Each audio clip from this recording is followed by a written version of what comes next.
Have you seen this trailer? If you have, take a photo when safe and then send it to us. All for a chance to win one of our 5 miniature truck and trailers.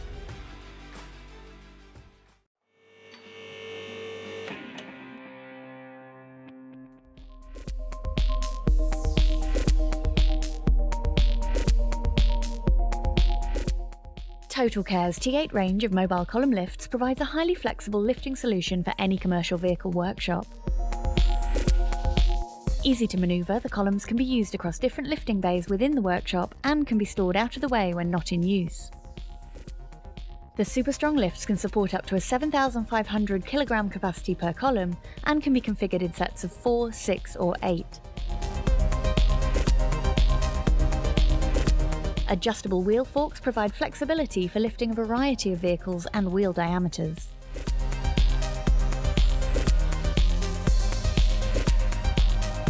Speak to our team today for more information or a bespoke quote.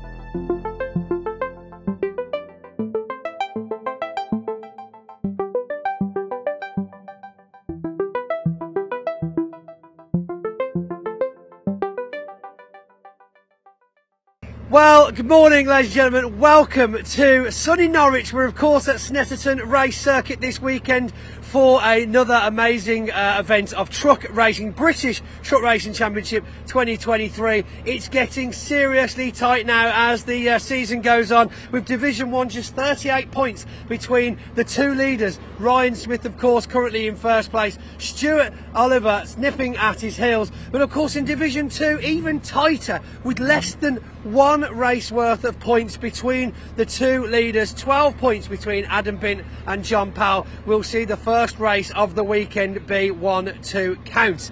Anyway, let's go and see if we've got time to talk to some drivers before we get out onto the circuit for some racing action here at Snetterton. So here we are then down in the paddock with Simon Cole. Now Simon, first of all, thanks for joining us. How are you? Yeah, not too bad, mate, not too bad. That's good. Now, obviously, people that have been following the championship this year would have noticed that you, of course, started the season in Division 1. We had some serious issues, terrible luck there as well. But, of course, now we're in Division 2, and you've already made more points in the last couple of races than you did in Division 1. So tell us about the journey, the transition that you had to make, and the decision that you had to make as well. Yeah, it's quite a hard one. I mean, Division 1 is a big step from Division 2. We was quite good in Division 2 a few years ago. Run Adam close to the Championship one season. We're not saying we're not going back to Division 1, but it's not a step back, it's a step sideways. Get used to this truck, try and build a bit of confidence, build some sponsors up again, and then get going again, really. So when you obviously made that decision to come across to Division 2, what physical differences did you have to make to the trucks? Because a lot of, obviously, followers of truck racing don't still really understand the whole Division 2, Division 1 thing. So you obviously came across. What did you have to do to the truck?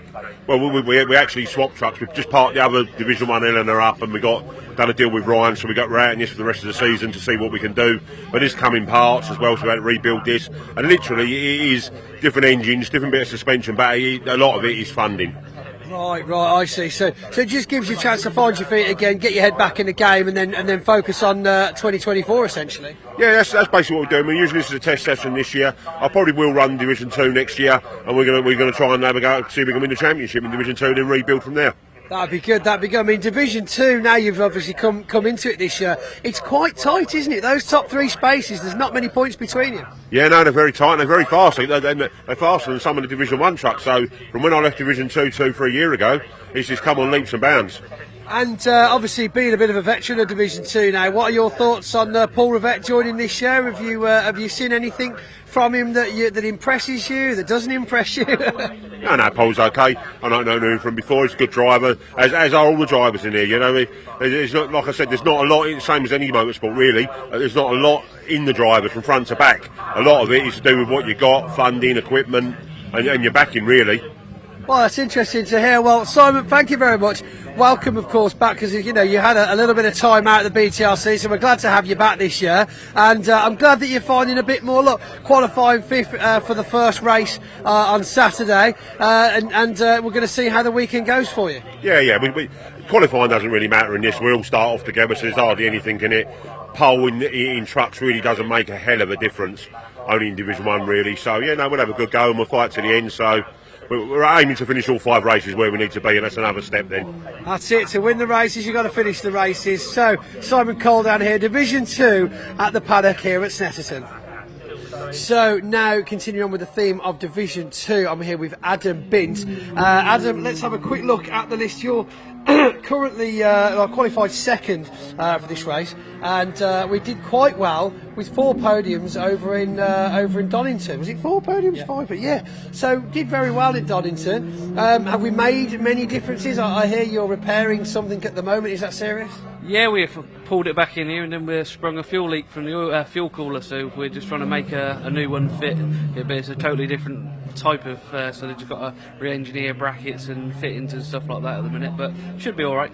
Now, that's good news, because of course Division 2, I was just saying to someone earlier on, it's getting really tight. I mean, it really is race by race with Division 2, just 12 points separating you from John Powell at the moment, and literally it's like just each one, you're just tussling past each other a little bit, those extra points. I mean, for one race, a first place finish in a race is 15 points, fastest lap is an extra point, so there is literally less than one race's results points between the championship at the moment. How is that doing for team morale? Surely you've got to feel good about being up there. Yeah, we feel good. Obviously we're not letting it get to our heads and just keep playing the smart game that, if I can't make up 2 positions in a race, I'll drop back a bit and try and go for the fastest point, then it equals out a bit.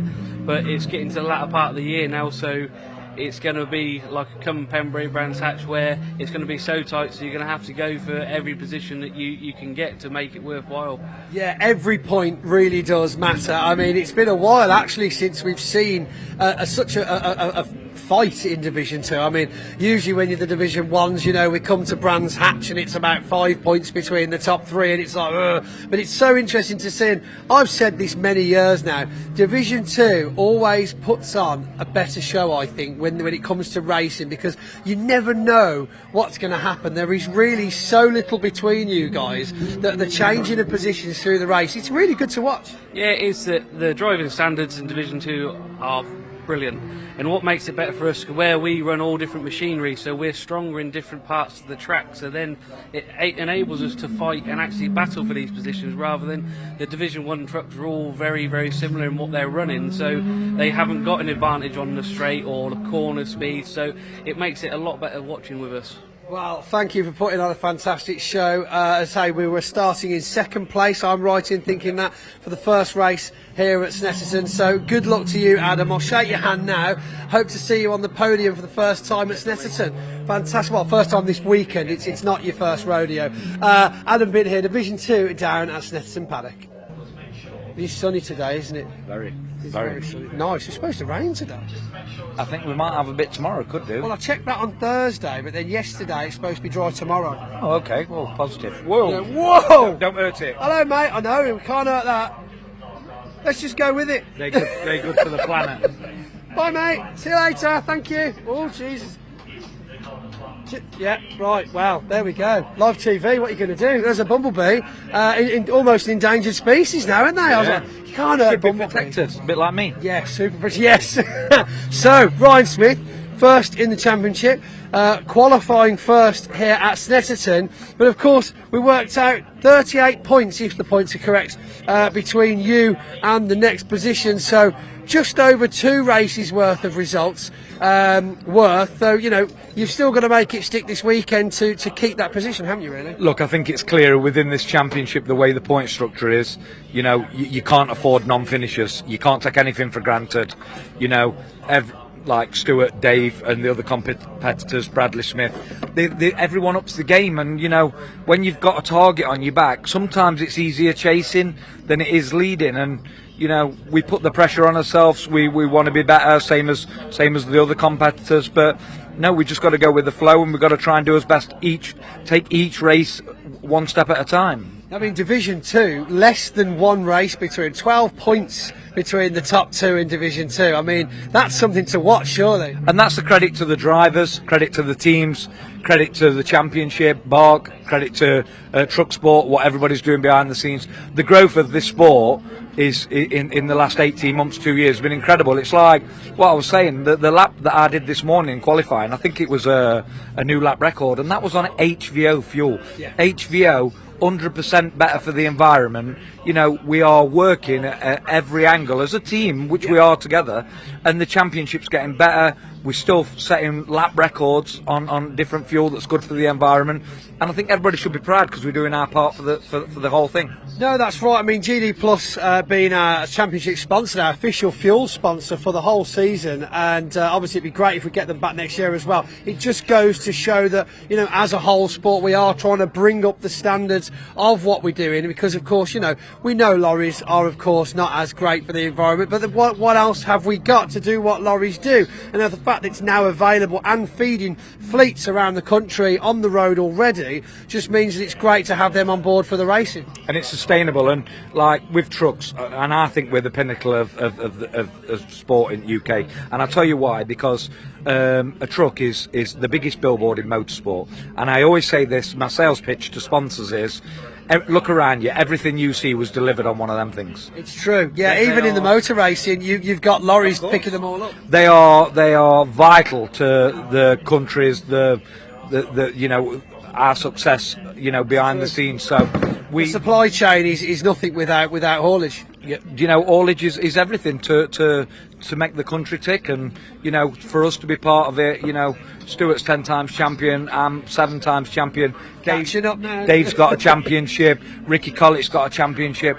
There's not many championships that you can go over and look and probably have 21 years of champions still in the same championship. Oh yes, yes. So it tells you how addictive the sport is. It's true, yeah. And these things are like quicker than a Porsche, 5 bar a boost. It's mental, yeah. I mean, you start explaining the turbo pressure to a boy racer, then the jaw just drops. Like, you what? Like, yeah. And you think it's not possible, but that's what I'm saying, and that's the main credit to the championship. It's probably got 21 years of champions still within the championship who don't want to leave.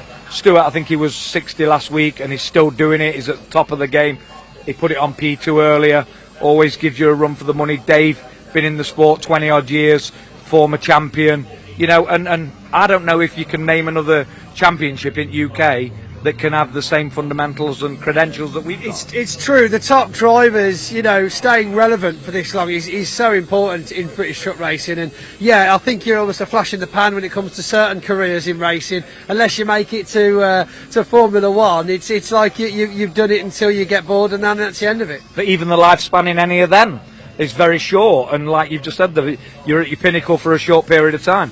I think Stuart Oliver has been in the top 2 or top 3 of this championship for 20 odd years. Yeah. Dave Jenkins, you had Matt Summerfield 4 times champion. These people are the life and and soul of this championship. And for me to be a part of it 7 times, and I think to myself sometimes, I think 7 times champion. 7 times. Yeah, it's true. There's a lot there. That is some achievement, because the other competitors are hot on the heels. You've got Bradley Smith, and I always say this. I tell you, he is impressive. We're going to speak to him today as well, because qualifying in 3rd, I mean, he's on the podium before he's even started, right? And any forms of life, I want to get this on camera because this is a good way of breaking it down. In life, there's a lion, right? And when that lion comes to its old ring, there's a new lion that comes in, dethrones him, right? My thought would be, Bradley Smith will be the next dominator of this sport. You had you had Stuart, you've had me for the last, you had Matt for 4 years, then you've had me for 7 years. In my opinion, my favourite and the nicest people in the paddock, Bradley Smith, Tony Smith, gentlemen people.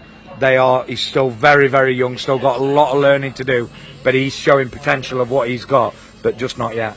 Wow, watch this race. I mean, top three already starting. Bradley Smith in third place. We will go and talk to him next. But yeah, I think Ryan Smith, watch your back, mate. Watch your back. Thank you. Thanks for joining us, Ryan. Good luck in the first race. Let's go and find Bradley Smith, shall we? So, I mean, do you want to do some stats? Do you want to look at some numbers? Do you want to see some big stuff? Bradley Smith, ladies and gentlemen, down here in Division 1. And he's not just in Division 1, are you? You're not, are you? You are 4th place overall in the championship so far. Yeah. You are qualifying 3rd place today for the first race here at Snetterton. And I think you're doing rather well. We've just been chatting to Ryan Smith, 7-time British champion, and he had nothing but good things to say about you. How do you feel right now? Well, it's obviously good. Yeah, we're getting there. We're just learning loads. It's a new truck to us. The boys are learning so much about it, and again, it's a good setup for me. And I'm learning myself. I'm still a complete novice in it, but yeah, we're getting there. Obviously, last year we had a disaster with the engine, so this is our take 2 on our first full season in the championship, and yeah, we're 4th. Yeah, I reckon I'm just going to scratch last year up to a trial day and be like, no, this is your first year in Division 1 for me. That was a tester season, yeah. Yeah, it literally was just a test. Like, we'll get a couple of races, see what it's like, but then we'll have a year off then and see how we feel next year. Park it back up in the field next to the horses and. So I mean, obviously it's obvious that you're doing great. All the drivers in the paddock have got good things to say about you. Ryan Smith actually said you're one to watch for the dethroner of the 7-time champion. I mean, the way you're going, it's not going to take you long. I mean, you're on the cusp of championship podium, really. Yeah. So close behind Dave Jenkins. It's dangerous, really. Let's be honest.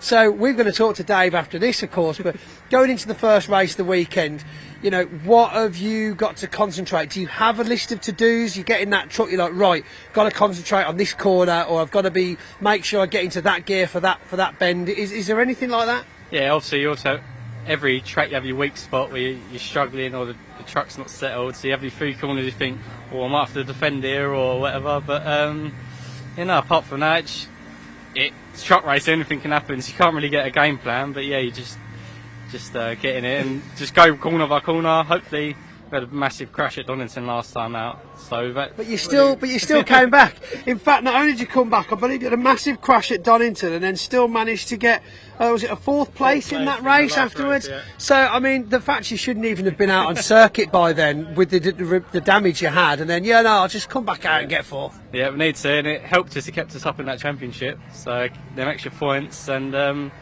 we've worked hard. We've rebuilt it. Just made a few changes, and obviously qualifying it's done. We had a few lap times deleted, but where we was running second in the times, but so I'm confident we can push on.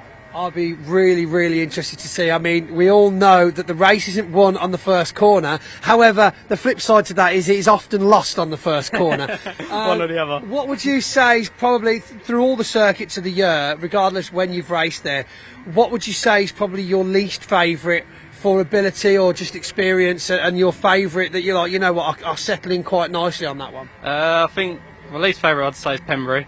That's so interesting. Yeah, that's where I had my first big crash. I get down that back corner and I get shivers every time I go into it.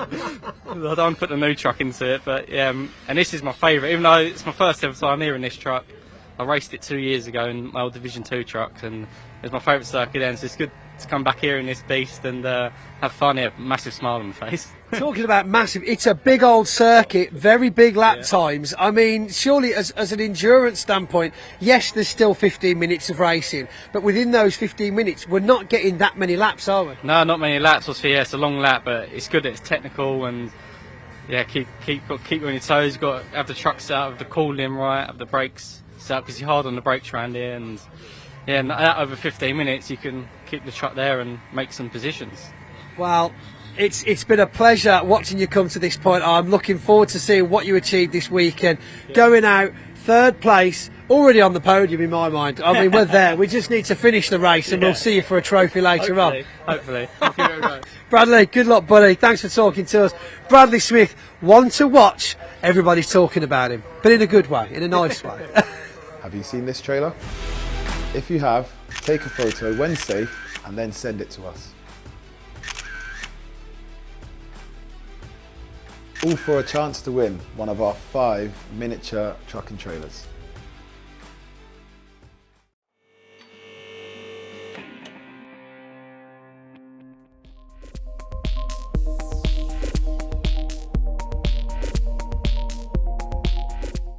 Total Care's T8 range of mobile column lifts provides a highly flexible lifting solution for any commercial vehicle workshop. Easy to manoeuvre, the columns can be used across different lifting bays within the workshop and can be stored out of the way when not in use. The super strong lifts can support up to a 7,500 kg capacity per column and can be configured in sets of 4, 6 or 8. Adjustable wheel forks provide flexibility for lifting a variety of vehicles and wheel diameters.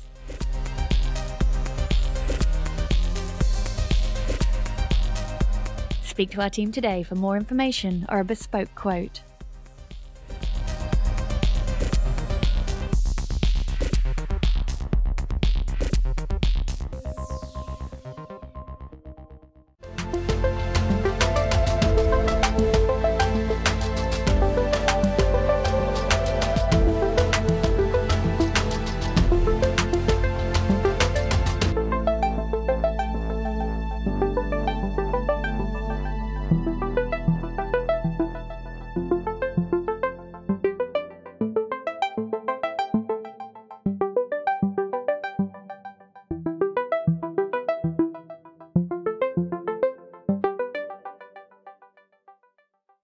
So we're down here, and during races, we aren't allowed marshals in marshal post. Now, you might have seen at Thruxton Circuit, we had a little bit of a boo-boo. Neil Yates found the grass and then found, a marshal hut, which is why I'm now joined by 4 volunteer marshals from Bark. Now, one thing to mention is that these guys, along with all the other Orange Army around the circuits, give their time up voluntarily over a weekend just for the love of the sport, just for the love of racing, to get involved, give their time to make racing possible, most importantly, and of course safe. Let's get some names. What's your name? Where'd you come from? Mine's Dave, I'm from Walthamstow in London. Walthamstow in London. You are? Craig. Dave, Craig, Ryan. And Stu. and Stu. Right, Stu, I'll start with you, seeing as we're over here now. How did you get involved with marshalling? I've loved motorsport my whole life, and I thought get close to the action, help out, volunteer. So, and Ryan, how many years have you been? Because now, you know, you look a bit younger than the other guys here. No offence to the other guys. How long have you been doing marshalling, and what made you want to get involved? It's my first year and just watching it all the time and thought get closer. Is there any particular series that you enjoy more than the others? What's your favourite? You're allowed it not to be truck racing, don't worry, I won't judge you. Classic cars are quite good. Right, okay. What would you say is the most interesting thing about the class? Just because of the fact they're still working, or do they crash more often, or are they just nicer to see? A bit of a vintage vibe going on? Yeah, just different and not all the same. Cool, I like it, not all the same, yeah. Because to be fair, there are quite a lot of similar looking trucks out on track. A lot of MANs. Steve. Craig, damn. You're close. 4 names. It's an early start. Oh no! Look! Even on there, yeah. Oh dear. These are very clean, by the way. Anyway, Craig, classic. Could have just. I'm an idiot. Never mind. It's live TV. What are you going to do? So I see you're wearing a Napa hat. Does that mean we're supporting Mr. Paul Rivette, or is it someone else in the Napa family that you've been gifted that by? No, I've got it at the touring cars, to be honest. Oh, touring cars they are. Yes, they've got a lot of vehicles on tracks at the moment, haven't they, Napa? Speak of the devil. Yep. Perfect timing. So, which is your favourite series? You've worked on the touring cars, I take it. Yeah, the touring cars. Well, I like anything really. So again, the classic cars are always good to watch as well. And how many years ago did you decide you wanted to stand in the rain each weekend of your life? Oh, I started this year. I'm Ryan's dad, so. Oh, hi, Ryan's dad. We started this year. You don't look that much older than Ryan, to be honest. No, but we had a season ticket here previously, so we decided then to try and get involved as well. So I mean, you know, let's be frank here. We know it's hard work. You know, it's a lot of commitment. It's a lot of effort. You know, you're obviously in quite a dangerous situation a lot of the time. But is it for race fans a great way to get to see lots of free racing? oh, definitely, yeah. So it does kind of pay for itself in a way. Like, we know it's free time, but it'll cost you quite a bit of money to follow as many different series as you get the opportunity to see now, right? Yeah, probably. Yeah, it's probably in some ways cheap, but it's also you get a lot more involved. So Love it. But feel part of the action. And then finally, Dave. Look, Dave Booth. See, Dave Booth. I know a guy called Pete Booth. Probably no relation. He's from Leicester. Anyway, yeah. You're not a plumber, I take it. No. So, how you've got the walkie-talkie? Does that make you more important? Yeah, I'm the post chief. Which okay. basically is the post manager. And when you say a post, do you mean the hut thing? The hut thing, and Right. these guys here. And these guys. So do you get them to do press-ups and stuff, or is it No, we're not in the army anymore. anymore? So have you got any? Has anybody got any service experience here that you were? Your Honour. Oh my goodness, mate! How long were you in the services for? Too damn long. Too damn long. I think most would agree with you if they've been there. So obviously, you probably bring quite a bit of that experience and organisation across the marshalling, do you? You've got to be organised to do the job, but all in all, it's just one big family. And when you all go back to the Marshals campsite at the end of the race day, is there a good party atmosphere? Is there a good, family environment? Everyone's hanging out, having a great time? Yeah, you get your groups of family and friends, and hang out, have a beer and that. Now, you were speaking to me not long ago that you obviously know Ricky Collar outside of racing, is that right? Yeah, I know Rick. How long have you known him for? Well, I met him through truck racing, which is one of the big series I follow anyway. And I discovered he was from Halifax, so I called him the Yorkshire Pudding. Hence being from Lancashire, he calls me the Lancashire Hot Pot. I love it. Oh, there's great camaraderie between marshals and racer. There always has been. We all know that without marshals there is no racing. That's true. Without marshals and people coming into marshalling from the bank coming in, as you said, it can be expensive, but when you can see touring cars, trucks, 2CVs, you can see a whole genre of motorsport. And you get to park really close as well. You don't have to walk from the far end of a field in the next postcode or anything. Right, well, Dave, Craig, Ryan and Stuart. Look, I remember that their names are on their shirts. Unbelievable. You know what, Stuart? You've done me like a kipper then, you know what I mean? Unbelievable. Anybody at home wouldn't have noticed. But if you want to get involved with marshalling, head over to the BART website and find out more about how to become part of the Orange Army and make motorsport racing. As we've heard from these guys here, it's a great crack and something really important to get involved in. So, thank you for joining me here. Thank you to the marshals, and remember, there's no marshals, there's no racing. So, a slightly different angle that we are used to seeing here on camera now. As you can see, of course, these are not British Truck Racing Championship trucks. No, because if they were, we'd be the other side of a very large fence. The marshals have very kindly invited us to their post so we can get a marshal's eye view of the racing action. You can see there is literally 5 mil of steel between us and the cars. These, of course, are the classic touring cars going round at the moment for their qualifying session. But let's have a look now up the stairs into the marshal's post to see what goes on. Now, this guy, already we've got a red flag now. We've got the flags laid out here. A red flag means stop race. Someone is obstructing the track. There's been an accident. There's been a spillage, something of the sort. Red flag means do not race. Everybody slows down, make their way back to the starting grid or, of course, the pit lane, depending on what's happened, of course. Yellow flag is slow down, no overtaking, bit of an issue. That usually pops up around certain corners of the track if we want people to slow down and be careful. But of course, a yellow flag can really hold drivers up. That creates a loss of gap between the top few racers in any race this is. And of course, when that green flag comes back out, it's go, go, go, and they've all bunched up again. So it really does close the gaps. Got the full selection of flags here. We've got boards, we've got chairs, and of course, over here, the all-important Triggers broom. Now, these are the original brooms. They've only had 4 new heads and 6 new handles each. They've been going a long time. We've also got a couple of buckets of fluid absorber here as well. So if there is a spillage on the track, they can run straight out to it and get this onto any spillages to make sure the track doesn't lose too much traction. And of course, the all important sign, go to pits. Just everybody just get off the circuit. The tarmac's done. We're going home. What an interesting view. So we're here with Stuart now. I remember Stuart's name because he called me out previously. You've obviously got.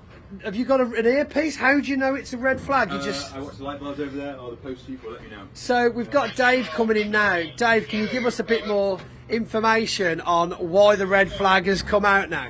Car in dangerous position in a gravel trap.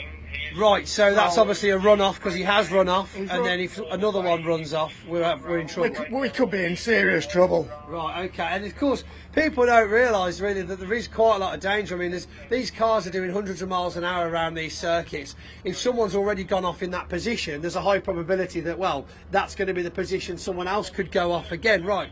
Yeah, true. I mean, you see it all the time.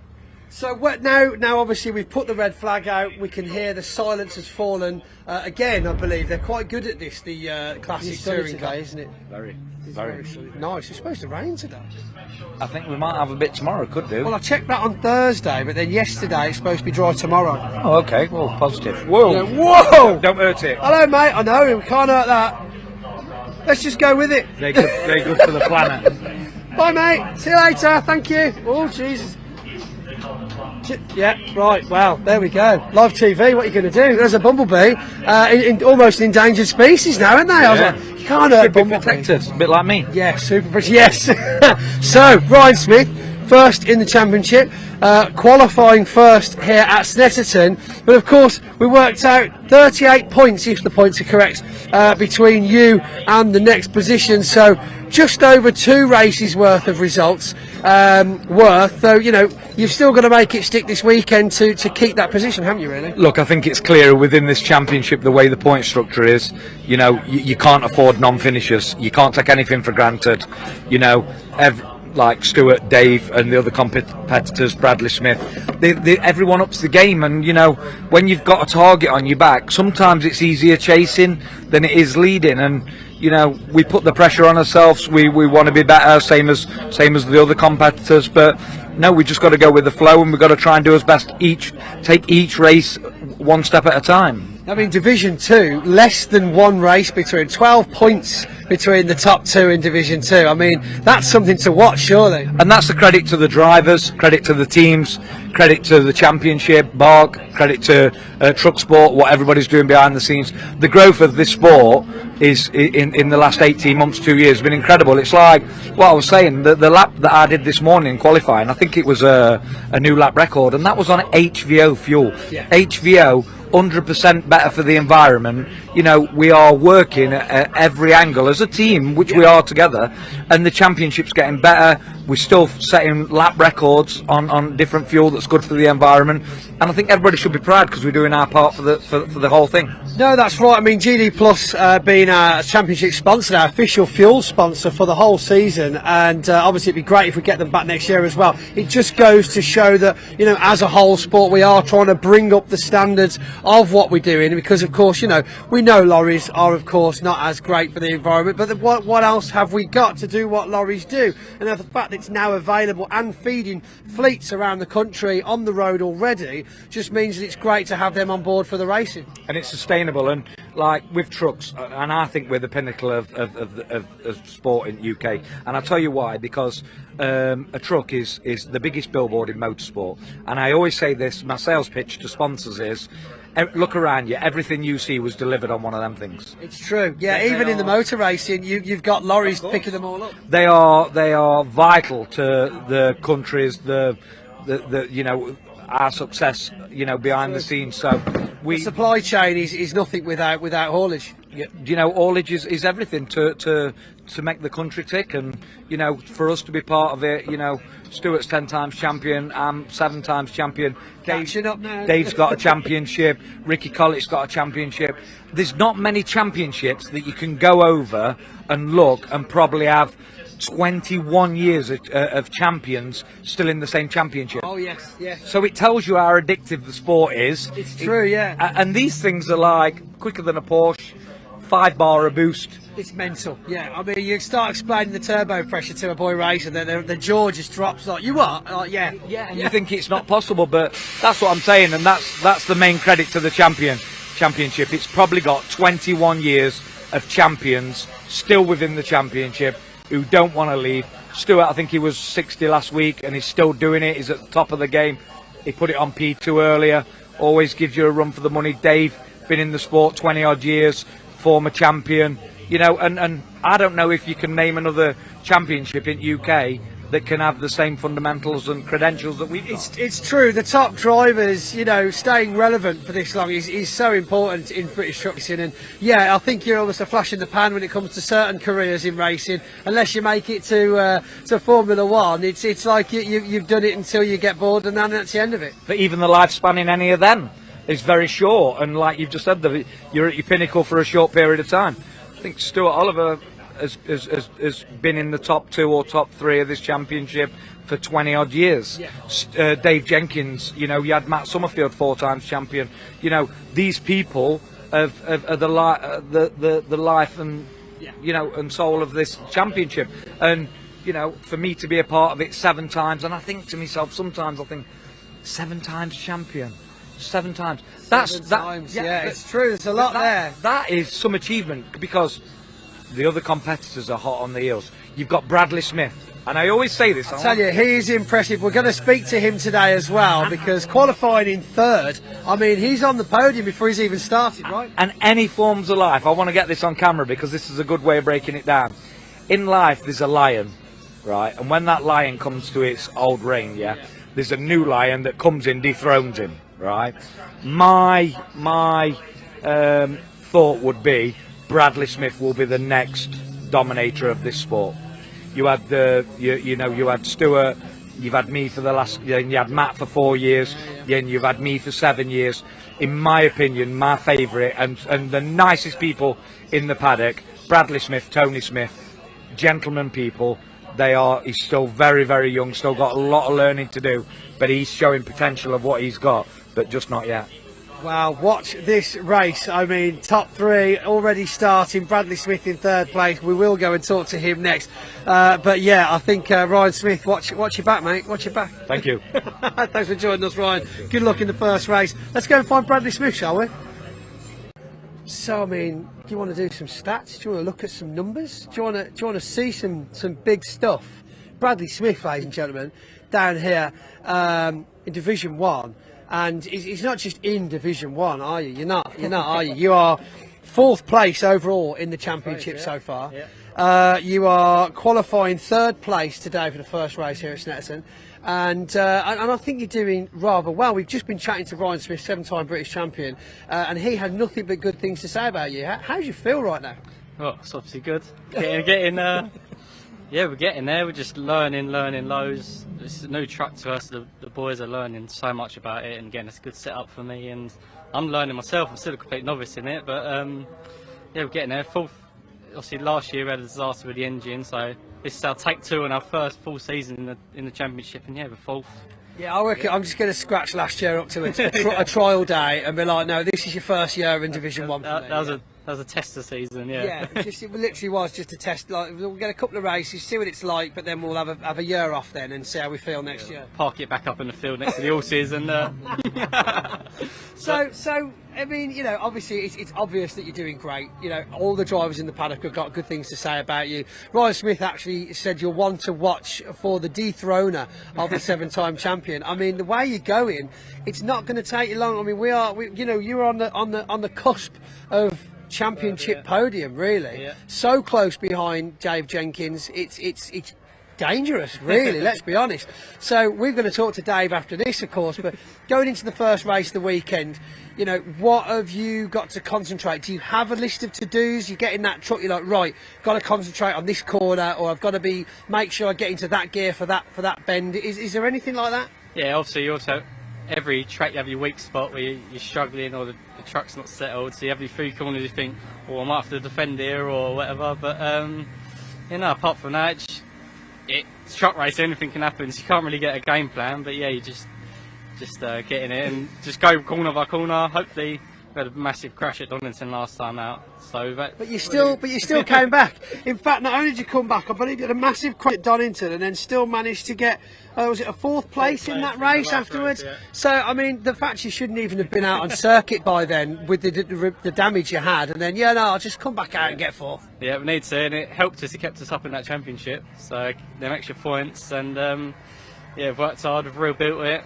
Just made a few changes, and obviously qualifying it's done. We had a few lap times deleted, but where we was running second in the times, so I'm confident we can push on. I'll be really, really interested to see. I mean, we all know that the race isn't won on the first corner. However, the flip side to that is it is often lost on the first corner. One or the other. What would you say is probably, through all the circuits of the year, regardless when you've raced there, what would you say is probably your least favourite for ability or just experience, and your favourite that you're like, you know what, I'll settle in quite nicely on that one? I think my least favourite I'd say is Pembury. Really? That's so interesting.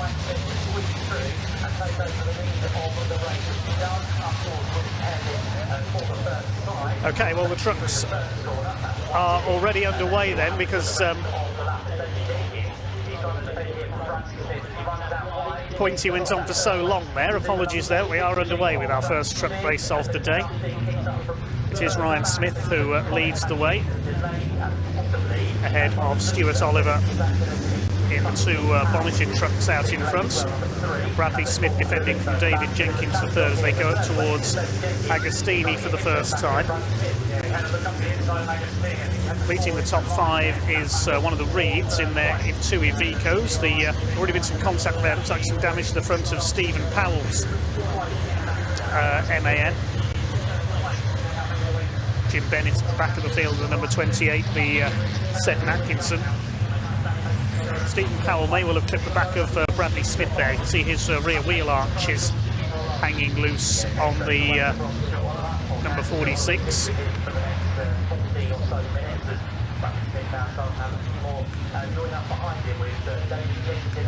Looking at the points standings going into this race, it is Ryan Smith who leads on 252 points ahead of Stuart Oliver on 218, David Jenkins on 214, so a fairly close battle between those two for second in the championship. Stuart Oliver, the 10 times champion. We heard from Ryan Smith. He's gunning for his 8th consecutive Division 1 title. Bradley Smith up there in third. I don't know how his crew rebuilt that truck at Donington after he went into the barriers at the Craner Curves at Convoy in the Park, so he could contest the very next truck race. Further back in Division 2, the points are led by Adam Bintz, number 5 in his Volvo, ahead of John Powell and Paul Rivette. Paul Rivette had 4 wins at Donington Park, and he's leading here at the moment. We'll look back at Division 2 in just a moment. Ricky Collick going sideways there out of Murray's. They complete the first lap. It is Ryan Smith who leads by nearly 2 seconds already ahead of Stuart Oliver. He was over a second quicker than the rest of the field in the qualifying session earlier on this morning. See that damage to the front of Stephen Powell's number 3 MAN. He runs in P9 as they complete their first lap around the Wilson's hairpin. 2 Reeds in there, Simon and Craig, the 2 brothers. They're identical red Ivecos. There's the lead battle in Division 2. The Napa MAN of Paul Rivette has the lead ahead of Adam Bintz. John Powell and Craig Evans battling for third position. There's John Bowler, the number 14, had his only win of the season, his first Division 1 win at Thruxton earlier in the year.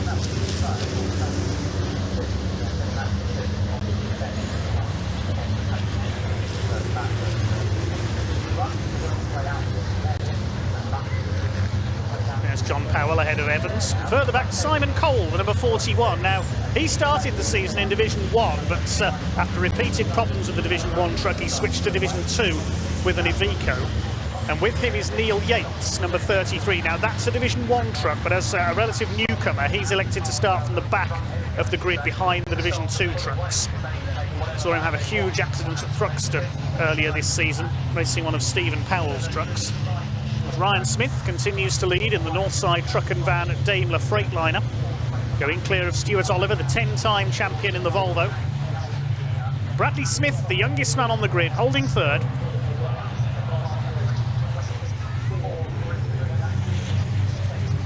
David Jenkins in fourth. Then we've got Simon Reed in fifth position. A little bit of smoke there, or steam maybe, off the back of Bradley Smith in the 46. Hope that's not going to prove terminal.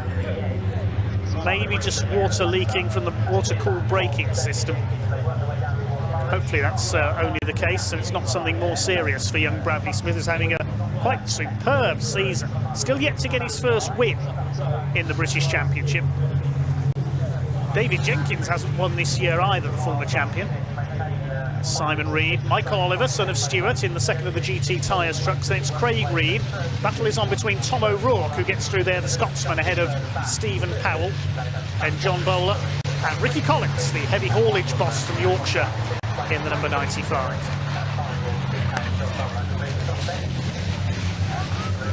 Paul Rivett leads Division 2 ahead of Adam Bintz. John Powell.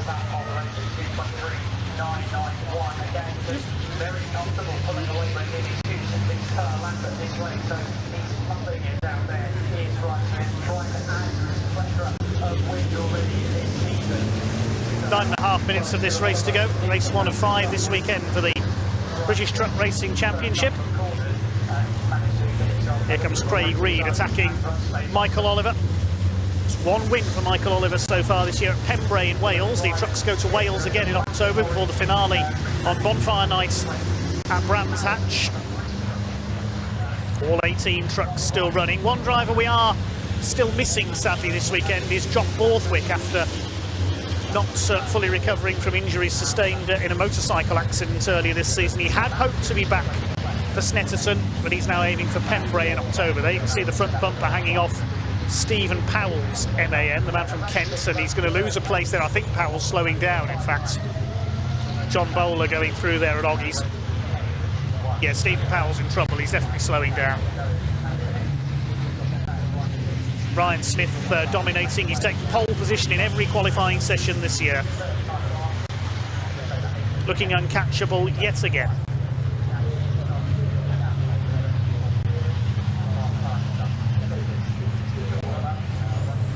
He had 3 wins at Brands Hatch at the season opener, 3 wins at Pembrey, 2 wins at Thruxton, 3 at Donington. Battle on for third place, Bradley Smith being reeled in. That slightly smoky MAN by David Jenkins. He's desperate for a win this year. And there is gentleman Jim Bennett. Recently celebrated his 74th birthday and still going strong at the wheel of that classic Seddon Atkinson. Not the oldest chassis in the championship though, that's the DAF you can see there, number 6 John Powell is the oldest truck out there. Black and orange flag is being shown. Is that for Stephen Powell? Yes, it is. So number 3, Stephen Powell, is being flagged in. He's slowing down anyway, so that'll be the reason why. The black flag with the orange disc, the meatball flag as the drivers call it, means technical problem, call into the pits. So whether it's that loose bodywork or whether he's leaking fluid or something else, I'm not sure. Stephen Powell's going to have to pull into the pits.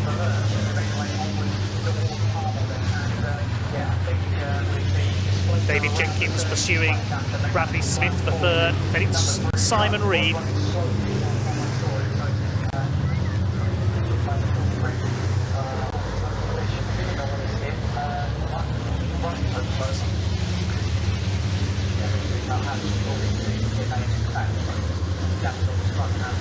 Craig Reed all over the back there of Michael Oliver through the long left at Agostini, named after motorcycle legend Giacomo Agostini. 6.5 minutes remain. No change among the front runners. Stephen Powell has pulled into the pits. Division 2, it's still Paul Rivett ahead of Adam Bint by 1.3 seconds. Rivett trying to close the gap in Division 2. It's a 13-point lead at the moment for Adam Bint over John Powell. Paul Rivett, who had 1 or 2 teething issues at the MAN at the start of the season, in third. Then Craig Evans and Jim Bennett. Here's Simon Cole, recent convert into Division 2. Well, back to Division 2 because he used to run the Mercedes, of course, the Mercedes Beast, as he called it, with support from Team Hard. John Powell still holding off Craig Evans. This is the battle for third in Division 2, 13th overall.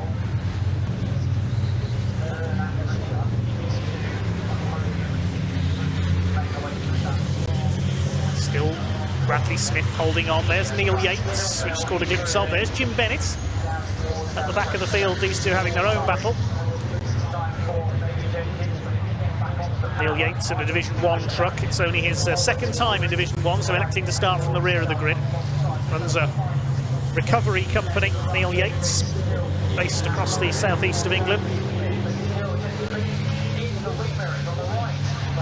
Ryan Smith leads by over 4 seconds now. There's a black and white flag for number 89. That's Simon Reed. It's Craig Reed, who had several lap times deleted for exceeding track limits in qualifying earlier on. There's Tom O'Rourke, the MV Commercials MAN. David Jenkins still desperate to get past Bradley Smith. These two are 4.5 seconds down now on Stuart Oliver in second place. There goes Adam Bint, we just saw in second in Division 2, the black and orange Volvo.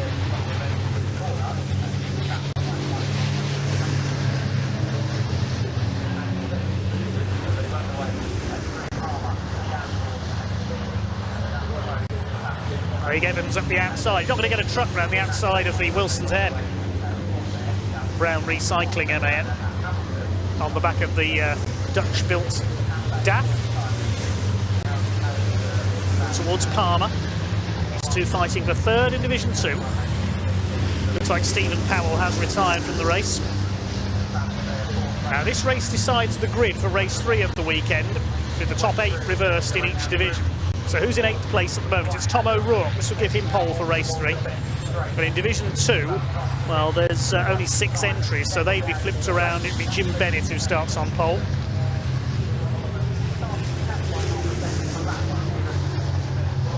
Still Ryan Smith pulling away at the front. He's done the fastest lap of the race, 2:23.991. His last lap, though, was a 2:26, slower than Stuart Oliver.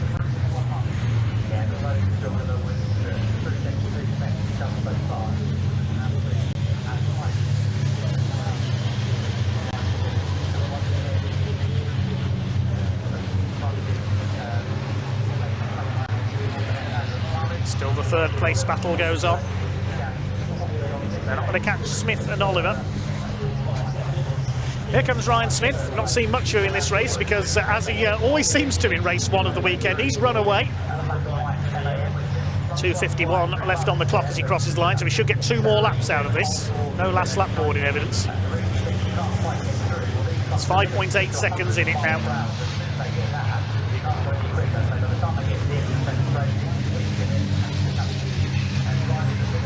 Still, Craig Evans can't get past John Powell. Craig Evans is still yet to win in Division 2. He came closest to Brands Hatch at Easter weekend at the season opener when he came within half a lap of his first win, but ran wide over the gravel and allowed John Powell through. Side by side, that's Craig Reed still trying to get past Michael Oliver. It's a very difficult circuit to overtake on the Snetterton 300 circuit in a truck. They get plenty of speed up down the straights. These trucks limited to 100 miles an hour electronically. If you do exceed that speed limit, then you will be penalised. Great run by Bradley Smith. This result he's had this year is a second place.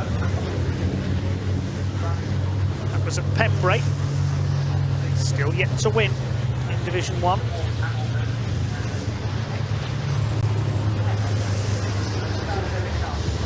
David Jenkins is yet to win this year, the former champion. Best he's had is a second at Donington Park and 3 second places at Brands Hatch. There's Neil Yates in the number 33 MAN. Beaten in Division 2 earlier this season. Had a couple of fifths at Thruxton before a big crash in the final race. Yet to break the top 10 in Division 1. Coming round to start his final lap, though, is Ryan Smith. surely heading towards that 8th title. He's made no secret of the fact he wants to better Stuart Oliver's record of 10 titles. Stuart Oliver's been European champion as well. Ryan, budget allowing, would love to compete in the European Championship, which sadly doesn't visit the UK anymore, I'm sure. See Ryan in there, give him the chance. And from Nottinghamshire, over the line he goes, and Tom O'Rourke's had a moment down at Nelson. We saw the Dutch dust kicked up on the outside there, and Ricky Collins has got past him in the 95. John Bowler's gone through as well, so O'Rourke's lost 2 places, and dropping out of 8th place, has provisionally lost pole position for race 3 tomorrow as well. Smith through the hairpin for the last time. He's over, well, maybe 7 seconds clear of, and O'Rourke's off again. Has he lost brakes? Is he heading for the pit lane, I wonder? There's the pit lane entrance. We'll see if Tom O'Rourke goes in. I think he is.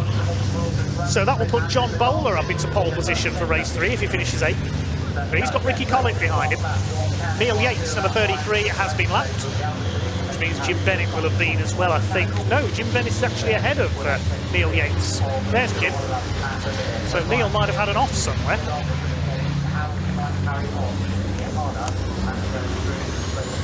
It's going to be Ryan Smith heading for victory. Has he been beaten in the first race of the weekend at all this year? No, he hasn't. He's won the first 2 races of every meeting so far this year, Ryan Smith. And he's won race 3 twice as well. This will be win number 12 for Ryan this year, because he won race 5 at Brands Hatch as well. Of course, at Thruxton we only had 4 races because the truck racing was abandoned after Neil Yates' accident in race 4. There's Jim Bennett in the Seth Atkinson. I don't know if Ryan Smith needs to pass him here. He can just take it easy on the run to the line now. But you try telling that to a driver when he's leading a motor race. Through he goes.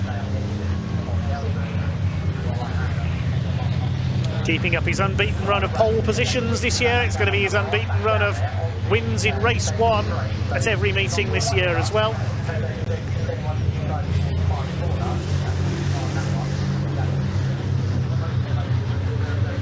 Checkered flag is in sight from the marshals on the pit wall.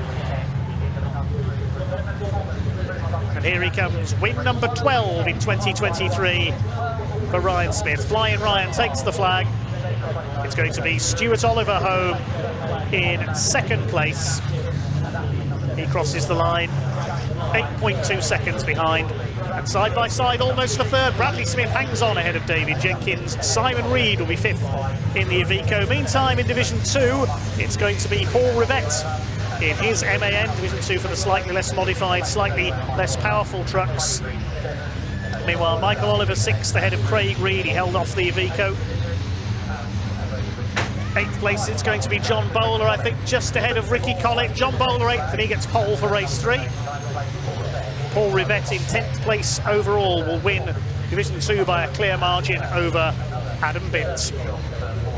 Binty comes home in 2nd place.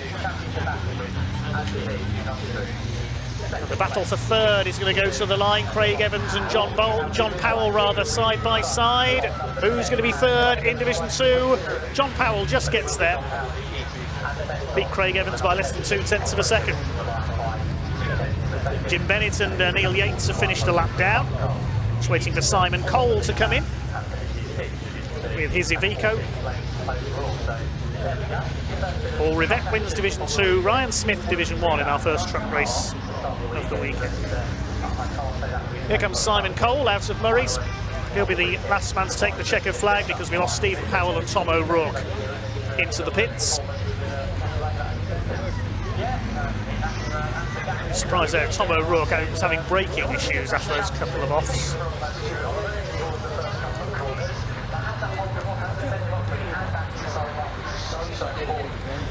Trucks will be signalled back into Parc Fermé. Thanks to the volunteer marshals as always, the Orange family. A round of applause from the crowd here at Snetterton as they make their way in.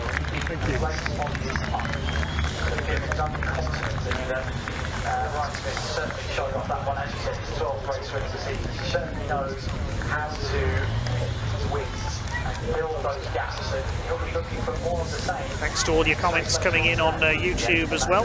Go through some of those when we get time. Ryan Smith wins by just over 8 seconds ahead of Stuart Oliver. Bradley Smith holding off David Jenkins for a podium in 3rd, then Simon Reed 5th. Michael Oliver held off Craig Reed for 6th. John Bowler just beat Ricky Collett home for 8th place and pole for Division 1 for race 3 tomorrow. Paul Rivette wins Division 2, completing the top 10 overall. Let's head down to Park Fermé.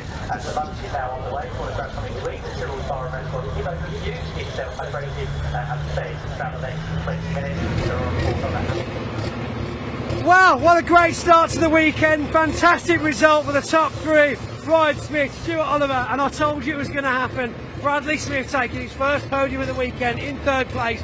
What a phenomenal start to Snetterton for him.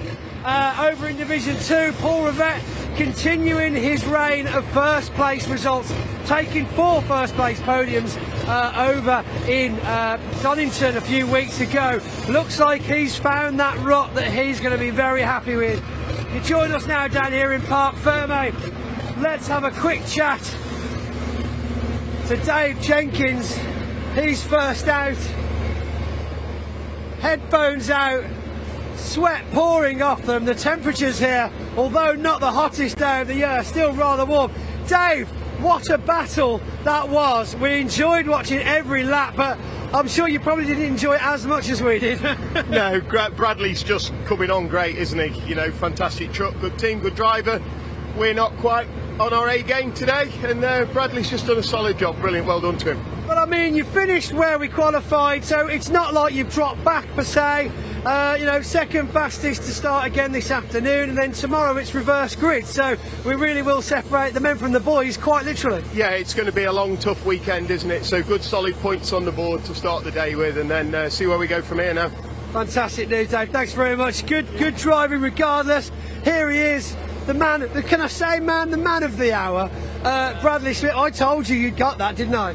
Yeah, you called it. Can you have your race, please? Yeah, do that, yeah. So next race, 2nd place, we're easing you in. We'll give it a go. Yeah. We'll give it a go. How was that then? Quite the battle. We just spoke to Dave Jenkins. He says you're coming on fantastically.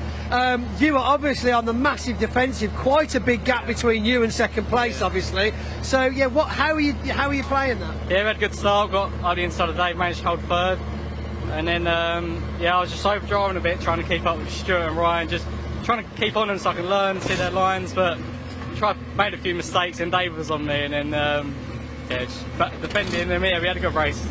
Do you know where you'll be starting in the 2nd race of the day? I think I'm 4th or my second quickest qualifying, so it should be 4th, up with the quick boys again, so just follow them, keep learning and keep pushing. So I think this race was more defence, next race is going to be more attack. Yeah, we'll go back, we'll look at some footage, see where I can improve and keep pushing. Excellent, well done, Bradley. I told him, just come to me, Mystic Pointy. Right, let's head back then to the Division 2 and we'll have a word. Where is he? Paul Rivette continuing his first place reign of the Division 2. We had 4 first places that I recorded at least at Donington, and of course you've come straight into Snetterton and yet another first place. Yes, that's 5 in a row now, and we were so unlucky at Donington with the turbo pipe coming off in the first race. Otherwise we would have had that clean sweep of all 5. We were in the lead when it happened, so you know, I'm on a mission to try and do that this weekend. Of course, these guys won't make it easy. You know, he's chasing on our heels really hard behind, but I'm going to do my best to bring this Napa truck home first for all of them this weekend. I was going to say, I mean, we do this, we're looking at Formula 1 records now, aren't we? If we can make it 10 in a row, we will have to take it to Pembury for the decider, but it could happen, right? Yeah, I'll take just the 5 in the one weekend, that'll do me. 5 in a weekend, that is impressive. I would like to see that, and I think it would be great for the fans as well. But still quite a tussle. I mean, the results ending up were still very, very close in Division 2. For the rest of the season now, we've only got Pembury and Brands Hatch left. You've really got to make it count. Yeah, we were 23 points behind in the championship coming into here, behind Adam Bint, so we've just gained 2 there. And this is what we need, is to keep chipping away. If we can get 2 every race this weekend from him, then, you know, that's them within striking distance when we get to Pembury. I was going to say, 12 12 between him and John, and it's moving all the time. The Division 2 Championship is so fluid at the moment. Did you see any action from the Division 1s? Because of course you are quite close up with them nowadays. So did you see any tussling going on through the windscreen rather than out the rearview mirror? There was a little bit. I saw the odd one dropping out in front with either mechanicals or damage, but no, I didn't get to see too much. It was quite calm, to be honest, for that one. It was about as calm as they get from my point of view. I mean, I think we should just be grateful. We've got 6 trophies to hand out, 3 for Div 2, 3 for Div 1. We've got no major incidents. I mean, it's a shame for Steve Powell. Obviously, he had to retire from the race. His front bumper fell off. Essentially, he had a bit of a contact with someone. Didn't end well for him, unfortunately. So yeah, but you've come out of it unscathed, head held high, first place. Paul, well done. Thank you very much. Yeah, bring on the next one. Absolutely fantastic. Let's have a look. If we can't find someone else, let's go this way because the door's open. We've got Michael Oliver and Craig Reed chatting to each other. Post-race debrief, that's what we've been doing. Post-race that's debrief. what we're doing. What has come up so far? Basically, I tried to overtake Michael, lost me brakes got a bit warm, and then I had to calm down a bit then, so I run out of brakes. I'm not a racing driver, but usually you're not supposed to use brakes whilst you're trying to overtake, right? No, that's how you do it. Is that how you do it? You brake, go faster? Yeah, absolutely, yeah. No, just talking, see, is one opportunity to get past us. He went off on turn 1, and I was looking in the mirror laughing. And because I was laughing, I ended up going straight on for turn 2, and then he got up the inside. He pointed up the inside of him, and then I lost my horse then. So what it is, I think both of us are trying to find the fastest line around here, but we haven't found it yet. You know, if you just follow the guys at the front, they usually know the quickest one. I don't like that. Interview over, You'll take offence. Interview over. Okay, interview over. We'll just talk to Craig instead then. Like, you tell me more about coming up the inside. Yeah. I stop counting after 4 usually. He was the 6th loser, I was just the 5th loser. Yeah. No, it was a good laugh, to be fair. It's just to be honest with you, it's that hot. Yeah, it's gone weird, hasn't it, this weekend? And it was just a bit, like, to be honest with you, it was... No aircon. Oh, Honestly, aircon. she doesn't come with aircon, unfortunately. I'm going to have to install it though, definitely. Have a separate pump for it though. We don't want to slow down the main engine, do we? Oh, of course you do. You've got to be comfortable. Oh yeah, no, but once you get a separate thing running the aircon, it won't affect your overall power, will it? No, you need the aircon on the wagon just so it's standard. Right. You need the bigger alternator so you can run the microwave and the kettle. Oh yeah, I'd go for the coffee percolator over the kettle. Yeah, definitely. All about the coffee for me. Oh, you're not a proper trucker though, are you? Wow, true. Yeah. Well, so what do you make with your kettle then? If I'm not a proper trucker? Black coffee. Well, yeah, but with the sorry, dirty black coffee. Dirt. Ah, right. So we bottle of whiskey in each mug, yeah. Yeah. But no, it was a good. To be honest with you, we. Putting your coffee aside, we did. I think looking forward at the battle that was going on forward, that looked a bit boring. So that's why I was attacking Michael to give the fans a good, breathtaking moment. But it's all about the entertainment. Yeah. Tomorrow we're going to piss it, aren't we, Chris? Oh yeah. Listen, we'll be up there tomorrow. It might be the reverse grid, but we'll be up there. Fantastic. Thank you very much, gents. It's been a pleasure as always. Never a dull moment when you're talking to Craig and Michael, the young lads of the paddock, the bad boys. They've been here, they've done it. And just in case, I will apologise for any colourful language you might have heard there. But of course, it was all meant in good jest. I think that is all we've got time for down here in Parc Fermé. So we're going to head into the paddock and hand out some trophies. Join me back then if you will. But until then, here's a word from our sponsors.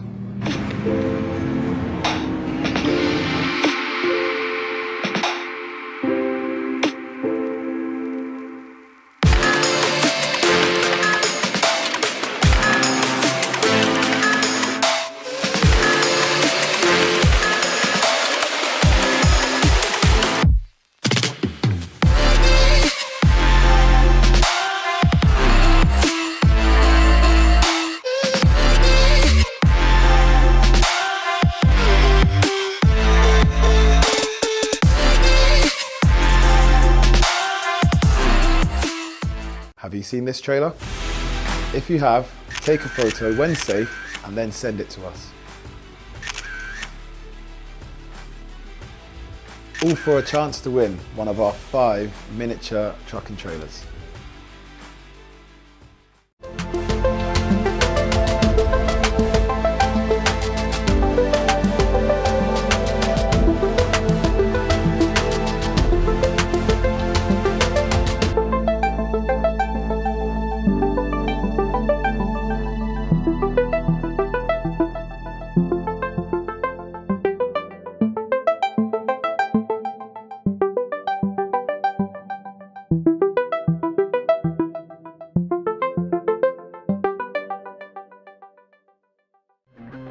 repairing or maintaining commercial vehicles, you need Total Care.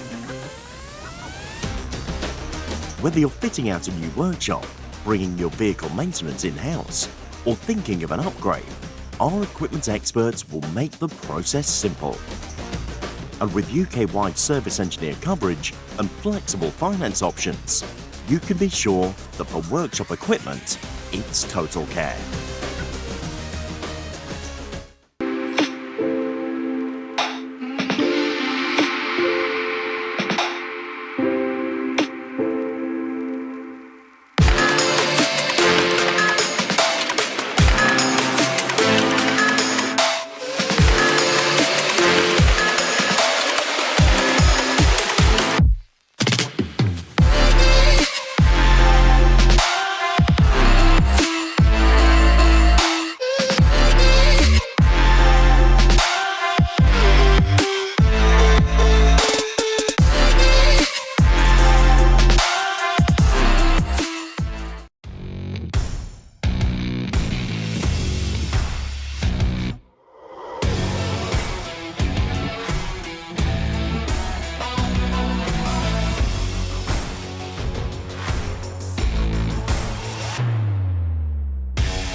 And welcome back to the 2023 British Truck Racing Championship season. My name's Pointy and you're about to see some fantastic racing action as we go through the year. Just looking behind me, we've got drivers briefing going on as we speak as they're all gearing up for the first race of the weekend. Let's have a look at the grid for race number 1 then. Division 1 starts off from the front and it's the reigning 7 times consecutive champion Ryan Smith who will start on pole for the first race of the year alongside David Jenkins, Simon Reed and Stuart Oliver on row 2, the 10 times champion in the number 7 Volvo. Jock Borthwick, new to Division 1 this year, starts alongside Bradley Smith on row 3, Stephen Powell and Michael Oliver on the 4th row. John Bowler making the step up to Division 1 this year, he's on row 5 alongside Simon Faulkner. Then Craig Reed, the former Division 2 champion, alongside Simon Cole, back in the championship full-time this year on the 6th row. And then Ricky Collett rounds out the Division 1 grid in his MAN. Tom O'Rourke, who was fastest in qualifying, will start from the pit lane. Division 2 will start behind Division 1 as always. It's Adam Bintz in his Volvo alongside John Powell at the front of the grid, then Craig Evans and welcome returnee Jim Bennett on row 2. No Paul Rivett, he's a non-starter for race 1. Tom O'Rourke starts from the pit lane. Biggest machines in British motorsports. Ready to rumble here at Brands Hatch, a brand new season for the British Truck Racing Championship. There's Jim Bennett in the classic Seddon Atkinson Strata at the back. Great to have the truck racing veteran back after a couple of years away. Here we go then. Pace Truck is in pit lane. Ryan Smith and Dave Jenkins, the arch rivals, lead them up towards the red lights. It's time to go truck racing in 2023. Wait for the power to come on. The pack is unleashed and here we go down towards Paddock Hill Bend for the first time. Ryan Smith takes the lead from the inside line ahead of David Jenkins. Now are they all going to get round Paddock Bend okay for the first time? John Bowler running up wide on the outside line. Looks like they've all made it round the Division 1 trucks. It's flying Ryan Smith who leads up towards Druids Hill Bend for the first time. We go on board with Jock Borthwick in the 32. They swing right through and he's been hit. Jock Borthwick's tangled up with Stephen Powell. They go off. Oh, Michael Oliver's caught up as well. Bradley Smith's gone off too. Well, 4 trucks involved there. Borthwick's getting going again. And well, it's certainly first day back at school, isn't it? 4 trucks off at Druids. Let's hope they can continue. Ryan Smith leads from David Jenkins. Stuart Oliver third. There's a hole been created in the field there already. The first 4 left clear as a result of that tangle. The Reed brothers in 4th and 5th. There's mayhem at Druids, and not surprisingly, the red flag is coming out. Let's take another look and see what happened there. They charged their way up to Druids for the first time. Watch the 32 and the 3. Stephen Powell just charged kamikaze up the inside there and sent everyone else skittling, I think is what happened. Dear oh dear. 4 of them off. And and luckily everybody else was able to get through on the inside. Bradley Smith there, looks like his steering was broken. He went into the gravel, but that was just an over-optimistic move, I would say, there from Stephen Powell. Just charged up the inside, clipped Jock Borthwick first of all, sent him spinning around. He went into Bradley Smith, and then they charged into Michael Oliver and sent him into the gravel. Here we go then, let's try again. Ready for a restart. The pace truck is in pit lane. Ryan Smith and David Jenkins ready to lead them off once again. Waiting for the red lights to go out. And we're back underway. Super start by Ryan Smith. David Jenkins moves across to protect second place, but Ryan Smith's away and gone already. He's about 3 truck lengths clear as they head into Paddock Hill Bend for the first time. Side by side between Simon Reed and Stuart Oliver for third. Bradley Smith round the outside into 5th position as they thunder their way up towards Druids. Let's hope they all get round this time. Stephen Powell positioning himself on the inside once again, but he's got it slowed up this time, just ahead of John Bowler on his Division 1 debut. They're all round Druids okay for the first time. Adam Bint leads Division 2, down into Graham Hill Bend for the first time. Division 2 staying with Division 1 for the moment. Simon Cole just ahead of Adam Bint there. Bint leads Division 2 in the Volvo Whites, the older Volvo than Stuart Oliver's example, as they come round towards Clearways for the first time, and Stephen Powell's off again. There is something wrong with that truck. Whether it's steering or brakes, I'm not sure, but again, it just didn't turn there going into Surtees. Luckily, he didn't collect anybody that time. I think that's going to be end of race for Stephen Powell. At least he hasn't got far to go to get spares, based on the same road as Brands Hatch outside the circuit. Over the line they go. Simon Cole might be in trouble here as well. He's dropped back behind some of the Division 2 runners there. There's Tom O'Rourke as well. He's up to speed once again. So it is Ryan Smith who leads from Jenkins, Simon Reed, Stuart Oliver, Bradley Smith, John Bowler. Then it's Craig Reed in 7th place. Simon Faulkner going well, learning all the time. His 2nd full season of truck racing. Tom O'Rourke's got past Simon Cole in the number 41. No Michael Oliver out there or Jock Borthwick. Damage from the incident at the start of the race. There is O'Rourke coming through. He's eager to make up for lost time after losing his pole position. There's a battle developing between Faulkner and the very experienced Ricky Collett. O'Rourke's got ahead of John Powell now, trying to catch his fellow Division 1 runners. Ryan Smith continues to extend his lead. 2 seconds clear now of David Jenkins. Simon Reed in 3rd. Stuart Oliver, the 10 times champion, is 4th. Bradley Smith, none the worse for that tangle on the first start, is rounding out the top 5. Craig Reed, John Bowler, in 6th place ahead of Craig Reed. Ricky Collett has a look there at Paddock Hill Bend on that newly liveried number 92 truck, and it's very dark grey livery. Brilliant looking truck that is. Collett has another look at Druids. I don't think he'll get through there. Simon Faulkner bounces over the curb in the Iveco Stralis, one of 3 Ivecos on the grid.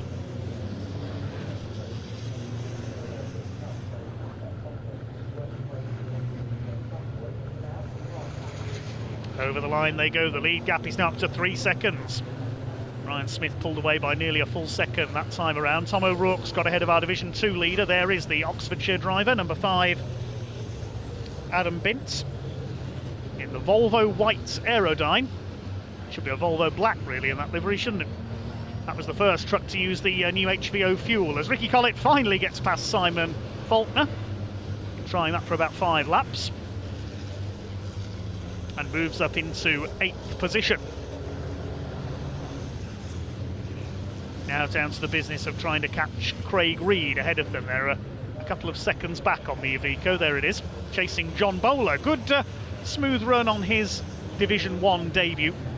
He's looking to get some points on the board. It's 15 points for a win, 14 for second, down to 1 point for 15th place. Bonus point for pole position and for the fastest lap. Fastest lap of Division 1 currently with Ryan Smith. There he is, starting his title defence perfectly, as he always does here at Brands Hatch. Adam Bint continues to lead Division 2. He's the favourite for the title this year, along with Paul Rivette, if he gets his truck up and running. And 4 wins Adam Bint last year. Here's the battle for second. John Powell in the number 6, the DAF LF. 6 wins last season, was only 4th in the points in Division 2. Craig Evans behind is yet to win a race. He's had a few podiums though, a consistent driver more than rapid. Made his debut in 2019. There's a battle further back. Ricky Collett has got ahead of John Bowler. Chasing now Craig Reed. It's the fight for 6th position. So Ricky Collett has closed up. Bowler's dropped a couple of spots there. The number 14, he's sideways coming off Graham Hill bend. I thought he was going to spin it there. Just getting used to the power of his new number 14 MAN. Simon Faulkner in behind him. 3 minutes to go. Ryan Smith leads by over 4.5 seconds now. Looking set to take his now traditional opening race victory here at Brands Hatch. It's been pretty much a stroll in the park here at Brands Hatch. The first race of this new Daimler Freightliner. It has worked absolutely perfectly for Ryan, the man from Nottinghamshire, in the worldwide truck racing Daimler. Through Graham Hill Bend for the last time. Simon Faulkner, I can tell you, may have got ahead of John Bowler further back, but John Bowler having issues with his transponder. No, he is still 8th.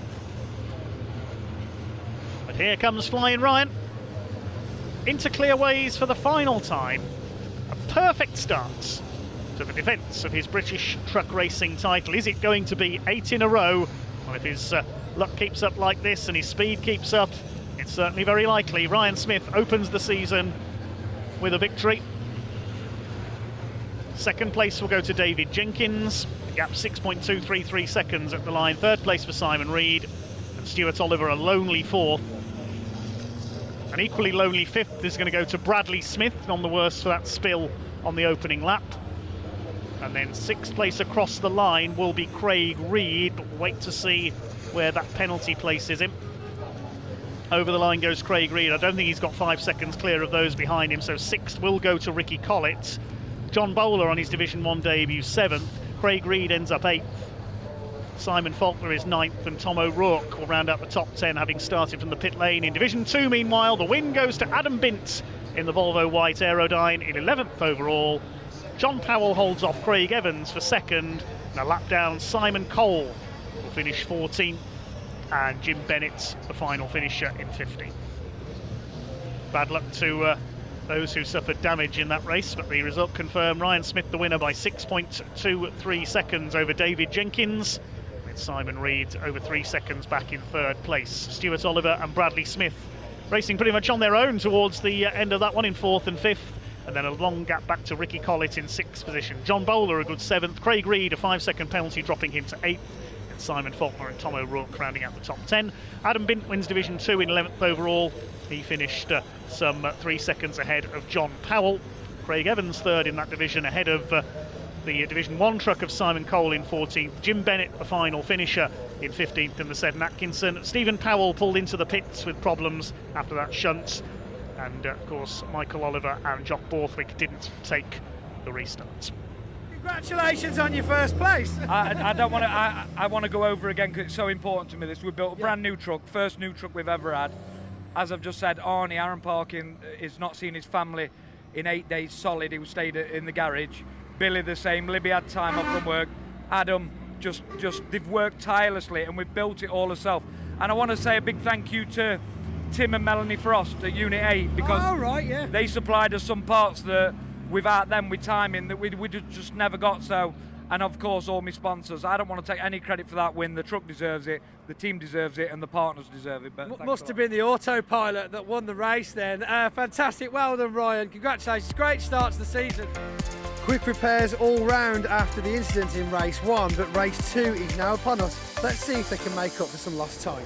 Let's have a look at the grid then for race number 2 for the British Truck Racing Championship this weekend. This is based on the second fastest times in qualifying. Ryan Smith, number 1, will start on pole alongside number 69 David Jenkins in the MAN. Second row, number 7 Stuart Oliver and 89 Simon Reed. Row 3, 32 Jock Borthwick. A lot of damage from race 1. Good to see he's repaired the truck. Start alongside 46 Bradley Smith. Row 4, number 3 Stephen Powell. He's repaired as well. Start alongside 14 John Bowler. On the 5th row, 92 Simon Faulkner, although I can see in the background there his truck moving forward. Has he had a problem, I wonder? Start alongside number 12 Michael Oliver. Hopefully he'll get to start this race. Row 6, 68 Craig Reed and 41 Simon Cole. I didn't see him as the trucks came up to the grid, so we'll wait to see if Simon's there.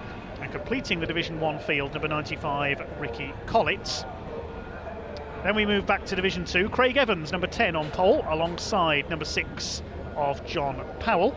Then number 5, Adam Bint, the winner of race 1, and 28, Gentleman Jim Bennett. 86, Tom O'Rourke, as explained, will start from the pit lane after his qualifying times were disallowed due to that infringement, where he exceeded the 100-mile-an-hour speed limit. The speed recording device was not activated in his truck during qualifying.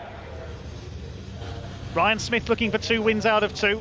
Scored 14 wins on his way to the title last year. David Jenkins alongside him. Stuart Oliver and Simon Reed on row 2. Jock Borthwick and Bradley Smith on the 3rd row. Then Stephen Powell and John Bowler. Michael Oliver alone on row 5. We ride with Jock Borthwick as they come through Clearways. The pace truck is in pit lane. Looking back from Simon Reed's truck as the revs begin to rise. Here we go. Up towards the red lights when they go out.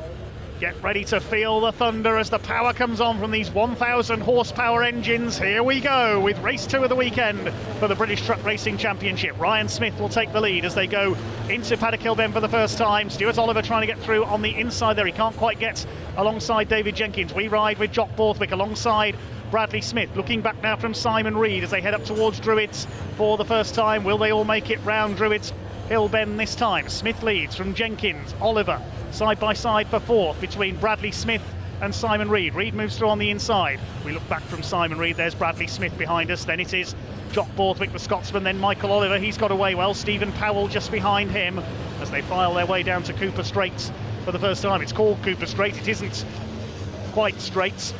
Up towards the left at Surtees, the right at McLaren. Ryan Smith has the early lead from Jenkins, Oliver, Reed, Smith, Borthwick. Oliver Jr. is next in the order. Division 2 is being led, by the look of it, by John Powell. There's Paul Rivett, waiting for the right time to make his move from the back of the field. They complete the first lap then with Ryan Smith already over a second clear of David Jenkins at the front of the field. Over the line they go. Let's see where Tom O'Rourke can get up to around this opening lap. It's at the tail of the field at the moment, I think. Make sure he comes through on this lap. Yes, he has. On board with Jock Borthwick, chasing Bradley Smith on the run up towards Druid. You can see the heavy roll caging in the cab of these trucks. Fifth place is Bradley Smith, then Jock Borthwick, then it's Michael Oliver and his rather battered MAN after the contact earlier on. Seemed to be a bit of a damage magnet over the last couple of seasons, unfortunately. And hang on, the red flag is coming out. What has happened? Oh, that's what's happened. It's Tom O'Rourke. He's in the gravel at Paddock Hill Bend. It's quite a long way up Paddock Hill Bend towards Halewood Rise. So what has happened there? See if we can see what's happened. Back of the field, coming down Paddock Hill Bend. He runs wide. Yeah, the truck just straightened up in the middle of the bend. I don't know whether something broke in the steering perhaps there. Great shame for the Scotsman. Here we go, ready for 12 minutes of truck racing. Well done to the recovery teams there. Getting Tom O'Rourke back to the paddock. Hopefully we'll see him back out tomorrow. Smith and Jenkins lead them up towards the red lights. The power comes on and away they go. Quick start by Stuart Oliver. Watch the number 7. He could get past David Jenkins here in the second place. He won't get ahead of Ryan Smith. But I think Oliver's got the inside line. Yes, he's up into second place as they head down Paddock Hill Bend for the first time. 1 or 2 trucks running wide. Got one into the gravel. That's Michael Oliver. John Bowler's run wide as well. Oliver keeps his foot in. He keeps it going at the back of the Division 1 group. Will they all get round Druids? Okay, Bradley Smith running wide in the 46 truck. It's Smith who leads from Oliver. Jenkins. Jock Borthwick is in 4th place. Then it's Simon Reed, Stephen Powell, Bradley Smith. Next through is Craig Reed, then Bowler, Collett. Michael Oliver recovering from that off, missing the side panel you can see on the number 12 truck. As they start to sort themselves out around this Brands Hatch Indy circuit. We'll look back quickly to see who's leading Division 2. It's John Powell who's got away best in the DAF, number 6, ahead of Craig Evans and Adam Bint. Oh, Michael Oliver's incident-packed weekend continuing. I had a bad feeling he was going to get bogged down in the gravel there, but he kept it going. Ryan Smith will lead as they complete the first lap. Then he's already over a second clear of Stuart Oliver in 2nd place. Now into Paddock Hill Bend we ride with Jock Borthwick chasing now David Jenkins. Good start from Borthwick up into 4th place ahead of Simon Reed. Craig Reed in behind Bradley Smith. Looking back to see the leader of Division 2 is still John Powell ahead of Craig Evans, Adam Bint and Paul Rivett. Jim Bennett and the older Seddon Atkinson has already dropped away. It's good to have Gentleman Jim back in the championship this year. Certainly one of the friendliest teams in the paddock, the Team Bennett squad. Up the hill towards Druids, and Jock Borthwick a little bit wide there over the curve. He almost dropped onto the gravel, holds it together, swings it in. Up on the inside there's Simon Reed, and he goes through, forces Jock Borthwick to go wide. It's a good move by Simon Reed. Good aggression from the Iveco pilot up into 4th position. Down to 5th goes Borthwick in the white and tartan liveried MAN. The colours of My Name's Doddy. Ricky Collett staying ahead of Michael Oliver. Ricky Collett with a down on power engine this weekend. He's had a few engine problems, that truck, over the last couple of seasons. Had a nasty crash with it at Thruxton back in 2020. Oh, and say engine problems, a great flash of flame. Goodness me. Ricky Collett needs to get out of there. He slides it to a halt against the barrier. Well stopped, Ricky Collett. I hope that's truck is not going to burst into flames. Something blew up there. I hope that was just the turbo and not the engine going for a Burton. Ricky Collett very much out of the race.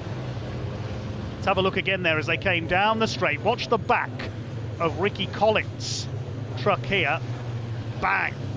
Something went up in a big way there. Hopefully that's not the engine detonating, hoping it's just the turbo. Yes, the red flag has come out, presumably to deal with Ricky Collett's truck. So we'll see if things are okay down there on the entry to paddock, and we'll wait to see what will happen with this race. Such a shame for Ricky, he doesn't have much luck, unfortunately. Well, with the large amount of oil that has gone down from Ricky Collett's truck, the race has been declared at this point. Ryan Smith given the win ahead of Stuart Oliver, with David Jenkins completing the podium. Simon Reed in 4th place ahead of Jock Borthwick and Stephen Powell. Bradley Smith in 7th place, then Craig Reed, John Bowler and Michael Oliver complete the top 10. John Powell wins Division 2 ahead of Craig Evans and Adam Bint. Paul Rivett in 4th place, and it is Jim Bennett who completes the 15 finishers in our second race of the weekend, curtailed early due to that engine failure for Ricky Collett, and that will be, I think, the end of his weekend. Well, it seems to be a plethora of red flags this weekend so far, with Ricky Collett exploding his engine into more pieces than it's meant to be in. But of course, Ryan Smith and John Powell taking first place for their consecutive championships. We're now going over to race 3, the first one of Sunday here at Brands Hatch. So the grid lines up as follows. It's Division 1 newcomer John Bowler who will start on pole in number 14, his MAN, alongside the Iveco of number 68, Craig Reed. Second row, number 46, Bradley Smith in his MAN, alongside the 10 times champion, number 7, Stuart Oliver in the Volvo VNL. Row 3, the Iveco of Simon Reed, number 89, alongside 69 of David Jenkins with his MAN. On row 4, it is the reigning 7-time champion Ryan Smith in the Daimler Freightliner number 1, alongside 92 Simon Faulkner with his Iveco. Row 5, 86 Tom O'Rourke had a tough day yesterday, ended up in the gravel in race 2 and broke the steering on his MAN. Lines up alongside Simon Cole, number 41, with his MAN, graduating to Division 1 this year. Row 6, number 32 Jock Borthwick picked up a fair amount of damage in a collision with Stephen Powell in yesterday's first race, but managed to repair his MAN. Stephen Powell does line up alongside him. And number 12, Michael Oliver, with his MAN, son of Stuart, completes the Division 1 grid. Then there's a gap, and we move to Division 2. The grid reversed from the results of race 1. So it's Jim Bennett, number 28, in his venerable Seddon Atkinson, who lines up on pole alongside number 10 Craig Evans with his MAN. The number 6 of John Powell in the DAF, he had a win yesterday, as did the man alongside him, number 5 Adam Bint with the Volvo Whites. And completing the grid, number 22 Paul Rivett. Here we go, the big rigs ready to rumble on the Brands Hatch Indy circuits. Jim Bennett alongside Craig Evans looking for his first Division 2 win. There's Adam Bint in the Volvo, John Powell alongside him, they had a win each yesterday. Paul Rivett behind them, the ex-saloon car star. Here we go. John Bowler and Craig Reed lead them up towards the red lights. Over 19,000 horsepower about to be unleashed.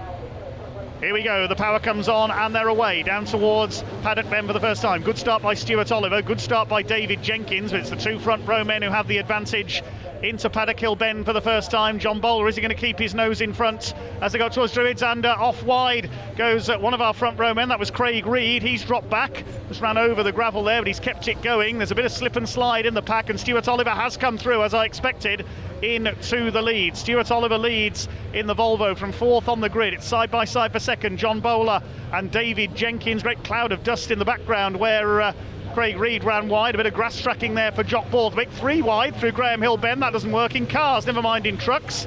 92 of Simon Faulkner got squeezed in the middle there. Bradley Smith has dropped back a little in the 46. He's battling with the Reed brothers. Wait to see what the order is as they come round to complete the opening lap.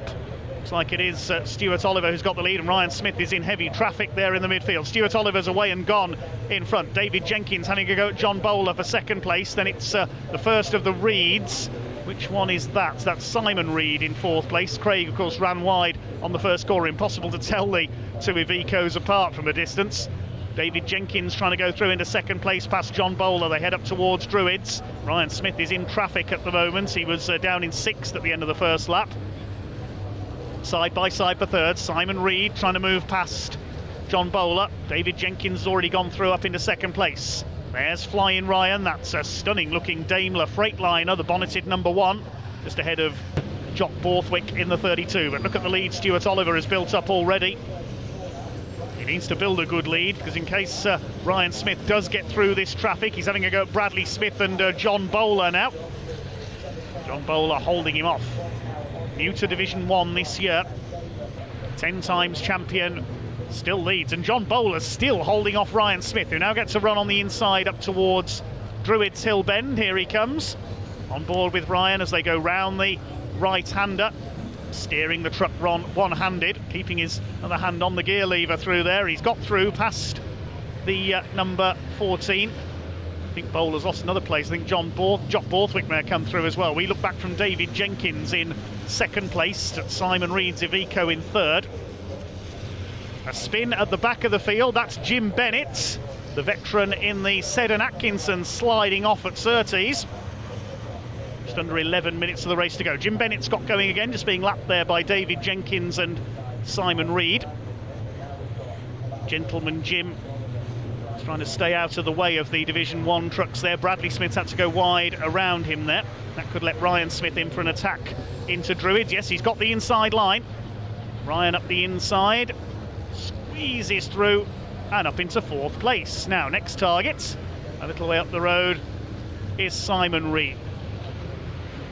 Here's the battle further back for 9th place between John Bowler and Stephen Powell. Stephen went straight on into Druids for the first time in yesterday's race, unfortunately. Never mind that, because look at the way Simon Reed is going. He's right up alongside David Jenkins, but that's left the route through for Ryan Smith. He left the gap there, and Ryan says, thank you very much, I'll go through for 3rd place.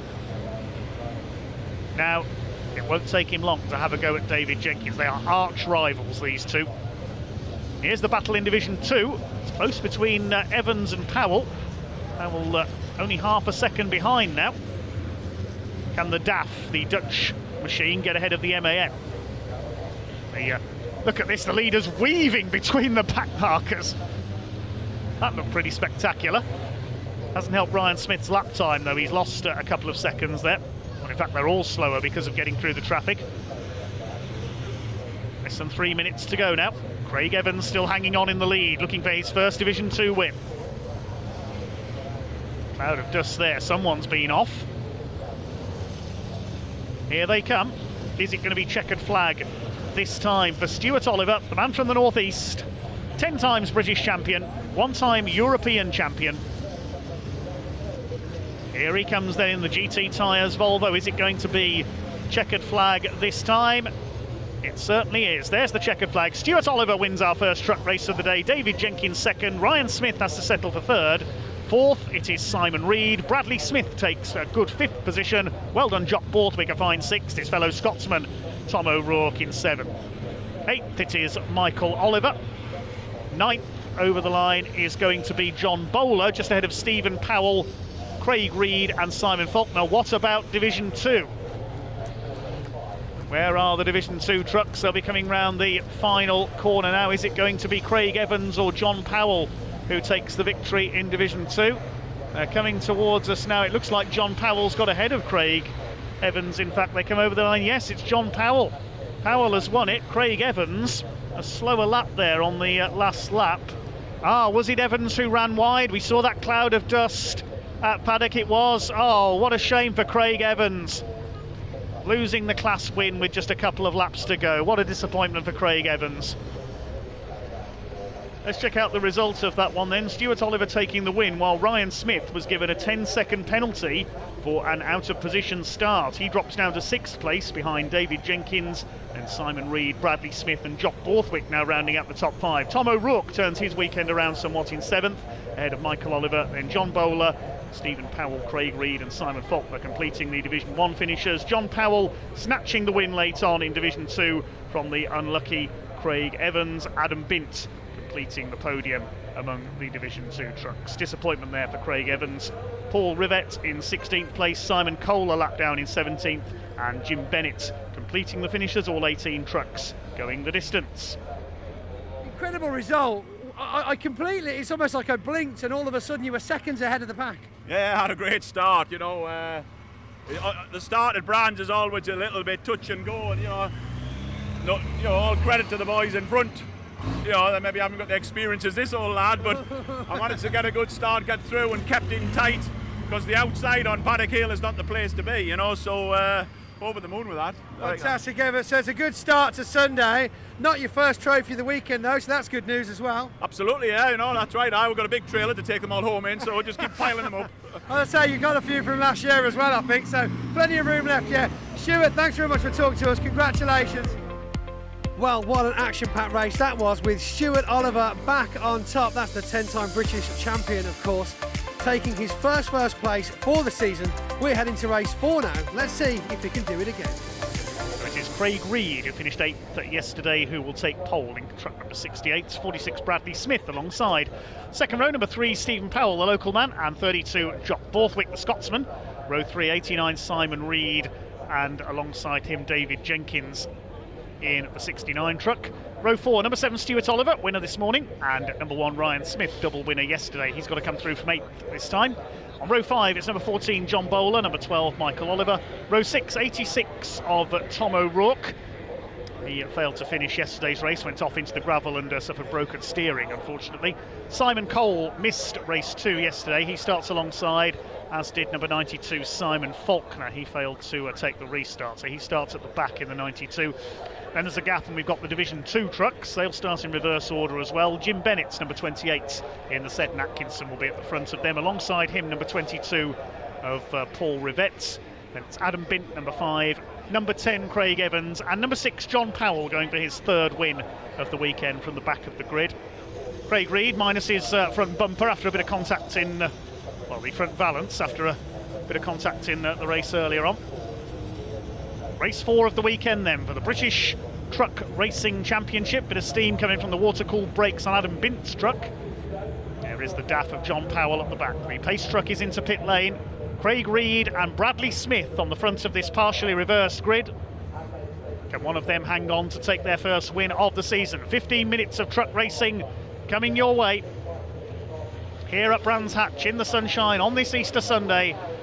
The power comes on and away they rumble down towards Paddock Hill Bend. Good start by Craig Reed, the man from Stoke in the Iveco Stralis. Will lead into paddock for the first time. Good start by Stephen Powell there, just getting a bit of dust kicked up on the inside. They've all made it round paddock for the first time. Let's hope they make it around Druids. Craig Reed has the lead. Stephen Powell making a move up the inside, side by side with his old adversary from yesterday, Jock Borthwick. Simon Reed behind them. They've all made it round, I think. Great stuff. David Jenkins running a bit wide there. We're on board with Craig Evans, giving chase to Simon Cole in the number 41. We're having a few teething troubles with his MAN, known as Eleanor, this weekend. He certainly hasn't gone in 60 seconds just yet, though. Craig Reed has the lead, though. Over the curve, and straight off goes Simon Reed. Goodness me. Straight on he goes, misses the tyre wall. And it's a good job he stopped. They got the truck stopped there and didn't cannon back into the pack on the other side there as they came out of Clark Curves. That would have been disastrous. Somebody else running wide there, Jock Borthwick, kicking up the dust out of Clark Curve there. He's lost some ground. Now, was there contact between Jock Borthwick and Simon Reed? We'll wait and see. if we can get a replay of that. Bradley Smith is in third place behind Stephen Powell. Stuart Oliver's up to fourth, and Ryan Smith is fifth. Yeah, something broke there. There was no contact. That was either a steering or brake failure. The truck just charged straight on. That was a scary moment indeed for Simon. Just went straight off there. No way he could slow the truck down. And he was very lucky. There was a lot of open space for that truck to come to a halt in. That could have been very nasty. On board with Craig Evans, back in the Division 2 pack. He's currently showing us fourth in Division 2 with John Powell ahead of him. Coming up on Simon Cole in the Division 1 machine. Yeah, Simon's still just getting used to his new MAN as Craig Evans goes through. There comes David Jenkins up the inside into Paddock Hill Bend. Up into fourth place. Now Stuart Oliver looking ready to attack, but he's got to be mindful that Ryan Smith is there as well. Smith dodges to the outside. Stuart Oliver moves to cover. Here comes David Jenkins. Oh, Craig Reed's run wide, coming out of Druids. This is Oliver's opportunity. If he can get up alongside, he'll never go round the outside of Graham Hill Bend, surely. Still side by side. If Oliver keeps his foot in, he could take the lead down the straight. Yes, he's done it. Stuart Oliver leads. Craig Reed moving to cover there, but I don't think he'll stop Ryan Smith getting through at Surtees. No, Smith's going to go through into second place, and Jenkins could get third as well. No, Reed able to defend from Jenkins. He's down to third, and it's Oliver versus Smith for the lead now. Still plenty of time to go in this fourth race of the weekend for the British Truck Racing Championship at Brands Hatch. See how much time there is to go as they come up over the line. Just over 7.5 minutes, so we're coming up towards half distance. And here comes Ryan Smith. Here comes David Jenkins up on the outside as well. Ryan Smith is not holding back. He's going for the lead. Round the outside of Stuart Oliver, back to the inside. He's driving that truck like a touring car. David Jenkins to the inside on Craig Reed. He's surely going to go through here for third place at Druids. Yes, he's done it. Achievement to get two cars side by side successfully through Druids, never mind two trucks. Here's the Division 2 leader, Adam Bint, looking for win number 2 this weekend. On board with Craig Evans. He's fourth in the division behind John Powell ahead there in the DAF. Second ahead of them, Paul Rivette, a better run for his MAN this time, the Napa Racing truck. The other Division 2 runner, of course, is Jim Bennett. He's been lapped. I believe Simon Reed is still running as well in truck number 89. He did get going, but he's a lap or two down as Ryan Smith. Oh, he tried a move there by the look of it. He's gone wide at Graham Hill Bend. What happened there? David Jenkins up alongside him. I saw something fly up into the air. Was there contact there between Oliver and Smith? Yeah, Smith's still on the wide line. Throws the truck back across in front of David Jenkins. You know these two are deadly rivals. He does not want to let Jenkins by, but he's going to have to through Clark Curve there. Yeah, Jenkins up alongside. He's going to go through. Is there damage to Ryan Smith's truck? It suddenly seems not to be handling as well. Was there contact there with Stuart Oliver? We didn't see going into Graham Hill Bend. Ryan Smith was up behind Stuart Oliver coming down to Graham Hill Bend. I think he almost clipped the back of him, but he didn't expect Oliver to go so wide into the corner. It's enough to drop him back. He's back up the inside though on David Jenkins into Druids. He goes through. He'll be fired up now, Ryan Smith. Stuart Oliver, you can see him moving to defend as they come down towards Graham Hill Bend. Is it going to be win number 2 for Stuart Oliver? This would tie the score at 2 wins apiece for the weekend. The decider will be race 5. With Craig Evans over the line and challenging John Powell for a podium place in Division 2. Here they come into the final couple of corners. I don't think Ryan Smith's going to do it. I think he's going to have to settle for second place. Stuart Oliver gets his foot down. Ryan Smith will try and get up alongside. He'll try the outside run, but he's not going to do it. Stuart Oliver takes win number 2 of the weekend. Ryan Smith second, David Jenkins third, covered by less than 1.5 seconds at the line. And well done, Craig Reed, a fine 4th place. Further back, Michael Oliver, his best finish of the season so far in 5th. Stephen Powell in 6th, then Tom O'Rourke, Jock Borthwick and John Bowler. And here comes Adam Bint, the Oxfordshire driver in the older Volvo. Is going to come in to take the win in Division 2. 3.5 seconds clear of Paul Rivette. He's led Division 2 all the way. We're on board with Craig Evans. He chases them home. Bint takes a clear win in Division 2. Paul Rivette gets his best results of the season in 2nd, and John Powell just holds off Craig Evans to take 3rd. They were the last trucks on the lead lap. Behind them, Simon Cole a lap down, then Jim Bennett. Simon Reed should come in as well. Trademark sideways celebration from Adam Bint. Shades of Kurt Göransson, who took so many wins in a Volvo similar to that in the late 80s and early 90s. And it was Stuart Oliver who went on to victory ahead of Smith and Jenkins, covered by 1.4 seconds at the line. Craig Reed in fourth ahead of Michael Oliver. Good result for him. Good battle with Stephen Powell. Tom O'Rourke seventh, battling fellow Scotsman Jock Borthwick. John Bowler taking ninth, and well done Adam Bint, second win of the weekend in Division 2. Paul Rivette behind him ahead of John Powell and Craig Evans, then Simon Cole and Jim Bennett a lap down, completing the top 15. Simon Reed did get going again after a visit to the pits. He was the only other finisher because Bradley Smith sadly dropped out. Let's head down to Pointy in pit lane. Once more this weekend, Mr. Stuart Oliver, let me give you a pat on the back, sir. I can't believe I'm talking to you again with Ryan Smith snipping at your heels that entire race pretty much. The pressure you must have been under to keep Ryan back the second half of that race. It was so close. Yeah, I knew he was there, but I knew Dave was behind him, and Dave wouldn't be giving him any grace, so I was sort of playing it a little bit. But no, he was there without a doubt, you know, but I enjoyed it. That's what we come for, you know what I mean? That's proper good. Well, you join us down here right at the far end of Parc Fermé, of course. That means because we're with the first place Division 2 driver, Adam Bint. Adam, congratulations on that win. Well deserved. Yeah, it was a nice drive, and I managed to keep up the Division 1 as well, and it's nice to be mixing it up with other people as well. It is interesting because obviously Division 1 on paper is just one group and then Division 2 separately, but out on the circuit we're seeing quite a combination of position changes, aren't we, where we've got Division 1s dropping back, Division 1s that are close to the front, and like you said yourself, the Division 2s getting mixed up in the action. Yeah, there's a lot of people, new trucks and new bits of kit, and they're having teething problems, and obviously we're capitalising on them issues they're having, and it's just making for a good viewing. Adam, thank you very much for talking to us. Let's get you over to that podium and give you some silverware. Adam Bint, first place, race 4 in Division 2 here at Brands Hatch. Well, would you, Adam and Evie? Stuart Oliver, in fact, making it 2 first place podiums for the start of the season here at Brands Hatch, and Paul Rivette taking his first podium of the season. Let's head over now to the last race of the weekend and see if we can get through this one relatively unscathed. This grid is based on the race this morning, race 3 with the top 8 in Division 1 reverse. So it's Michael Oliver, number 12, on pole position alongside 86 Tom O'Rourke. Finally gets a decent start on the grid this weekend.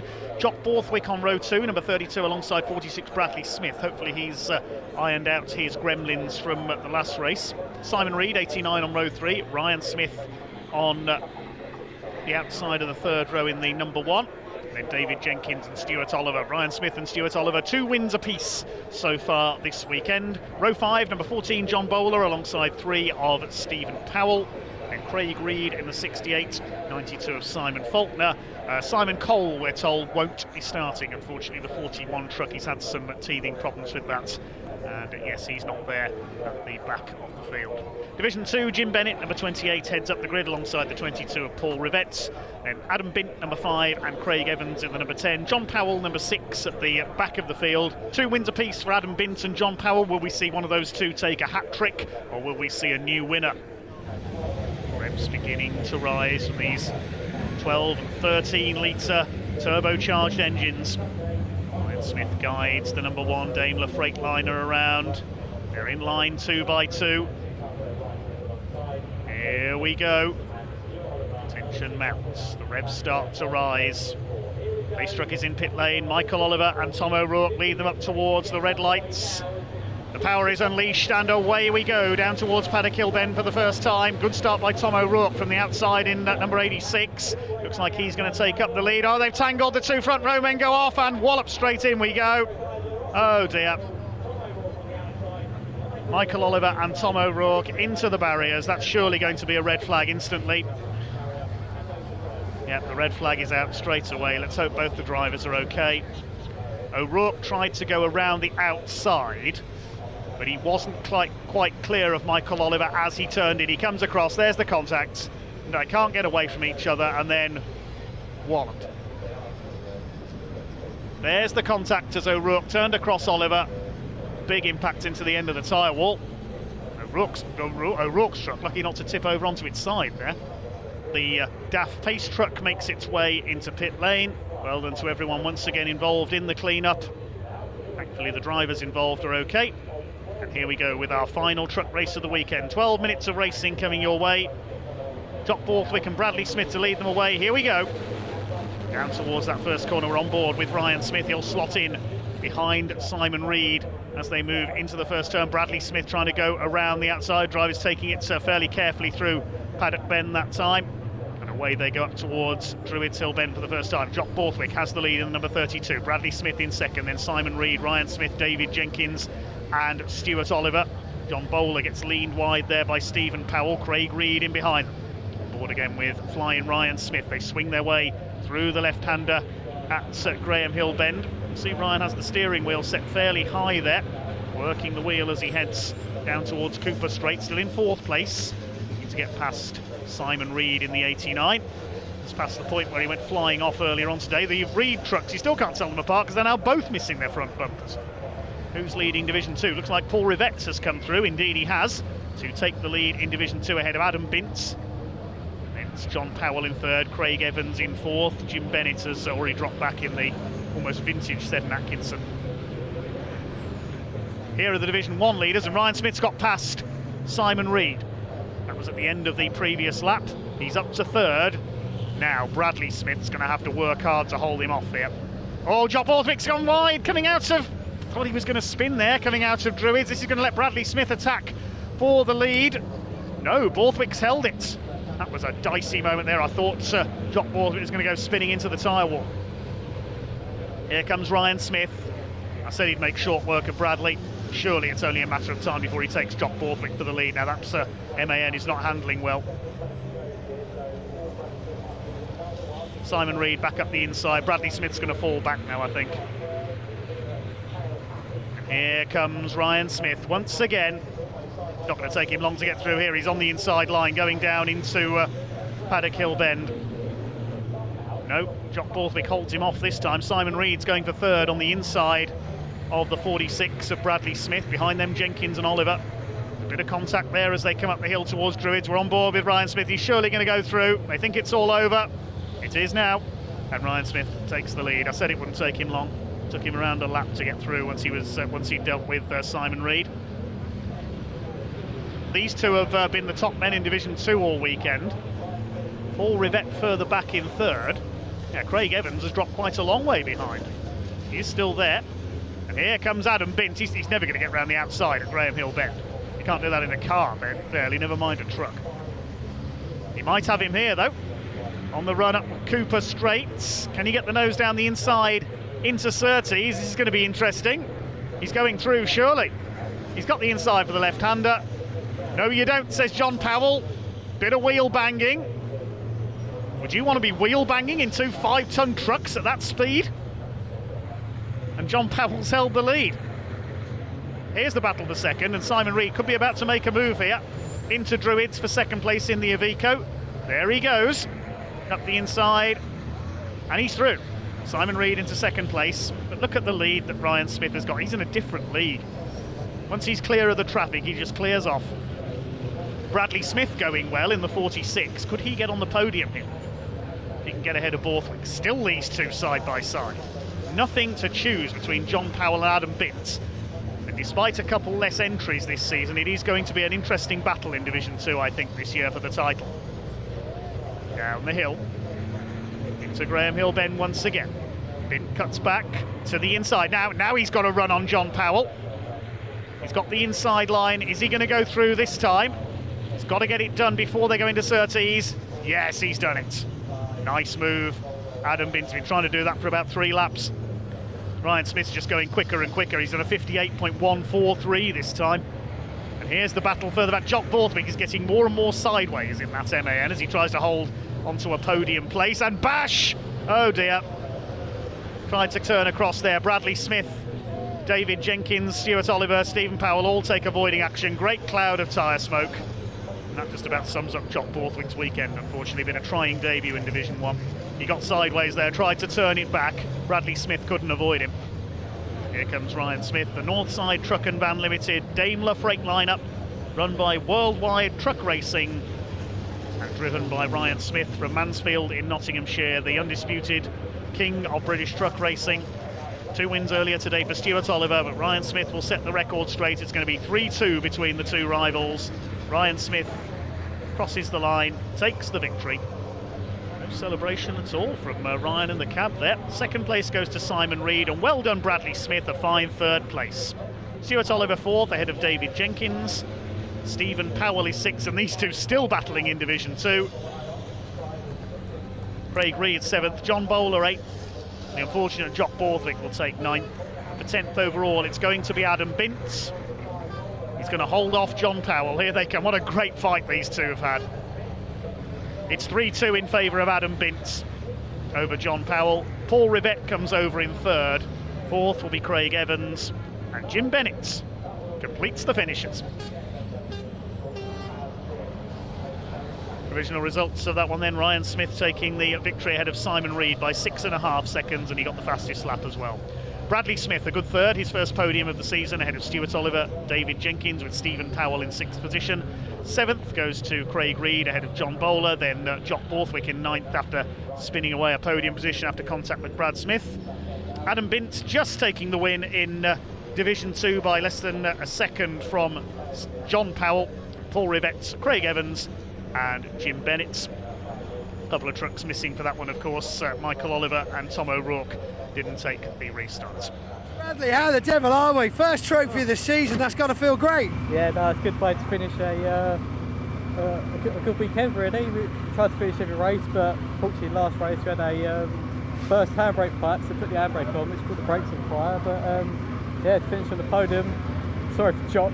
Have a little love nudge down the bottom there, but yeah, it's good. The trucks were brilliant all weekend. Big thank you to Tim, Tom and Melanie at Unit 8 Motorsport for all the help, the shop. It's brilliant people, brilliant advice. Tim and Melanie, believe it or not, were actually at my wedding. They're great friends of mine, yeah. Really nice people. Unit 8 Motorsport's big in Europe as well, isn't it? Oh yeah, brilliant. Yeah, you've got Albacetti, a brilliant driver, and great team. Brilliant at what they do, and yeah, it's brilliant. Looks like they put some magic into your Ferns truck then. Oh yeah. Well, as you can see and hear behind me, drivers are back in trucks making their way back to their tents to pack up and go home. It's certainly been a fantastic and, let's say, eventful start to the 2023 season here at Brands Hatch for the British Truck Racing Championships. That's all we've got time for now, though, so please do have a great month and we'll see you back at Pembury, South Wales.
Have you seen this trailer? If you have, take a photo when safe and then send it to us. All for a chance to win one of our 5 miniature truck and trailers.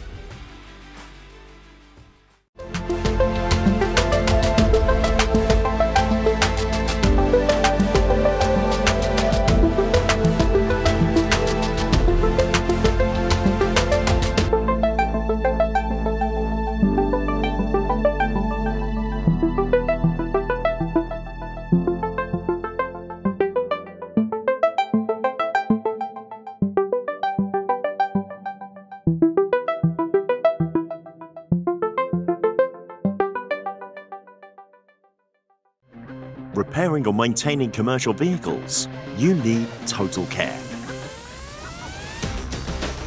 Whether you're fitting out a new workshop, bringing your vehicle maintenance in-house, or thinking of an upgrade, our equipment experts will make the process simple. And with UK-wide service engineer coverage and flexible finance options, you can be sure that for workshop equipment, it's total care.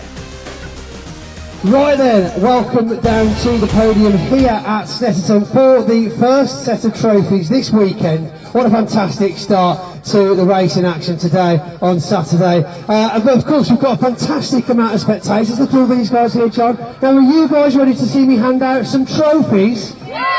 Oh, this is it. We didn't rehearse it. It's fantastic.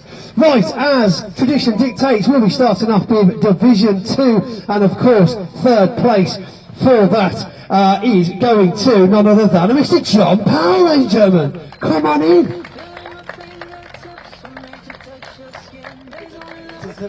Make your hands look big. Okay. Yeah, good job. Look at that. Thanks, mate. Nice one. Well done. And a second place going to Mr. Adam Bint. Thank you very much. Oh, which means in first place with a prepared bottle of champagne as well. Put your hands together for Paul Rivette, ladies and gentlemen. Well done, sir. Very good job. Now, before we get to slapdash with the bubbly, let's just have another round of applause for your top three, Division 2, and we'll just make our way along and see what we thought of the first race. Doesn't need to be one word, just what your thoughts, John? Tiresome. Tiresome, I like it. Paul? Fairly calm, actually. Fairly calm, actually. Watch this space. He's put a target on his back now. Adam? Dusty. Dusty. Oh, it is a bit warm. Right then, and we're ready for the champagne. Round of applause for your Division 2 top three for the first race. What a way to start the weekend, ladies and gentlemen. Right on, Paul, thank you. I've only got two of these, alright, so don't, maybe the next race. Right then, into Division 1, and as I predicted, and this was a prediction, I told him, we interviewed him just before the first race, and, well, I told him he'd already won the podium, so we didn't need to worry about it, did we? We've got champagne all over the lens, I can see, so I'm sorry for the viewers at home if this isn't very clear. But put your hands together for a fantastic start of the weekend. Bradley Smith, ladies and gentlemen.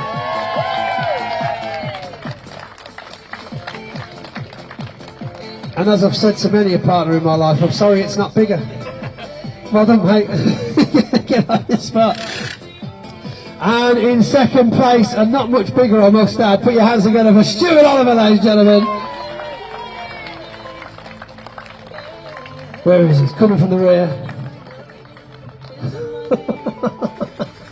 Thank you, sir. Well done, very good.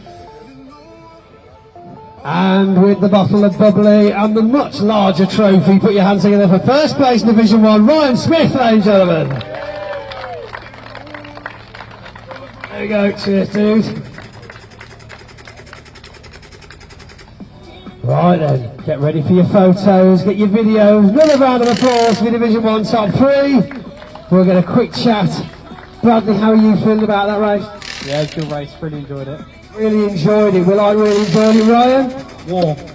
Look at that, scared. You scared me then. Warm, I tell you. Not now, not now. And still.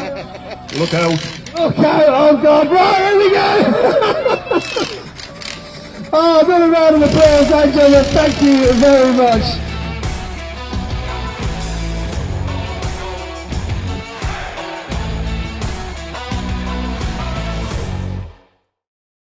Smashes and crashes and explosive engines saw us finish Brands Hatch weekend for the last meeting of the British Truck Racing Championships. But here we are at sunny South Wales at Pembrey Circuit. Welcome to the British Truck Racing Championship.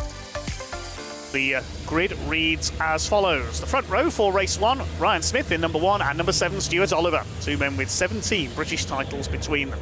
Second row, the two MANs of number 69, David Jenkins, and 3 of Stephen Powell. The third row, the youngest man on the grid, Bradley Smith in the 46, alongside Simon Reed in his Iveco.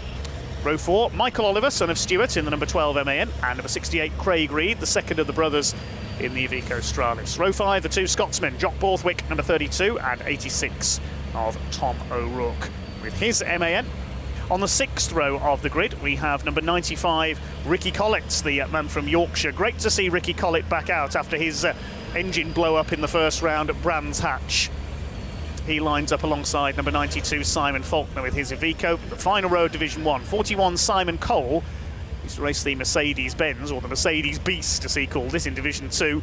Lines up alongside number 14, John Bowler, another Division 2 graduate, with his MAN. Then there's a gap of a couple of rows, and then we've got the Division 2 trucks, headed up by John Powell, number 6, in his DAF, alongside Adam Bint, our camera truck, with the Volvo white Aerodyne. Then we've got number 10, Craig Evans, still looking for his first win, Division 2, in his MAN, alongside Paul Rivett, the former British touring car racer and Renault Clio multiple champion, with his MAN. That's the Napa Auto Parts sponsored truck.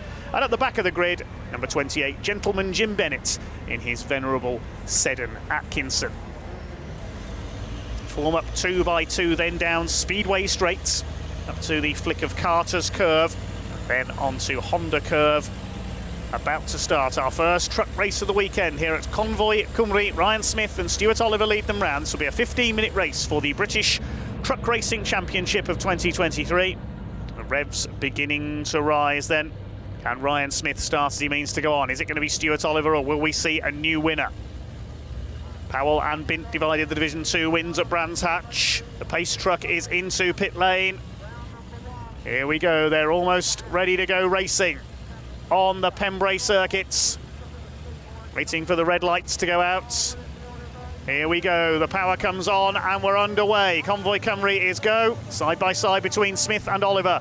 Down towards Hatchett's hairpin for the first time. It's going to be Ryan Smith who takes the early lead. Stephen Powell comes barrelling down the outside in the MAN. One of the Reeds is up there as well in the Iveco. They fling their way through the hairpin. There's contact already. Bradley Smith made a bad start. He's been clipped by Jock Borthwick. 3 into 1 didn't go through the hairpin for the first time. Everybody else looks to be round okay. I think Adam Bint is leading in Division 2. It's Ryan Smith from Stuart Oliver. Stephen Powell with a good start up into 3rd place in the HGV Direct MAN as they head out towards the back of the circuit for the first time. David Jenkins is in 4th place. They've broken away as a result of that schmozzle further back at the hairpin. Bradley Smith has been able to hold 5th position in the number 46. Then Jock Borthwick. 7th is Michael Oliver. We've got a tangle at the back. That's Ricky Collett and Tom O'Rourke. They've gone onto the rallycross course on the infield. Now we'll see if we can see what happened further back. And Tom O'Rourke goes straight into the side of Michael Oliver. So that's what happened. He went spinning out. Oliver saved it. And Ricky Collett had nowhere to go. Went off rallycrossing. Still leading Division 2 is Adam Bint. He's going well up there in, well, he's in 8th overall now. He's picked up another place. I think we've lost Michael Oliver, that's why. He's not come through on that lap. So Michael Oliver and Providence are on board with Adam Bint. He's won here in Division 2 several times in the past, and the lead gap has come down a little there. A little? It's come down a lot, because Stuart Oliver now right on the tail of Ryan Smith. Whether he's had a moment out on the back of the circuit there, I'm not sure, but Stuart Oliver's caught him. They come through to complete lap number 3. It wouldn't surprise me if Stuart Oliver gets the fastest lap this time through. He's going for the lead. Over the line they go. Yes, Brian Smith lost 2 seconds on that last lap, so I'm not quite sure what happened there for the Daimler Freightliner, but Stuart Oliver's ready to attack for the lead. Down into the right-hander hairpin at Hatchett's, and the 2 MANs closing up as well of Powell and Jenkins. There's only less than 2 seconds covering the top 4 now. It was 2 seconds covering the top 2 last time through. Ryan Smith getting back up to speed then. I thought he had a problem towards the end of that lap. He backed up dramatically, but now he's pulling away again.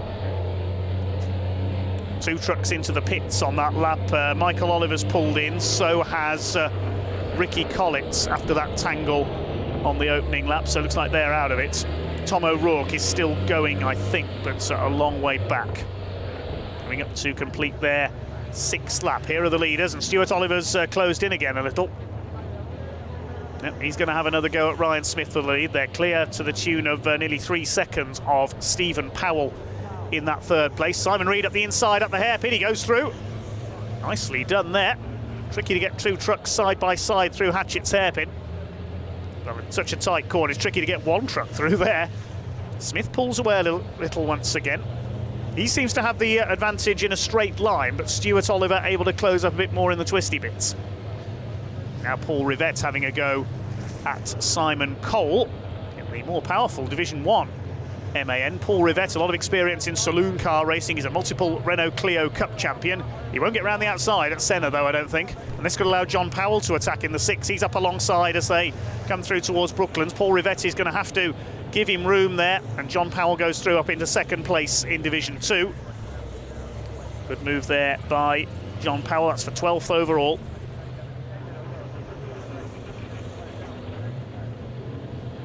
Having a go at Simon Cole in the 41. Through Senna, up towards Brooklands. It's over 3.5 minutes of this race still to go. Here comes Paul Rivette. He's going to have a go at Simon Cole. Paul Rivette has shaken off his Division 2 rivals. He's having a go at the Division 1 truck, and he goes through into Carter's Curve. There's Stuart Oliver. And these two have now got to lap Tom O'Rourke. Is he going to move out of the way? Well, move out of the way. I think he's pulling off Tom O'Rourke onto the grass, so his race could be over. Unless that was an extreme bit of moving out of the way, he decided to move onto the grass to let everybody through. But I think that could be a retirement. There's a black and white flag being shown, I noticed there behind the timing tower. That's the driving standards flag for somebody. Didn't see who it was for. Yes, Tom O'Rourke into retirement in the 86. That will put him to the back of the Division 1 grid, along with Michael Oliver and Ricky Collett, who are already out of the race for race number 2. Race number 3, I should say, because race 2, the grid is set by the 2nd fastest time in the qualifying session. It's going to be a win for flying Ryan Smith. Stuart Oliver tried his hardest, but the back marker traffic making something of a difference, and Ryan Smith is heading for his 4th win of the season in 2 weekends, picking up exactly where he left off at Brands Hatch. The 7-time champion, flying Ryan Smith, comes in to take the victory. 2nd place will go to Stuart Oliver. They are well ahead of the rest, separated by 3.7 seconds at the line. Stephen Powell holding on for 3rd ahead of David Jenkins. He held off his fellow MAN pilot all the way. Bradley Smith a good 5th, and Jock Borthwick will just hold off Craig Reed the 6th place. They had a good fight in the closing stages, 0.3 of a second apart. Oh, we've had a bit of an off there for Craig Evans on the last lap. He's making a bit of a habit of that, unfortunately. Meanwhile, in Division 2, a power sliding Kurt Goranson style finish for Adam Bint. He takes the win in Division 2 in our first race of the weekend. That's his 4th win of the season. Who's going to be home in 2nd? It should be Paul Rivette. Yes, there he is, just lapping Jim Bennett. Paul Rivette 2nd in Division 2. John Powell is 3rd. Craig Evans 4th. The final finisher in Division 2 will be Jim Bennett. Here's what happened to Craig Evans in the closing stages there, was attacking John Powell. He nearly attacked him well and truly. Big lock up there into Brooklands, ran out wide. Let's confirm the results of that one then. Ryan Smith the winner by 3.7 seconds over Stuart Oliver. Stephen Powell in 3rd place, and David Jenkins just behind him. Bradley Smith completing the top 5 ahead of Jock Borthwick, then the Reed brothers and Simon Faulkner completing the top 9 overall. Then we had the Division 2 runners with Adam Bint beating Paul Rivette by over 12 seconds. John Powell taking 3rd place, then Craig Evans and Jim Bennett completing the 5 finishers in Division 2. Fastest lap of the race going to Ryan Smith, 1 minute 10.91. And there were only those 14 finishers. Simon Cole was a late retirement. Tom O'Rourke we lost, as we saw, and Michael Oliver and Ricky Collett victims of the early pile-up. So, Ryan Smith, you're looking a bit warm there. I take it it's hot in that cab? Oh, it was plain sailing up until I hit somebody's diesel, and it fired me off, and I just got back on in front of Stuart. That was pivotal, really important. We just had enough gap. So when you're leading, the only downside to leading is you're the first to hit anything on the track, and we hit the diesel. But wanted to say thank you to my team. They worked so hard. Still not found the problem, but I'm not letting it kill the buzz. I've noticed it's not affected you too much, still putting some great lap times in there. Yeah, and it was just about management and keeping an eye where Stuart was. But when I hit the diesel, got back on, I had to change my strategy for the line for 3 or 4 laps. Of course. Stuart could risk it. So he held on to me for a little bit, but no, honestly delighted with that. Mr. Powell, look at this hat, sir. 3rd place. Don't get many of them. It's a typo. It's a typo. Yeah, at least it's typo something. You know what I mean? I would like to say before we go any further, I've got to say a big congratulations to my man Dory, who's on our team. Can't be here this weekend because he was due a baby, and he's literally had it as we was going around the track. Whoa! So he's just had a baby boy today. Is so he going to call it congratulations Steve to him. then, right? I think he's going to call it Leo after the other one. So you've caught a third place, first race of the weekend. Well done. And also, we've had a baby born during the race as well. Not here, he's in a hospital. Not here, obviously, at a hospital. Yeah, that'd be weird. Hands on that thingy yet. I mean, you never know. It hasn't happened yet. Well, they say there ain't nothing wrong with a little bump and grind. We certainly saw that from race 1 into race 2 of the weekend now. Let's hope they can behave themselves. Let's have a look at the grid then for our second truck race of the day. Stuart Oliver, the 10 times champion, on pole in the Volvo by 1,000th of a second ahead of the 7 times champion Ryan Smith in the Daimler Freightliner. David Jenkins and Stephen Powell resuming their battle on the second row of the grid. Row 3, Simon Reed in the Iveco alongside Bradley Smith in the 46. Fourth row of the grid, Jock Borthwick in number 32, displaying the My Name's Doddy colours alongside 68 Craig Reed in his Iveco.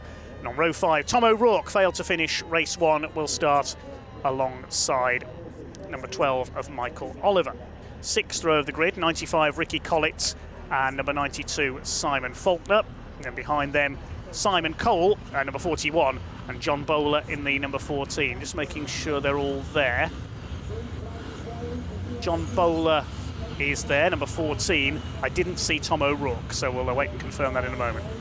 Division 2, meanwhile, John Powell, number 6, is on pole alongside the 5 of Adam Bint, our winner earlier on. Row 12 is number 10, Craig Evans, and 22, Paul Rivett, and Jim Bennett, number 28, completing the grid. Tension beginning to mount then ahead of race number 2 of the weekend for the British Truck Racing Championship. Stuart Oliver, Ryan Smith, David Jenkins, Stephen Powell, Simon Reed, Bradley Smith, Jock Borthwick, Craig Reed, there's Michael Oliver. 15 minutes about to get underway then from the rolling start. They thunder down towards Hatchett's Hairpin for the first time. Here we go with race 2 of the weekend for the British Truck Racing Championship. Ryan Smith tries to cut across, but Stuart Oliver's got the inside line. Stephen Powell gives it a banzai move down the outside. He tried that in race 1 as well. Division 1 make their way through already. Division 2 overlapping with them. Adam Bint's got a good start up the inside there, side by side with Ricky Collett in the Division 1 MAN number 95. It's Stuart Oliver who leads from Ryan Smith. Stephen Powell in third place, trying to hold off David Jenkins. He's having to go at Ryan Smith for second place. Adam Bint proving he can run with Division 1 once again. John Bowler's dropped back a little in the 14. They head up towards Senna for the first time. Stephen Powell gets the tighter line, trying to attack Ryan Smith. Jenkins in fourth, then Simon Reed rounds out the top 5. Jim Bennett at the back of the field in the 28s. Craig Evans under fire from Paul Rivett, who hasn't got the best of starts here in Division 2. He's dropped back a place or two. There's John Bowler in there, the number 14, battling with his old Division 2 rivals. Up towards the completion of lap number 1 then. Adam Bint already up there with Division 1. Here comes Ricky Collett barrelling down the inside, retakes the rather cheeky Division 2 leader, taking on the more powerful machines. To the right-hander of Hatchett's Hairpin. This is allowing Powell to escape in third place. Bradley Smith in 6th position, holding back Michael Oliver. Had a crash-filled season last year, the younger of the Oliver family. Enjoying better fortunes so far this season. Ryan Smith to the inside, takes the lead. And not often we see moves made there at the crossing. That's a good move by Ryan Smith. He's taken Stuart Oliver. I think Stuart rather caught by surprise there as well, just throwing it up the inside there. Flying Ryan. He's already got the fastest lap of the race, 1:11.351, and now watch that Daimler Freightliner start to escape. Once again, no stopping Ryan Smith here at Pembrey. Powell is in third place. Then we've got David Jenkins. He's coming under fire from Reed again. We ride on board with Jock Borthwick. See the driving style here from Jock. One hand on the wheel, the other hand working the gear change. Make it into almost an art form, these truck racers. Incredibly skilled drivers. Jock Borthwick at the back of this group, chasing Michael Oliver. A bit of smoke there from David Jenkins. Looks like he's in trouble. Yeah, quite a lot of smoke there. David Jenkins with problems. Now, I think that's engine smoke. Is that tyre or engine smoke? There is damage to the tyre, look. He's been hit by Simon Reed. There's damage to the front of Simon's truck, so David Jenkins is going to have to pull in. They won't let him continue while he's emitting that amount of smoke. He's going to have to be pulled in, unfortunately, David Jenkins. There's problems there for the 69 MAN. He's laying a James Bond-style smoke screen, and Simon Reed spins out. Now, was that on oil from David Jenkins' truck, I wonder? Simon won't be too happy there. He spins out. That's 5th place gone. That's allowed Bradley Smith up to 5th. You can see it's the rear tyre is punctured on Jenkins' truck as well. That's causing some of the smoke, but I think there's engine smoke there as well. There must have been contact between the two of them. Simon Reed gets going again, or does he? He's on the grass. Now, was that spin because of damage to the truck? I'm not sure.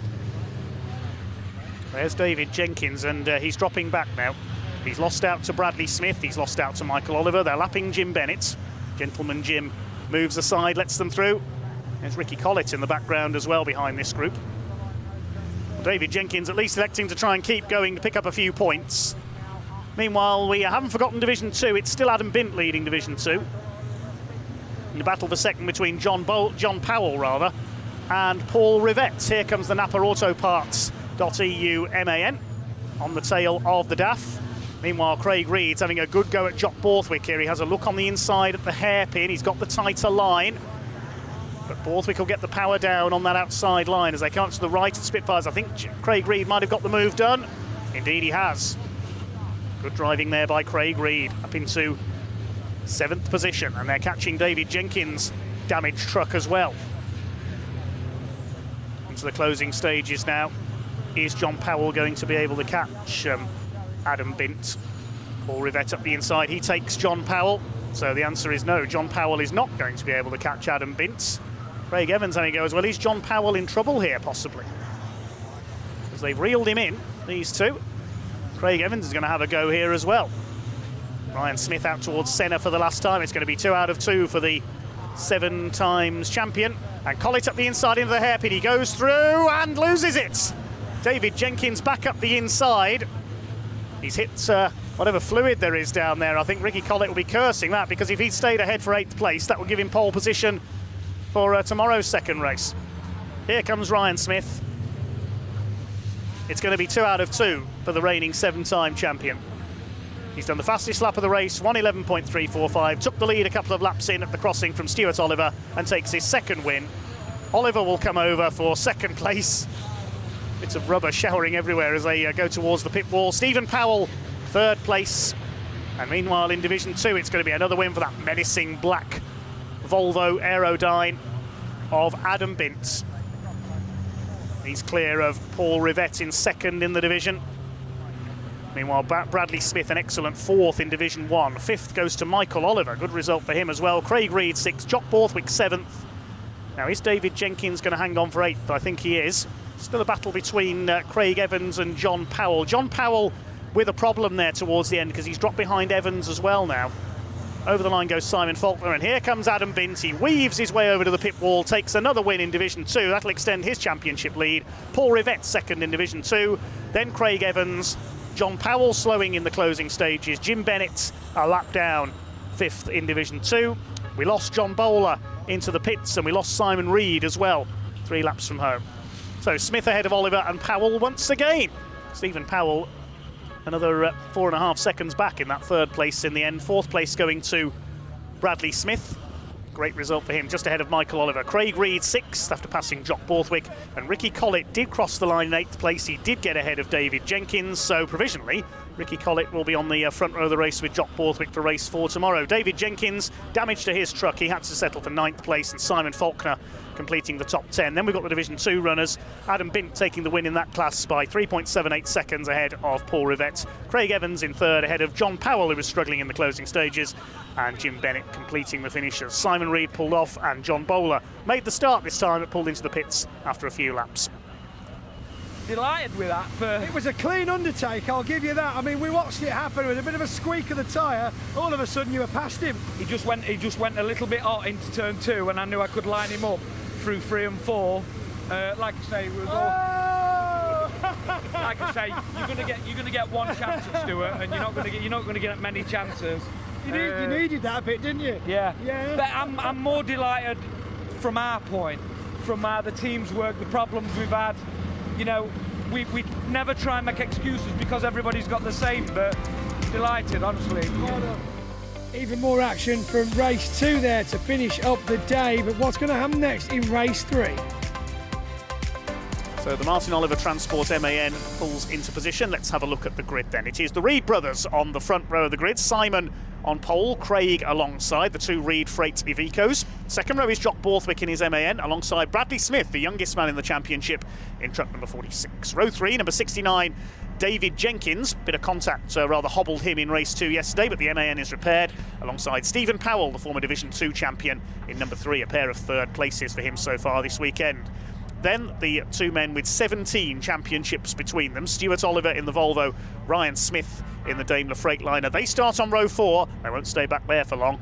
Row 5 is number 92, Simon Faulkner with his Iveco, and we should have Simon Cole in his MAN. He missed race 2 yesterday, so I'll make sure that he is there. Row 6, number 86, another Scotsman, Tom O'Rourke with his MV Commercials MAN. Although Michael Oliver is lined up there on the inside, I can see, with the GT Tyres MAN number 12, so we might be missing Tom O'Rourke, unfortunately. We'll check that.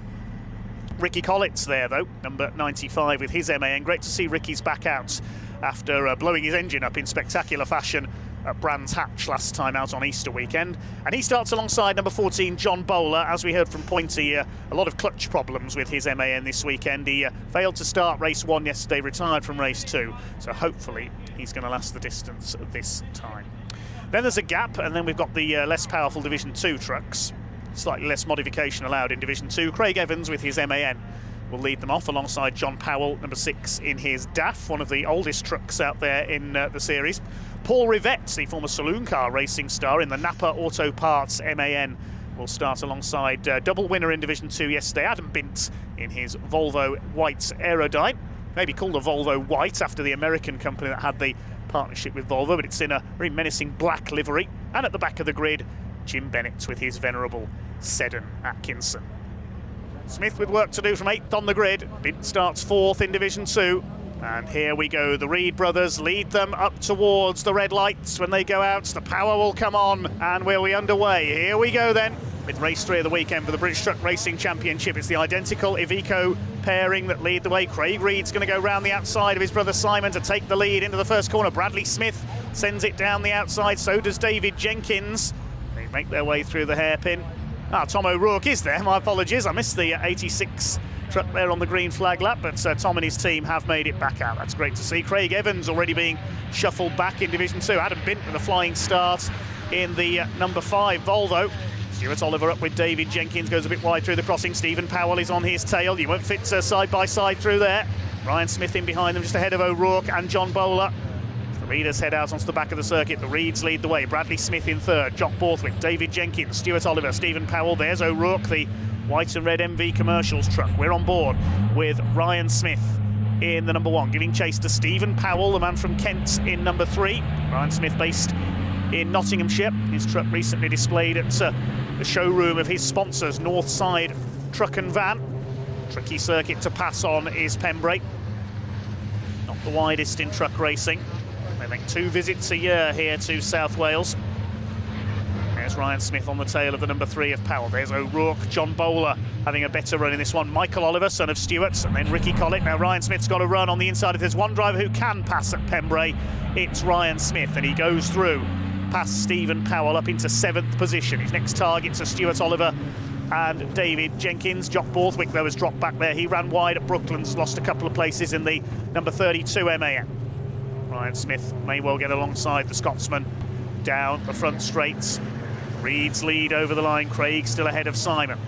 David Jenkins does the fastest lap. No, he doesn't. That's usurped by Ryan Smith in 7th place. 1:11.673, and he's up the inside of Jock Borthwick into the hairpin. 7 times champion passes the Scotsman. Craig Reed still leads, though, half a second ahead of his brother Simon. They, I think, are working together to get away from the rest of the field, build up a gap before the quicker runners, i.e. these 3, come through. Bradley Smith is still in 3rd place in his MAN. Stuart Oliver, a bit of a slide there. Was there a tap from Ryan Smith? I'm not sure. Stuart Oliver tries to hold the inside, but Ryan goes through and up into 5th position. There are the Reeds. Bradley Smith, David Jenkins is Ryan Smith's next target. Here come the brothers, and Jock Borthwick's wide on the grass again in the background. So was Stephen Powell sliding wide there. Now, are the Reeds working together, or are they going to start fighting each other? A family tie is going to be ditched here between the two Iveco pilots.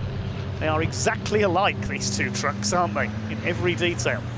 I think Simon's going to try and go for the lead as they come down the straight. Simon failed to finish race 2 yesterday, so he needs to make up some points, and he's going for it into the hairpin, and he passes Craig to take the lead. We haven't forgotten Division 2 either. We caught a glimpse there of Adam Bintz, the Division 2 leader. He's ahead of John Powell in the number 6, but only just. Paul Rivette in 3rd place ahead of Craig Evans. Simon Reed has taken up the lead then, looking for his first win of the season. There's the battle in Division 2, and John Powell's got through on the hairpin. John Powell takes the lead from Adam Bintz in Division 2. They were very close as they crossed the line. It's John Powell in the DAF, one of the older trucks in the series, that leads the way. David Jenkins catching up. They're already lapping Jim Bennett, and Ryan Smith is now catching Jenkins for 3rd place. They are deadly rivals, these two. 2011 champion David Jenkins. Where is Ryan Smith going to try and make his move? Is it going to be on Speedway Straights coming out of Brooklands up to Carter's Curve? On board with Ryan Smith. He's trying to line up David Jenkins. Moving to the inside. Jenkins giving him room. Side by side towards Carter's Curve. He's going through. Ryan Smith up into 3rd place. Good driving by Jenkins there. Just gave his rival room to get through on the inside. Jim Bennett gets the blue flag from the marshals to warn him that there's quicker trucks behind him. Jim, a very courteous racer, known as Gentleman Jim. He moves aside, lets the quicker runners through. Meanwhile, Ryan Smith up the inside is going for 2nd place. On the inside of Craig Reed into the hairpin, he goes through. Can anyone stop Ryan Smith this weekend? Let's see if Simon Reed can. His lead gap was 1.7 seconds at the line that time through. Ryan Smith has got the fastest lap of the race, 1:10.9. The only driver to have lapped under 1:11 in this race. Change for 2nd place in Division 2. Paul Rivette has got through. Adam Bintz is struggling a bit in this one. Here's a replay of Paul Rivette's move on Adam Bintz, and well, that might be why Adam Bintz's handling's a bit off. Rubbing's racing, as they say, and they were certainly rubbing there with Paul Rivette. Meanwhile, here are our leaders, and now Ryan Smith is right with Simon Reed. I knew it wouldn't be long. He's on his tail as they come up to Carter's, and now Simon Reed is working to defend. We're on board with the 7 times champion Fly-In Ryan. Now, where is he going to make his move? They're coming up through Honda Curve and into the Cowell Straight, past the pits. Here he comes. He's on the inside. Surely Simon Reed's going to have to cede to the champion here. He gives him room into the hairpin, and through goes Ryan Smith into the lead for the 3rd time this weekend. David Jenkins trying to get the MAN onto the podium. He knows he needs to make up ground. He's never going to get stopped in time there, is he? Slides it round the hairpin. He's done it. I can't remember seeing an overtake round the outside of the hairpin in cars, never mind in a truck. That's incredible from David Jenkins. How's he done that? Well, maybe it's David Jenkins who's going to be driving in the truck drifting display, the way he threw it round there. Meanwhile, Ricky Collett's now having a go at Tom O'Rourke, but that's the move of the season so far from David Jenkins. I wouldn't have believed that possible, getting a truck round the outside on Hatchett's hairpin. How has he done that? Paul Rivette's defending now from Adam Bintz, who's back on the pace in Division 2 in the Volvo. John Powell's been able to pull away, though. He's going to take his first class win of the weekend and end Adam Bintz's hope of a hat-trick. No stopping. Fly-In Ryan Smith here at Pembrey this weekend. He takes the checkered flag. Stuart Oliver a lap down, so Simon Reed will come over in 2nd. David Jenkins, with the move of the season so far, takes 3rd. Still the battle going on for 2nd in Division 2. Paul Rivette and Adam Bintz together. 4th goes to Craig Reed. 5th is Bradley Smith, then Jock Borthwick, Stephen Powell, Michael Oliver. That'll give him pole position for race 5. Tom O'Rourke holds off Ricky Collett for 9th place. John Bowler will get his first finish of the weekend in 11th. And Division 2 is going to be won by John Powell in the DAF number 6. Here he comes over the line. John Powell wins Division 2. Paul Rivette will just hold off Adam Bintz for 2nd place. Craig Evans is 4th in behind Simon Faulkner there, who's 12th in Division 1. Stuart Oliver finishes a lap down, as does Jim Bennett.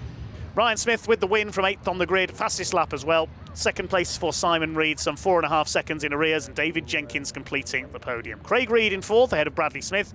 Good result for Jock Borthwick up there in 6th in his MAN, ahead of Stephen Powell, Michael Oliver. Tom O'Rourke had to settle for 9th, ahead of Ricky Collett. Good battle between those two. John Bowler gets his first finish of the weekend in 11th.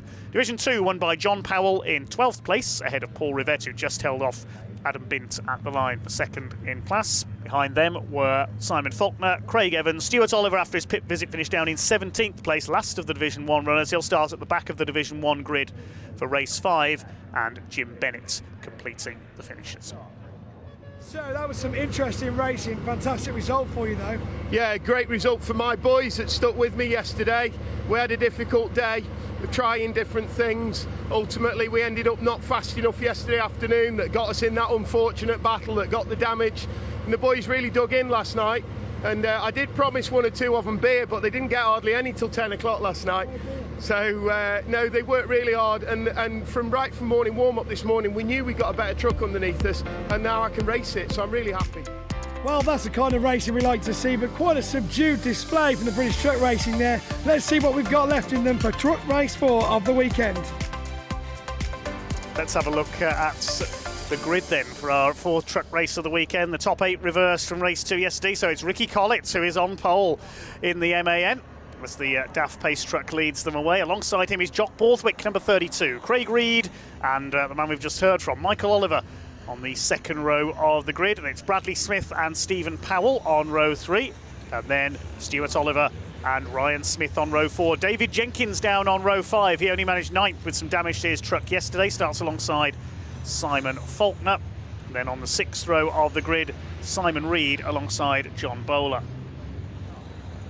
7th row, completing Division 1, Tom O'Rourke, and no Simon Cole, unfortunately, after some problems earlier in the weekend.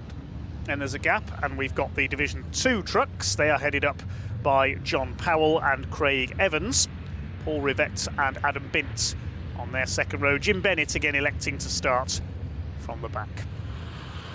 Race 4 for the trucks here at Convoy Cymru. The DAF Pace truck in pit lane. Power about to come on. Here we go with race number 4 down towards Hatchett's Hairpin. Ricky Collett and Jock Borthwick lead them off. Michael Oliver and Craig Reed tucked in behind. There's been some contact already in there. Oh my goodness, big contact further back. David Jenkins involved. We've got a tyre leading the Division 2 pack.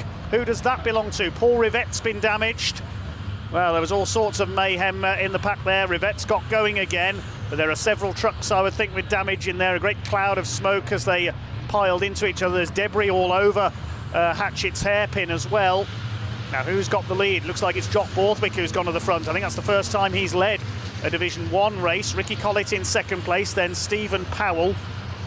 Well, there was so much going on there. We'll try and get a replay of that. Ryan Smith's got damage. Ryan Smith has hit somebody. Didn't see who it was, but we'll pick up some replays hopefully in a moment. Craig Evans is involved there as well. Looks like he's got a puncture on the right front. That's the end of Craig Evans' race. Let's have a look again at the start of that race. Look in the middle of the grid there. Yes, there's the contact, David Jenkins and a couple of others. There goes the tyre. That tyre flew over the top of Adam Bint. Look at the state of Adam Bint's truck. So it was his tyre that came off and flew over his own truck. Ryan Smith up the inside on Ricky Collett. He's already got past Craig Reed. He now takes second place. And now it's surely only a matter of time before he catches Jock Borthwick. Ryan Smith this weekend is becoming the Max Verstappen of truck racing. Somebody spun out there on the right. That looked like John Bowler. I caught a glimpse off there on the grass on the right of the exit of the hairpin. I think that was John Bowler. Pick that up in a moment because the Division 2 field is still fighting out. They're catching Simon Faulkner. But meantime, Ryan Smith has caught Jock Borthwick. And surely he's going to get him on the straight here. Down into the hairpin. Borthwick's got damage as well. But are there any trucks in this field that aren't missing a bit of bodywork after that start? Coming into the pit straight, Ryan Smith goes for the inside. Surely he's going to go through into the hairpin. Here he comes. They think it's all over. It is now. We haven't even reached half distance this time, and Ryan Smith's into the lead. And still they're at it in Division 2. John Powell trying to take second place back again. I don't think you'll get round the outside at Senna into Brooklands. Yeah, Rivet will be on the inside for the next right at Brooklands. Keeps the place. Oh, Ryan Smith's out. What's happened? Ryan Smith's pulled up at Honda Curve. Now, this is going to change things because the 4 out of 4 has gone. It's Jock Borthwick back in the lead. Now, could he take his first Division 1 win? There's 6 minutes of the race to go. I don't know what happened to Ryan Smith there, whether he slid off or whether something's failed on the truck. We didn't see. But he's out of this race. So it's Jock Borthwick, Ricky Collett, Craig Reed, and here comes Stuart Oliver. Now, Stuart Oliver will see Ryan Smith's out of the race. They're still at it in Division 2, meanwhile. You can't keep these two away from each other. Look at the way Paul Rivette's going, and he shoves his way past Adam Bintz into the lead, looking for his first class win of the season. There was contact between the two of them there, and here comes John Powell. He's going to try and do the same thing up the inside. Bash! Goodness me. Oh, it's getting rough in Division 2. Adam Bintz not happy there. So a bit of needle creeping into play in Division 2. Meanwhile, Stuart Oliver is up into third place. He's got ahead of Craig Reed. Now, Stuart Oliver, as we say, we'll see that Ryan Smith's out of the race, and now he is on the attack. He attacks, well, he's really attacked Ricky Collett. They go off. What else can happen in this race? This is more like stock car racing than truck racing. Stuart Oliver on the tail of Bradley Smith for fourth place. Stuart Oliver tried the attack on Ricky Collett here at Spitfires. They went sliding wide. These two are rubbing now. As Oliver tries to get the Volvo up alongside the MN. He's gone round the outside into DeBenny. Good move by Stuart. The 10 times champion, 1-time European champion as well.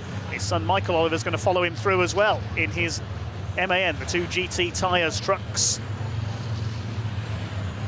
Now trying to catch Stephen Powell for third place, looking for another podium. It's been a good consistent weekend for Stephen Powell. But it's Jock Borthwick out in front. Stephen Powell in third place. Stuart Oliver's on a charge though. Now he's getting back into contention for a podium. He's on the tail of Stephen Powell in the MAN. He'll go for the inside down the pit straights. Still Jock Borthwick leads. Stuart Oliver, you can see he's fired up. Goes through at Honda Curve, up into third position. Now trying to go after the two leaders. The lead gap is down to 1.2 seconds. Can Jock Borthwick hold on for his first ever Division 1 win? Stephen Powell will try to fight back for another podium. Craig Reed, you can see he's closed the gap on our leader. Well, after all the chaos in this race, we're in for a tense finish here, out of the crossing. Craig Reed's Red Iveco looming larger in the mirrors of the whites. MAN. A little bit sideways there out of Senna. He's got to start to defend now, Jock Borthwick, as they come up into Speedway Straight for the last time. Craig Reed is right with him. He's going to have a look on the inside. Borthwick moves to defend. This is going to be close. Stephen Powell's on the grass in the background. Stuart Oliver's almost with the leaders now. Here they come towards the line. Jock Borthwick defending from Craig Reed. Here comes Stuart Oliver. Look at the way Oliver's closing. He could get alongside these two. Three of them, line astern, up towards the checkered flag, and Reed is pushing Jock Borthwick. The checkered flag is inside. They're going to finish side by side across the line. Borthwick holds it. Borthwick's done it. The three of them covered by 0.3 of a second. What a finish. What an amazing recovery by Stuart Oliver. What a great run by Craig Reed.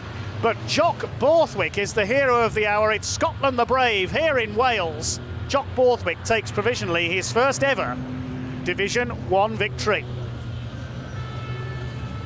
And there's going to be a first-time winner this season in Division 2 as well. Paul Rivette in the Napa Auto Parts MAN is coming home to win Division 2. What an extraordinary race. 0.3 of a second covering the top three at the line. Jock Borthwick power slides the MAN in celebration. But what a recovery there by Stuart Oliver. Jock Borthwick the winner by 0.289 of a second from Craig Reed. Stuart Oliver in third place. They were covered by 0.313 of a second. Oliver, 24 thousandths of a second off Craig Reed as they crossed the line. Fourth place eventually going to Michael Oliver after Stephen Powell slid wide on the last lap. Bradley Smith in sixth place ahead of Ricky Collett. John Bowler, good result for him in eighth place after his problems earlier in the weekend. Then Tom O'Rourke, David Jenkins struggling after that contact at the start, and Simon Faulkner in 11th. Then the Division 2 trucks. Paul Rivett taking his first class win of the season ahead of John Powell. Somehow hadn't got what was left of his Volvo home in third place. Simon Reed was next, and then Jim Bennett. We lost Ryan Smith, his first non-finish of the season, and of course Craig Evans, a casualty on the first lap. 2.4 second lead ahead of the pack for most of that race. What on earth did you do to this truck? Nothing, mate. And my times are still the same.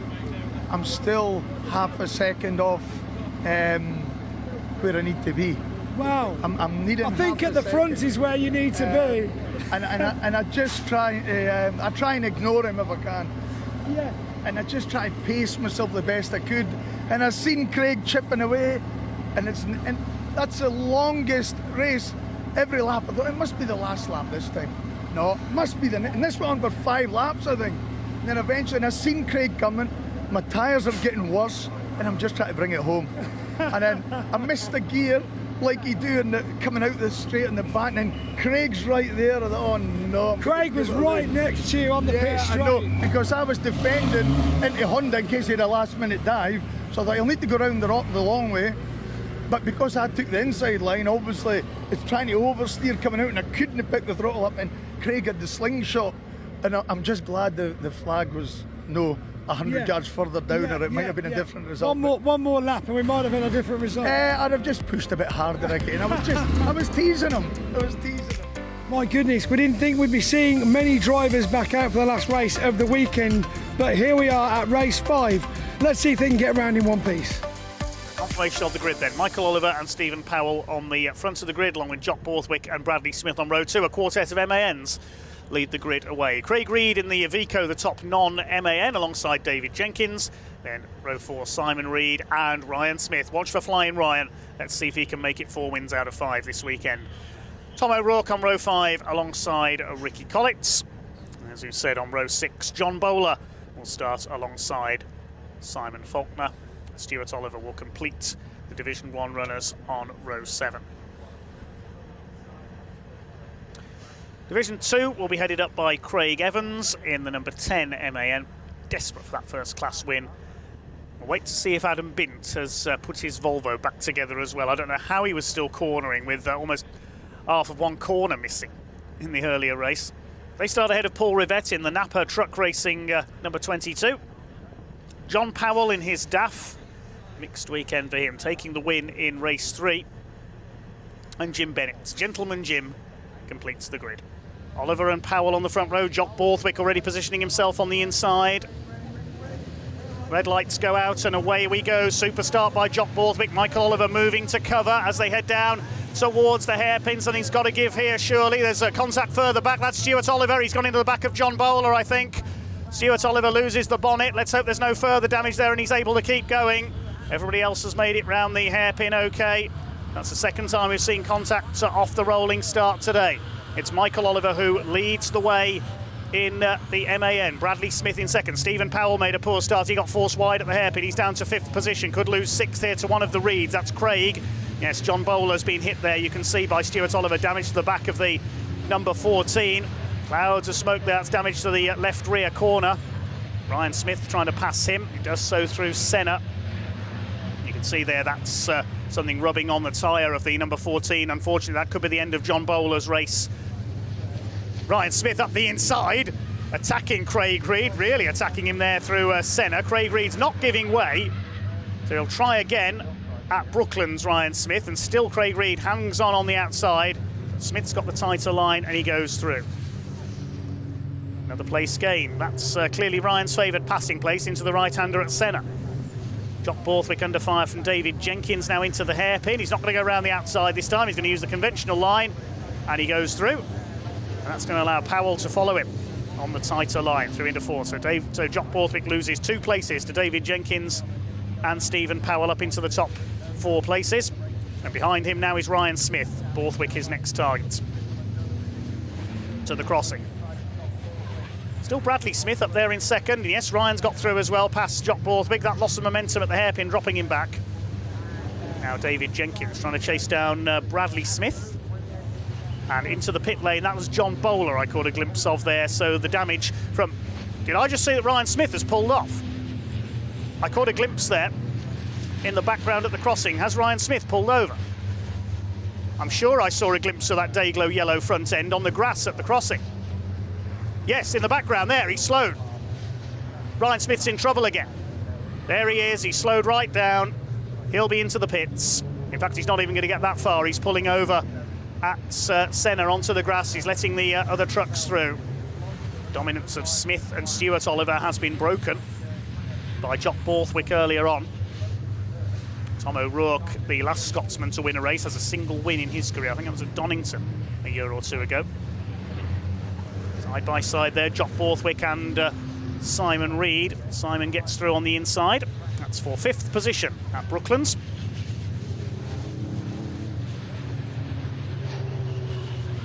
Stephen Powell still ahead of this group.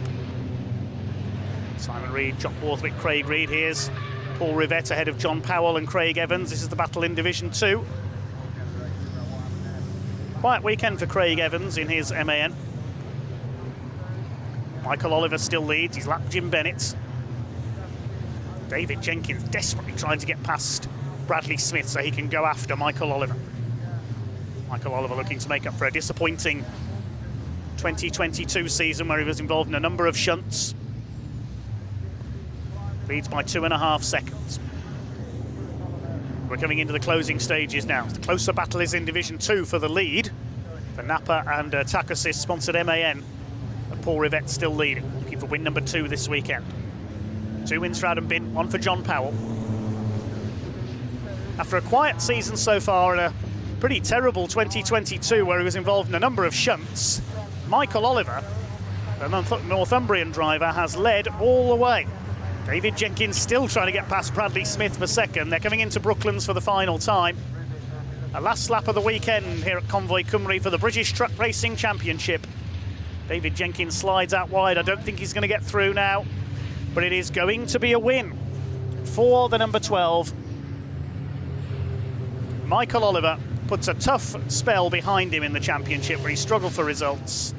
He started from pole position and has led all the way. Michael Oliver wins our last truck race of the weekend. Bradley Smith, his best ever result in second. David Jenkins third. Stephen Powell is fourth. Simon Reed fifth. MANs fill the top 4 places. Jock Borthwick will hang on for 6th. Another great defensive drive against Craig Reed and Stuart Oliver.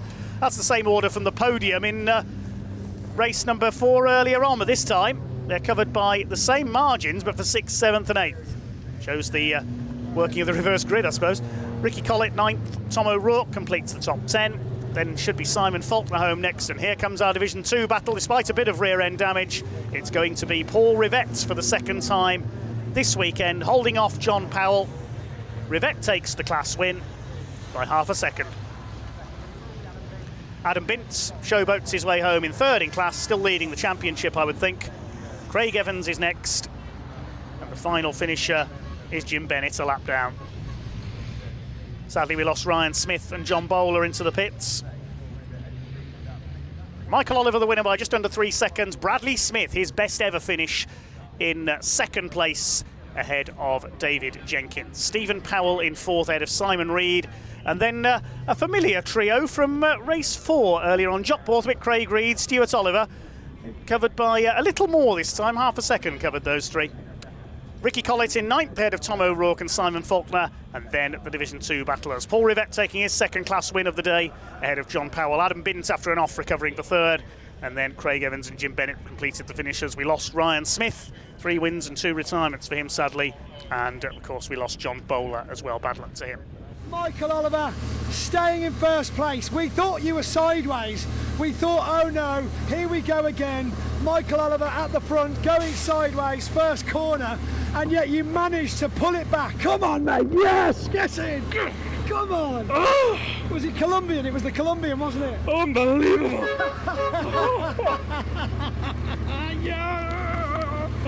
Oh, incredible, mate, incredible. And Bradley Smith as well. That's got to feel amazing. I mean, the first big win of the season. You've got it. You've got it, obviously. Oh, first of many. It's got to be coming. Come on. Oh.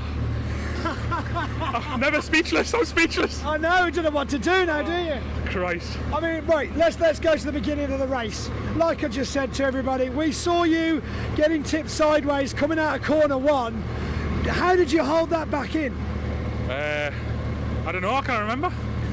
I haven't got a clue what happened. Right, brilliant. I remember being on the toilet and then jumping in the wagon and then I'm here. He's more interesting when he's losing, isn't he? Let's be honest. Christ, sorry. Honestly, Michael, well done, mate. Congratulations. Yep, I think that's it. We've finished. We've made it through another weekend here at British Truck Racing Championships. And thank you for joining us. It's been emotional, but don't forget, we will be back at Thruxton Circuit. So we'll see you all then.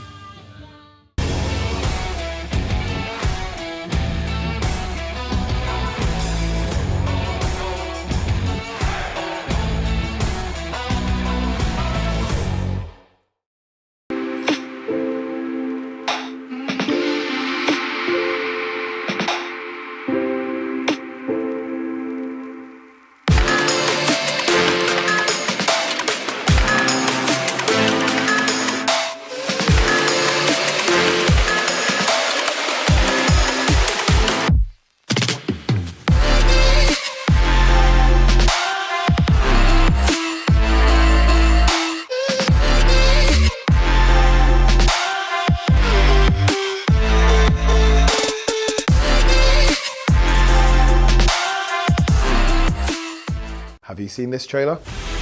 If you have, take a photo when safe and then send it to us. All for a chance to win one of our 5 miniature truck and trailers.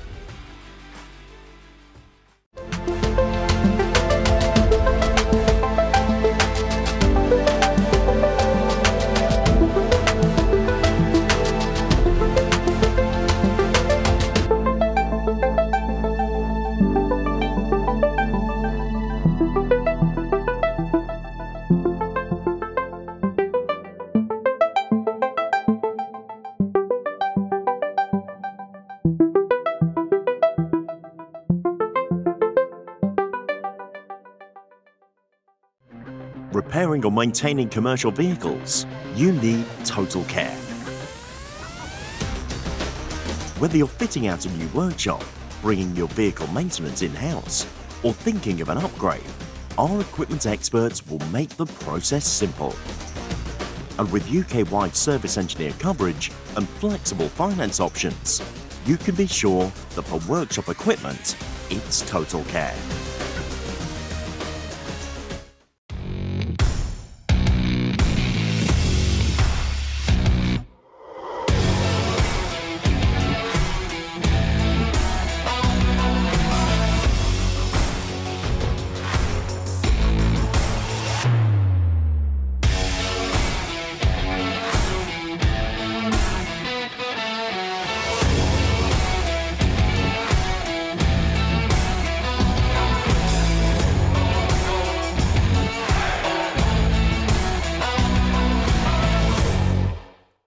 Welcome to Thruxton Circuit. It is of course July and the British Truck Racing Championship join us here for the 3rd meeting of the season. I had a chance earlier on to go and talk to some of the drivers down in the paddock. So back down here in the paddock at Thruxton, I'm joined with Steve Powell. Steve, of course you're sharing a garage this weekend with first-time truck racer Neil Yates. Give us, before we get to you of course, very important, give us a little bit of background of what your guys have been through in the past few weeks sorting this truck out. So basically he's wanted to have a go for a little while, so I sort of pushed the button on it, rang him one day, I said, do you fancy having a go? He said, yeah. So I got him a lorry in a half hour. We brought it home. It weren't quite. As you do. Yeah, it weren't quite what it was meant to be. So the boys have worked for 3 weeks, 285 hours on it, and they've worked so well. And it's so nice to bring another newbie into the championship. This is probably the 6th person I got into it, and to be one of the sponsors as well and share it with him has been brilliant, you know. So, and he's done really well, and I didn't question how well we do. I knew we'd enjoy it, and it's brilliant, you know. And for the boys, what they've actually done, to see that go around and finish qualifying, and the times are good enough. They get better, you know. But it's credit to that team, you know. To be fair. Let's go back to the beginning then. What on earth persuaded you to get involved with British truck racing? What did you see in it and thought, yeah, that's a bit of me, that? I've always wanted to. It's just the truck thing, the speed thing, and after sponsoring people for several years, now's the time. Now's the time to put everything into action, and here we go. So, how long have you been recovering? Because obviously, we've seen you about the roads of the south quite a lot. Yeah, 35 years doing recovery and transport, and yeah, 1 month in the making to get the truck on the road. I heard it was quite a battle. So, tell us a bit about the truck. What's the heritage that you can talk about? The truck originally was Steve's, I think, from the FIA Championship 8 or 9 years ago, and then Bowlers bought it off of him, and then we secured the deal, took the truck off of Bowlers, and within the last 4 weeks we've undergone major surgery, transformation, and here we are today. Well then, Ryan Smith and Craig Evans taking their respective pole positions from qualifying this morning. Let's see how it unfolds in race 1 of the weekend here at Thruxton. The truck's coming up to the grid then behind the pace truck. It is Ryan Smith in pole position in that beautiful Daimler Freightliner, the 7 times consecutive champion. The marshals and the teams will greet them on the grid. Must thank all our race marshals, the Orange family. We couldn't go racing without our volunteer marshals. So there's the grid confirmed then. Ryan Smith on pole by just over 0.3 of a second from Bradley Smith, the young gun. No relation to Ryan. Certainly his best ever qualifying effort at the wheel of his MAN. Only in his early 20s is Bradley Smith. Actually started racing trucks before he was old enough to drive an HGV on the road in the UK. Second row, David Jenkins, the former champion in number 69 with his MAN, the man from Stafford, alongside number 7, Stuart Oliver. Last week celebrated his 60th birthday.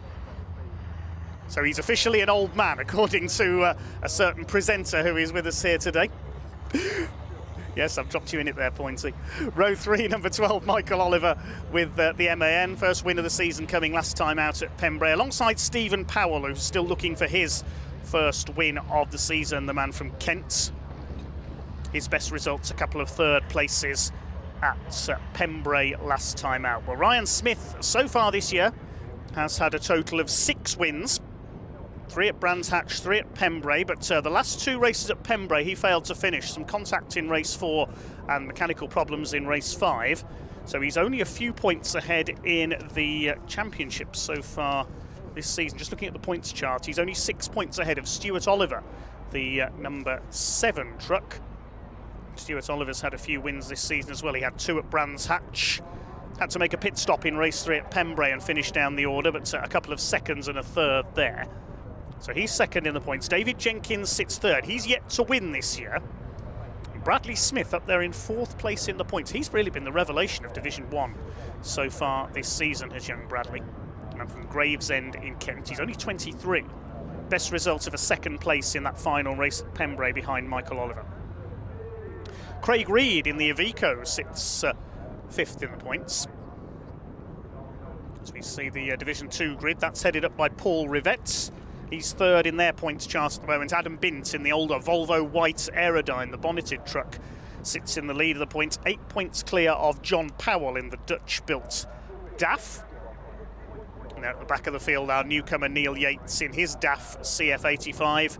The recovery company boss. We've seen his trucks recovering crashed race trucks at many events over the years. Here we go then, Convoy on the Plain 2023 about to get underway. Race 1 for the British Truck Racing Championship. The pace truck into the pit lane. The red lights are on above the start line. When they go out, we will be racing. Here we go. The power comes on and they head down towards Allard for the first time. Stuart Oliver with a decent start from the second row, but it's Ryan Smith who's got the lead. Side by side for a second. Look at Michael Oliver coming through on the inside. He's had a super start from the 3rd row of the grid. It's almost 3 wide for 2nd place. 2 wheels on the grass for Stuart Oliver, also for Stephen Powell. They're up towards the complex for the first time. Paul Rivette leading Division 2. Ryan Smith's clear in the lead as they head into the right-hander for the first time. Side by side almost for 2nd. Bradley Smith has held his 2nd place. David Jenkins alongside Michael Oliver in the 12. 12. Are they all going to make it through the complex? John Bowler sideways in the number 14. Could lose out to Craig Reed as they come through the right-hander at Seagrave. And they've all made it through the first few corners. Okay, that's great to see. Ricky Collins, just this point of the circuit is where he rolled his truck a couple of years ago. Ryan Smith, look at him throwing that truck around as they head out onto the back of the circuit for the first time. Bradley Smith in second, Michael Oliver third, then it's David Jenkins. What a great start Michael Oliver had there. Out into the country they go through the right-hander at Village, then up towards the ultra-fast Church corner. They'll be full out at 100 miles an hour at this point of the circuits. John Bowler's up there in fifth, then Craig Reed. Stuart Oliver, that little grassy moment he had has dropped him right back. He's down to about seventh place. Away go Ryan and Bradley Smith. First and second, Craig Reed sideways off the curb. Holds it together. A spectacular first lap here at Thruxton. Up towards the club chicane for the first time. David Jenkins in the Digraph Transport Morris Lubricants MAN having to defend from the number 14 Rochdale LGV MAN of John Bowler. Then it's Craig Reed, Stuart Oliver, Stephen Powell, Ricky Collett side by side with Simon Faulkner. You won't get two trucks through there side by side. There's contacts. I said you won't get two of them side by side through there. Ricky Collett saves it, but here comes Tom O'Rourke. He's going to go past them both. We're on board with Faulkner in the 92. Paul Rivett, the Division 2 leader, comes up alongside. John Powell is through into second in the number 6 in the category. Looks like they're all round the first lap okay. That's what we like to see. Ryan Smith leading by 2 seconds already ahead of Bradley Smith and Michael Oliver. The Napa Auto Parts MAN looking to challenge Adam Bint for the Division 2 title this year. Division 2 very open indeed this season. Paul Rivett 2 wins at Pembrey. He missed the first race at Brands Hatch and only able to take a couple of podiums, so he's slightly on the back foot as he goes through the season. At the inside there, Simon Faulkner challenging Tom O'Rourke. It's very sideways indeed, Simon Faulkner. And O'Rourke, the Scotsman, just about holds him off. There's Bint chased by Craig Evans a little bit further back. Jim Bennett and Neil Yates, the newcomer, have dropped away slightly. Ryan Smith leading. He's increased his lead by another 1.3 seconds on that last lap. Simon Faulkner dodging about on the tail of Tom O'Rourke as they go through the complex. 2 years ago, Tom O'Rourke had a big accident at that point on the circuit. Covered to race again at the start of the following year. Craig Reed all over the back of John Bowler. This is the battle for 5th position. The way they're throwing these trucks around like rally cars on this damp surface. So spectacular to watch. I'm reminded of the great Swedish driver Kurt Göransson, former European champion who drove logging trucks on icy roads in Sweden for a living and learned to drive his race truck as sideways as possible. And Michael Oliver's gone wide, coming into the complex, just understeered wide there. David Jenkins will try to go through for 3rd position. He's up alongside, he'll have the inside line for Seagrave. And the MAN goes up to 3rd, but only just. Michael Oliver's not giving way. He has to now. And Jenkins up to 3rd. That's lost him a bit of time to Bradley Smith, who's going superbly up there in 2nd place. They disappear out of Noble up towards Village.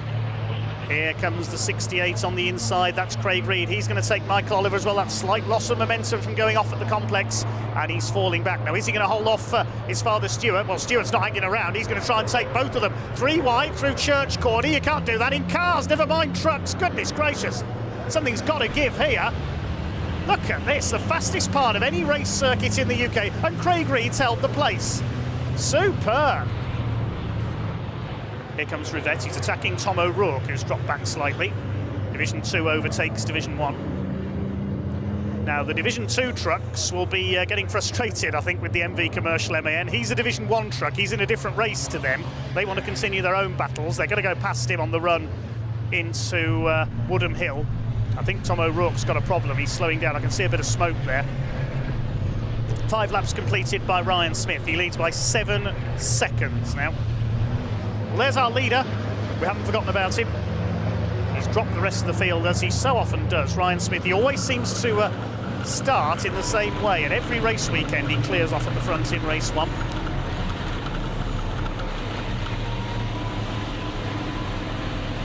Towards the club chicane they come. Jenkins dodges one way, then the other. Can he get the inside line away from young Bradley Smith? No, he can't. Bradley covers the inside line. Through the chicane, all this is allowing Craig Reed and Stuart Oliver to close up. Next group is headed by Michael Oliver, ahead of John Bowler. They've been caught by Stephen Powell, so this is not over yet for 6th place. Through the club chicane. Next in the order is Ricky Collins, the number 95. Truck re-engined after a spectacular blow-up at Brands Hatch at the start of the season, which coated the run to Paddock Hill Bend in oil. Out into the country for the final time. The clock about to count down to 0, so it will be checkered flag this time.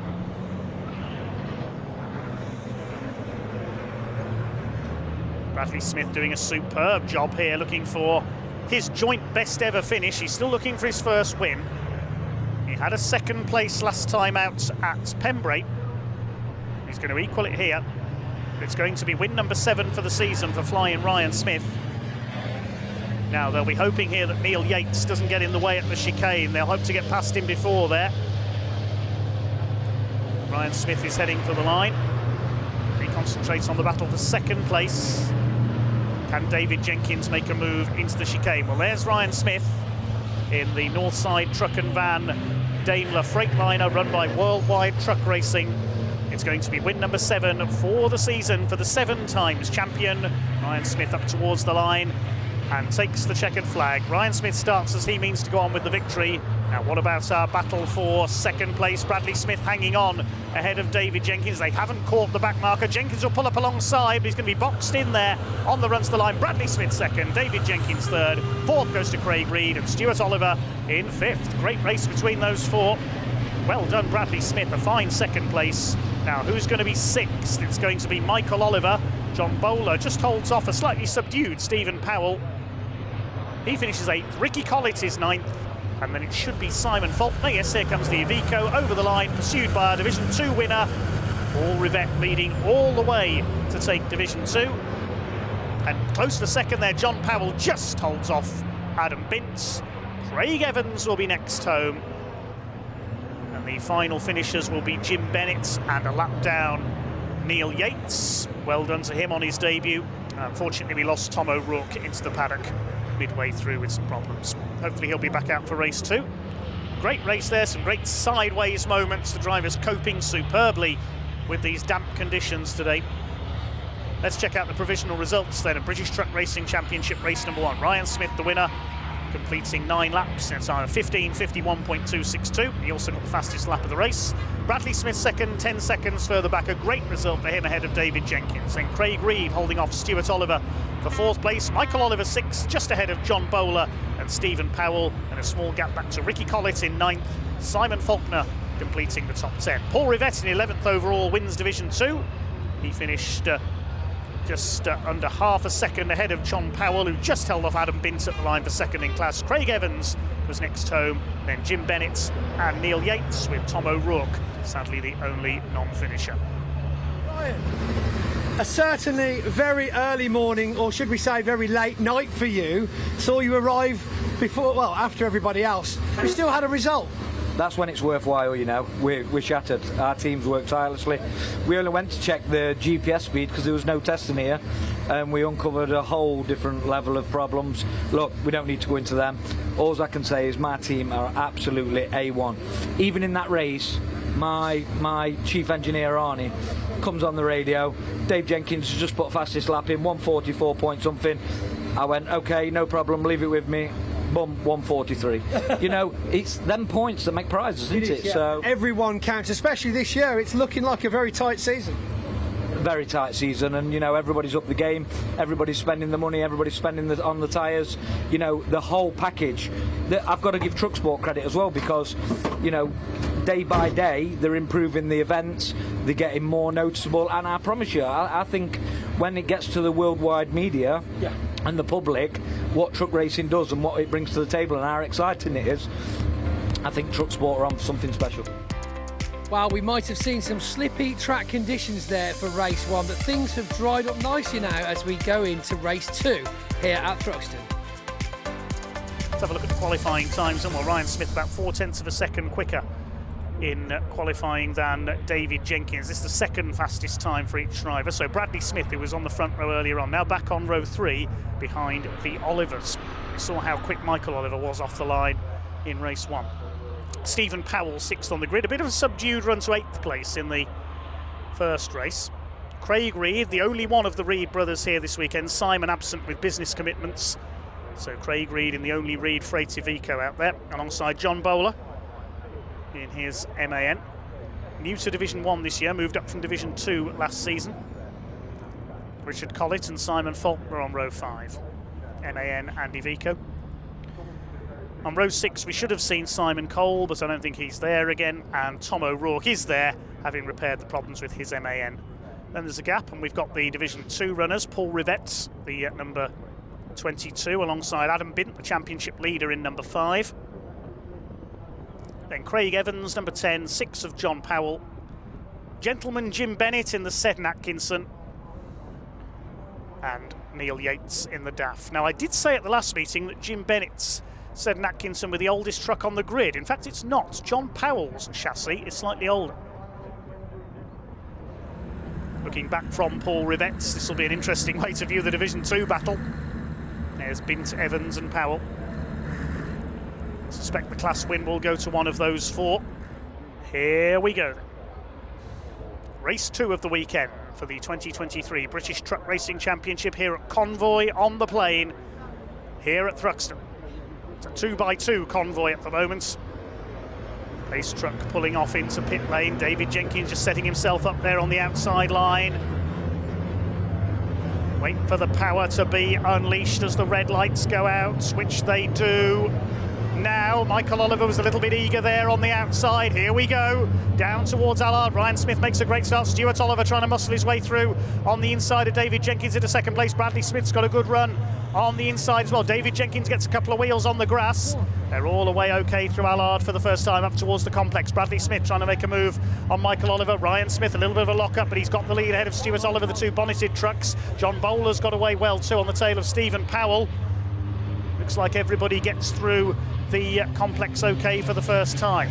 Ricky Collett side by side with Tom O'Rourke. They had a bit of a bump in race 1 as well, I remember, and Simon Faulkner was involved there as well as they head out towards the back of the circuit for the first time. It's Ryan Smith who has got the lead in the number 1 truck, clear of Stuart Oliver, David Jenkins, Michael Oliver. Stephen Powell's got away well. He's up to 5th ahead of Bradley Smith. Good move by him at the complex. Then it's Craig Reed in the Iveco, John Bowler in the 14, then the 92 of Faulkner, who's leading Division 2. It's Paul Rivett ahead of Adam Bint, John Powell and Craig Evans. We're with the 22 truck as John Powell tries to make a move on the back of the circuit on Adam Bint, side by side. Michael Oliver and Stephen Powell. We said Stephen was a bit quiet earlier on. He bangs wheels with Michael Oliver. He's much more fired up this time. Here comes the number 3, the HGV Direct sponsored truck down the inside, trying to take 4th place away from Michael Oliver into the chicane. One of them's going to have to yield. You won't fit side by side through there. And Powell's through up into 4th position. Bradley Smith just behind them. But it's a familiar face up front. Ryan Smith will lead as they complete the opening lap. Adam Bint is closing right up on Paul Rivett now. He's on his bumper there as they head out of Goodwood Corner towards Village and Church. Just under 9 minutes of this race to go. Here they come down towards Church again. Then up Woodham Hill towards the chicane. John Bowler closing up as well, the number 14 MAN. His last lap time was identical to that of Reed. If anything, Michael Oliver's last lap was a second or so slower, so no wonder these 4 have closed up. It's 2 groups of 4 effectively in front of the field. We'll see what the lead gap is this time through. It's back up to 2.5 seconds, so Smith pulls away by a few tenths. Here comes Ricky Collett, and he's really attacked Tom O'Rourke there. Get off, says the Scotsman, over the curb, and keeps the place. That was a bit optimistic there by Ricky Collett, just bouncing off the side of Tom O'Rourke. I thought the 86 was going to be sent into a spin there. That's allowed the Division 2 field to close up, still headed by Paul Rivett in the 22. Here comes Ryan Smith.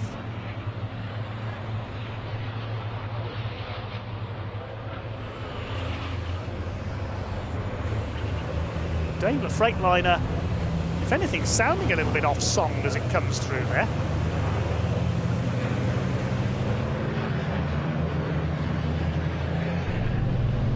But we haven't seen him pull away by any stretch from Stuart Oliver over the last couple of laps, only by a few tenths of a second, so possibly the Daimler Freightliner not at its 100% best here. He said he was having problems before the event. We heard from Flying Ryan after race 1. So no change in the order once again. Still this group fighting for 5th. Michael Oliver, Bradley Smith and Simon Reed. Still this battle going on for the lead in Division 2 between Paul Rivett and Adam Bint, with John Powell shadowing their every move. Craig Evans has closed back up again as well now. Through the chicane. Over the line they go. Rivett leads by less than half a second, with 1, maybe 2 laps to go. Adam Bint getting the tighter line there through Allard. Past the pit lane exit up towards Green. And then into the complex. On the brakes, Adam Bint up the outside. Paul Rivett holds him off. Campbell, Cobb and Seagrave. Oh, there's been some contact. Ricky Collins got some damage. The side panel hanging off the 95. I wonder if that's with Tom O'Rourke again, as Neil Yates frantically trying to get out of the way there as his Division 2 rivals lap him. He was out onto the grass. 1 more lap for Ryan Smith to lead. His lead's up to 5.3 seconds now. Can Stephen Powell get himself onto the podium? He's yet to win this year, the number 3. Best result he's had this year, a pair of 3rd places at Pembrey. And still they battle in Division 2. Paul Rivett's keeping his MAN in the lead. Over Adam Bint, there's a green flag signal showing there. There was a green light flashing. Has somebody stopped at the chicane? If there's a green showing, that means there's a yellow further round at the chicane. Let's just have a look at the timing screen. Has somebody come to a stop? No, I don't think so. It's going to be a win for Ryan Smith for the 2nd time this weekend here at Convoy in the Park. David Jenkins up on the curb there. He's going to have one last effort to try and pass Stuart Oliver for 2nd place. We're on board with David Jenkins. He comes up Woodham Hill, down towards the chicane for the last time. Stuart Oliver, just see him through the side window on the right of your screen there as they head into the chicane. Ryan Smith, meanwhile, is coming in to take the victory. Checkered flag waves for Ryan Smith. There he is. And who's going to be 2nd? Stuart Oliver. Is he going to hang on? David Jenkins, one last blast up the inside, but Oliver hangs on. Stephen Powell will take 4th place. Less than half a second in it there. In fact, just over 1 second covered those 3. Michael Oliver holds on for 5th ahead of Bradley Smith and Craig Reed, and John Bowler 8th, equaling his best ever result in Division 1. Meanwhile, Division 2, here they come. It looks like it is going to be Paul Rivett. He's led every lap virtually in Division 2 so far today. He takes his 2nd class win. Adam Bint 2nd ahead of John Powell and Craig Evans. 5th place will go to Jim Bennett, and a lap down Neil Yates will be 6th. 10 laps completed there in that race number 2 of the weekend, won by Ryan Smith by 6 seconds ahead of Stuart Oliver, just ahead of David Jenkins and Stephen Powell. Then it got back to Michael Oliver in 5th ahead of Bradley Smith and Craig Reed. They were battling all race long. John Bowler 8th ahead of Simon Faulkner, and then Tom O'Rourke and the rather battered Ricky Collins. 12th place for Paul Rivett. He wins Division 2 ahead of Adam Bint, John Powell, then Craig Evans, Jim Bennett and Neil Yates. Ryan Smith with fastest lap of the race in Division 1. We'll await confirmation of who was quickest lap in Division 2 when the results come in.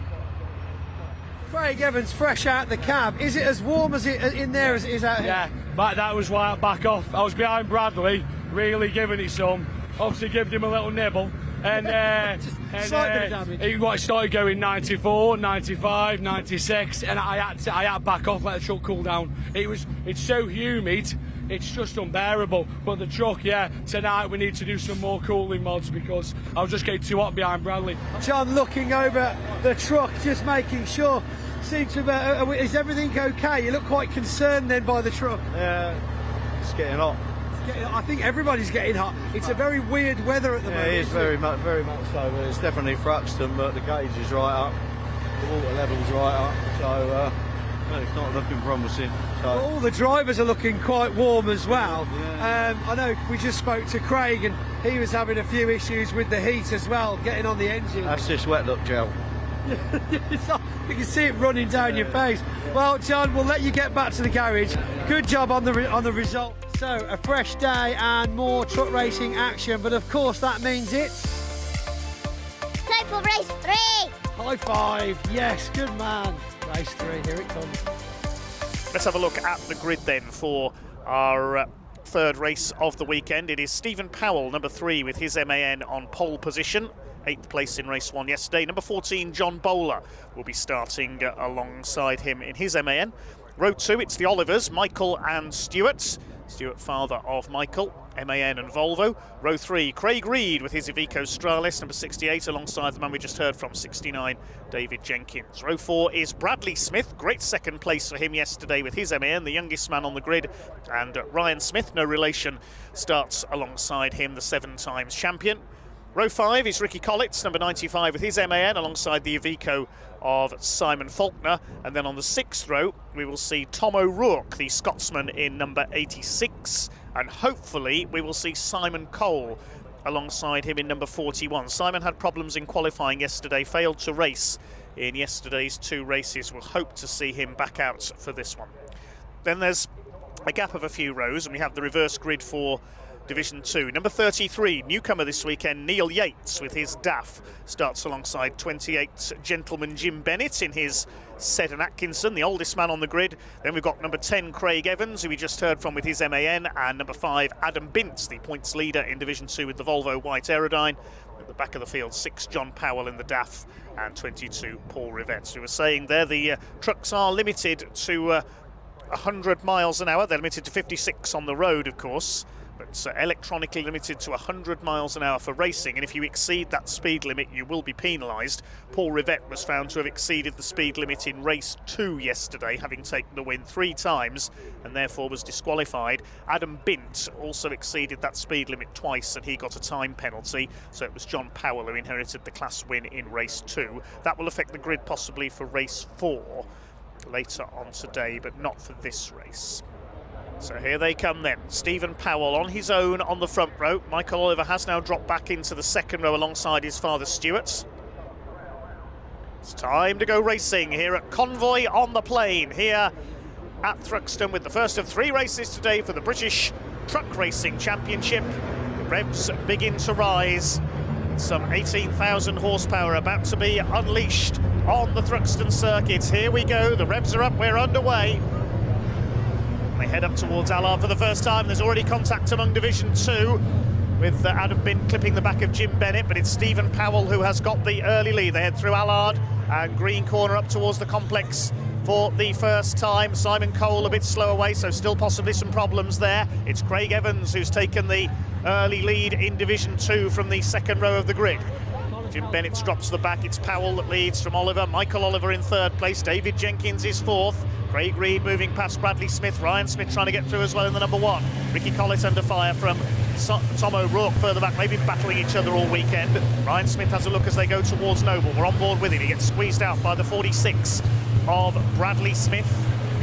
Starting to make his way up the order already, but it is Stephen Powell, number 3, the man who lives virtually next door to the Brands Hatch circuit in Kent, who leads the way as they head out into the country for the first time through Village Corner up towards the tremendously fast church, the fastest corner in the country. They'll be flat out at 100 miles an hour. What a sight they make as they charge through the Hampshire countryside. Stephen Powell leads from Stuart and Michael Oliver. David Jenkins in 4th, then a gap back to Craig Reed in the Iveco, the red truck, in 5th position.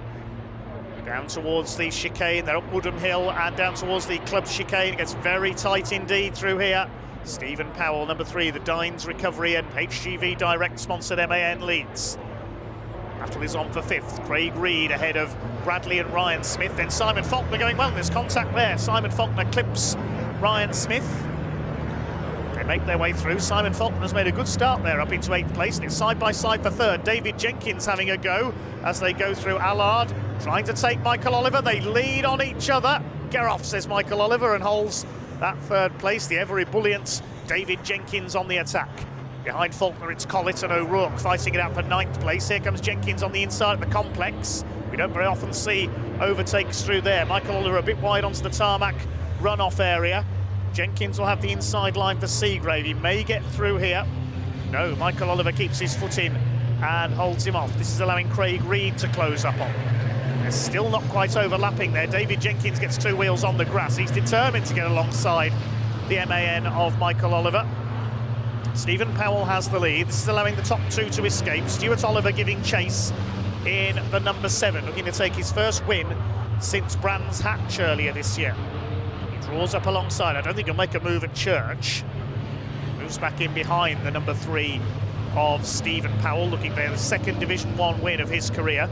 Pick up the Division 2s shortly. That's being led by Craig Evans, the number 10. There's a bit of a bottleneck off the grid there because of the slower trucks of Neil Yates and Jim Bennett starting up front. Adam Bint clipped the back of Bennett. Here comes the battle now for 3rd position. Ryan Smith's on the tail of this little group. He's attacking Bradley Smith. They come down into the chicane. He's going to try and go up the outside of Bradley Smith. He may have got that move done. He's attacking Craig Reed. Nearly clips the back of the Iveco. Ryan Smith driving in his usual style. One hand on the wheel, the other changing the gears. Here's the Division 2 battle, and Paul Rivette's gone to the front. Well, it didn't take him long to get through the pack from the rear of the grid. Craig Evans in 2nd place. Adam Bintz is 3rd, then it's John Powell. There was a bit of smoke there, I noticed, coming with Woodham Hill. That may have been Jim Bennett's Seth and Atkinson smoking. We're on board with Craig Evans, 2nd in Division 2, chasing Paul Rivette.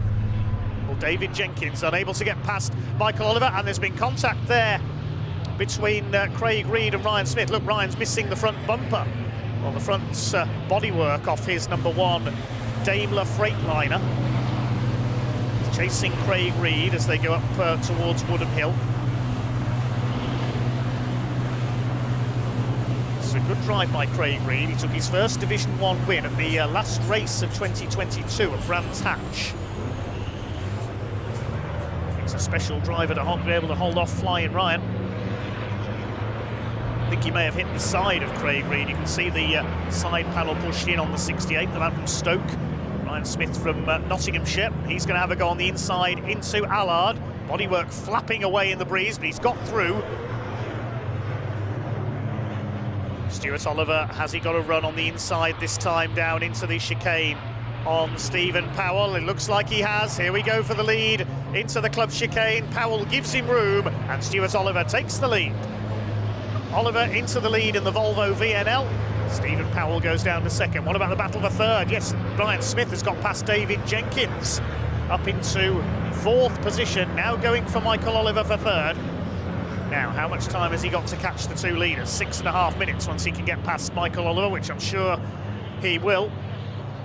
Michael, a tenacious racer, and he's blocking almost Ryan Smith there through Allard, defending his position quite vigorously. He'll hold 3rd place into the complex. Meanwhile, the battle in Division 2, Adam Bint up the outside, John Powell to the inside. You can't go 3 wide through there, surely. They're going to manage it. Adam Bint cuts in and takes that 2nd place. That was pretty spectacular. And Craig Evans could be shuffled back to 4th here because John Powell is coming through in the DAF. All this battling's allowing Paul Rivette to get away. Evans moves to cover into the complex. Well, that was a daring move by Adam Bint in the Volvo white Aerodyne up into 2nd place around the outside. Evans has held 3rd. Looks like Michael Oliver will wait to see if he's held 3rd place in Division 1 as well. Hard to know where to look. 2 great races going on at the same time in this first race of the day for the big rigs. Yes, Ryan Smith has got past Michael Oliver up into 3rd position. David Jenkins is going to have a go at the number 12 as well now. The ever-aggressive David Jenkins down the inside. Oliver gives him room into the chicane. Through to 4th goes the 69. Digraph Transport Morris Lubricants MAN ahead of the GT Tyres machine. Craig Reed and Bradley Smith are next. On board with Bradley Smith's MAN. See there, Thruxton is not quite as smooth as it looks. There's a pretty abrasive surface on this circuit. Can be very tough on tyres. Up ahead of Craig Evans, the battle is joined now in Division 2. Look at this, Adam Bints has caught Paul Rivette for the lead. And he's having a go round the outside into the chicane. I don't think Adam's going to get through there. No, you don't, says Paul Rivette. Holds him off. Adam Bints. Maybe an older truck, this Volvo, but he's so quick at the wheel of it. I believe the oldest truck in the championship is the DAF of John Powell in 4th place in Division 2. He's caught a glimpse of it there. Can Paul Rivette defend his lead in Division 2, just as Stuart Oliver is defending the lead? He leads by 1.5 seconds from Stephen Powell. Adam Bints pushes his way up the inside. Oh, contact there. Going through Village Corner. That could have been disastrous. Nice save by Paul Rivette. Keeps his foot in. One of the fastest parts of any circuit in the UK. Bits of Ryan Smith's bodywork there into Church Corner. Adam Bints is really determined here to get ahead of Paul Rivette. Meanwhile, the leaders go across the line to complete 8 laps. 2.7 seconds now the lead, so Stuart Oliver's pulling away. Ryan Smith is in 3rd, and he's done the fastest lap of the race. I think they're on their last lap now. Should see the checkered flag next time around, I think. Here comes Flying Ryan. Attacking Stephen Powell, who tries to turn across him at Church Corner. That's the fastest part of any circuit visited by this championship. That was brave by Powell to cut across there and hold that 2nd place. Stuart Oliver's going to win it. But who is going to be 2nd? What can Ryan Smith do into the chicane for the final time? Here comes Stuart Oliver. Coming up to lap a couple of the Division 2 trucks, but he's going to take the win. Stephen Powell defending vigorously here. Ryan Smith will try and force his way up the inside. He goes over the curb, side by side. Stephen Powell cuts the curb on the other side. Oliver wins it, and Stephen Powell, is he going to hang on the run to the line? Only just by about less than a truck length there, by 0.26 of a second. Now who's going to be 4th? David Jenkins is 4th. Craig Reed trying to push his way up the inside. A photo finish. That was nearly a 3-way photo finish for 5th position. Who got that? Well, the next 4 trucks home are covered by half a second, and we're still not finished in Division 2 either. Look at this. Craig Evans is coming up on the outside of Adam Bint. Are these 3 going to finish 3 wide as well? Paul Rivette from Adam Bint. I can't keep up with this. Paul Rivette's going to come in. He gets his foot down out of the chicane. He's going to win Division 2 for the 2nd time this weekend. 2nd for Bint, 3rd for Craig Evans. What's happened to John Powell? There he is. He's had a problem on the last lap. He's slowed up. What a finish there. So many battles. We didn't know where to look. The battle for 4th place, Jenkins, Reed, Michael Oliver and Bradley Smith, were covered over the line by just over half a second. It doesn't get much closer than that. Stuart Oliver the winner by 3 3/4 seconds ahead of Stephen Powell, who just held off Ryan Smith for 2nd. Ryan got the fastest lap. And then this incredible 4-way battle headed up by David Jenkins, Craig Reed, Michael Oliver and Bradley Smith. Simon Faulkner was 8th ahead of Tom O'Rourke and Ricky Collett. And then Division 2 won only just by Paul Rivette ahead of Adam Bint. Craig Evans in 3rd. John Powell slowed on the last lap. He finished 4th. Neil Yates taking 5th in Division 2. And Jim Bennett was the final finisher. Sadly, we lost Simon Cole with problems on the opening lap. Well, Stuart Oliver, congratulations on your 1st place there. Thank you very much. That was, I'm not saying it was easy. It's never easy, but yeah, when Steve was driving well, defending well, but I knew I had the pace on him everywhere, but it was just a matter of time before he left a little opening and I went through it. So yeah, he said it was a real fight all the way through the first half of the race, but he's still extremely chuffed with his 2nd place. But you've got to be even more chuffed with your first top podium result for the weekend. Yeah, absolutely. There's another 2 this afternoon. Hopefully we can repeat it, but we're starting further back on the grid in the next ones. But no, that was really good. I enjoyed it, and we did a few tweaks to the truck last night, and it's paid off. So we're just going the right direction. And of course, no John Bowler this morning, so that saw a little reshuffle of things in the starting order. That's right. Yeah, I've never known that before. When you're on the grid and they say, "Oh, when you set off, you've got to go on the other side." But no, it's. I don't know what's racing. Yeah, John's missing in action somewhere, but obviously the I don't know, the Saturday night party must have been a bit too much for him. You know what? In his defence, he actually had an early night, believe it or not. Did he? Oh, well, it must have been too early. That's maybe the mistake. Oh, fantastic. Well, look, Stuart, congratulations again. Thank you very much. Well, lots more racing action left for you here at Thruxton Circuit this weekend as we head into race 4. Again, the reverse grid in operation following race 2 yesterday. The top 8 in Division 1 reverse, and it will be, if he's made it out, John Bowler will be on pole in the number 14 alongside the 68 of Craig Reed. Bradley Smith, carrying our onboard camera for this race, will be on road 2 alongside Michael Oliver. And Stephen Powell, a podium finisher earlier on, starts alongside David Jenkins on row 3. The 4th row, Stuart Oliver in number 7 alongside the 1 of Ryan Smith. He's got an onboard camera as well. I see John Bowler is there, it's good to see. Row 5 will be 92 Simon Faulkner, 86 Tom O'Rourke alongside. And the 6th row should be Ricky Collett, number 95. The team are asking, can anyone supply an endless run of side panels for our truck, please, on their social media? And we should have seen Simon Cole, but his engine currently in pieces, as we heard from Pointy earlier on, so he's not there. Neil Yates heads up Division 2 in the number 33 alongside Jim Bennett in the 28. There's the Seddon Atkinson. It's number 10, Craig Evans, 6 of John Powell, 5 Adam Bintz, and number 22, Paul Rivett. John Bowler in pole position, looking for what could be his first podium since moving up from Division 2. Craig Reed looking for the second Division 1 win of his career. Bradley Smith looking for his first ever win. Some big names behind. Smith and Oliver, the 2 to watch for. Stuart Oliver and Ryan Smith. Pace truck is in pit lane. Here we go. 16 trucks ready to take the starts. Lights are out and away they go up towards Allard for the first time. It's a good start by Craig Reed from the outside of the front row. Bradley Smith's got away well too. John Bowler trying to hold the inside line. Looks like it's going to be Reed that takes the lead up towards the complex for the first time. Michael Oliver's there on the inside for the left-hander at green.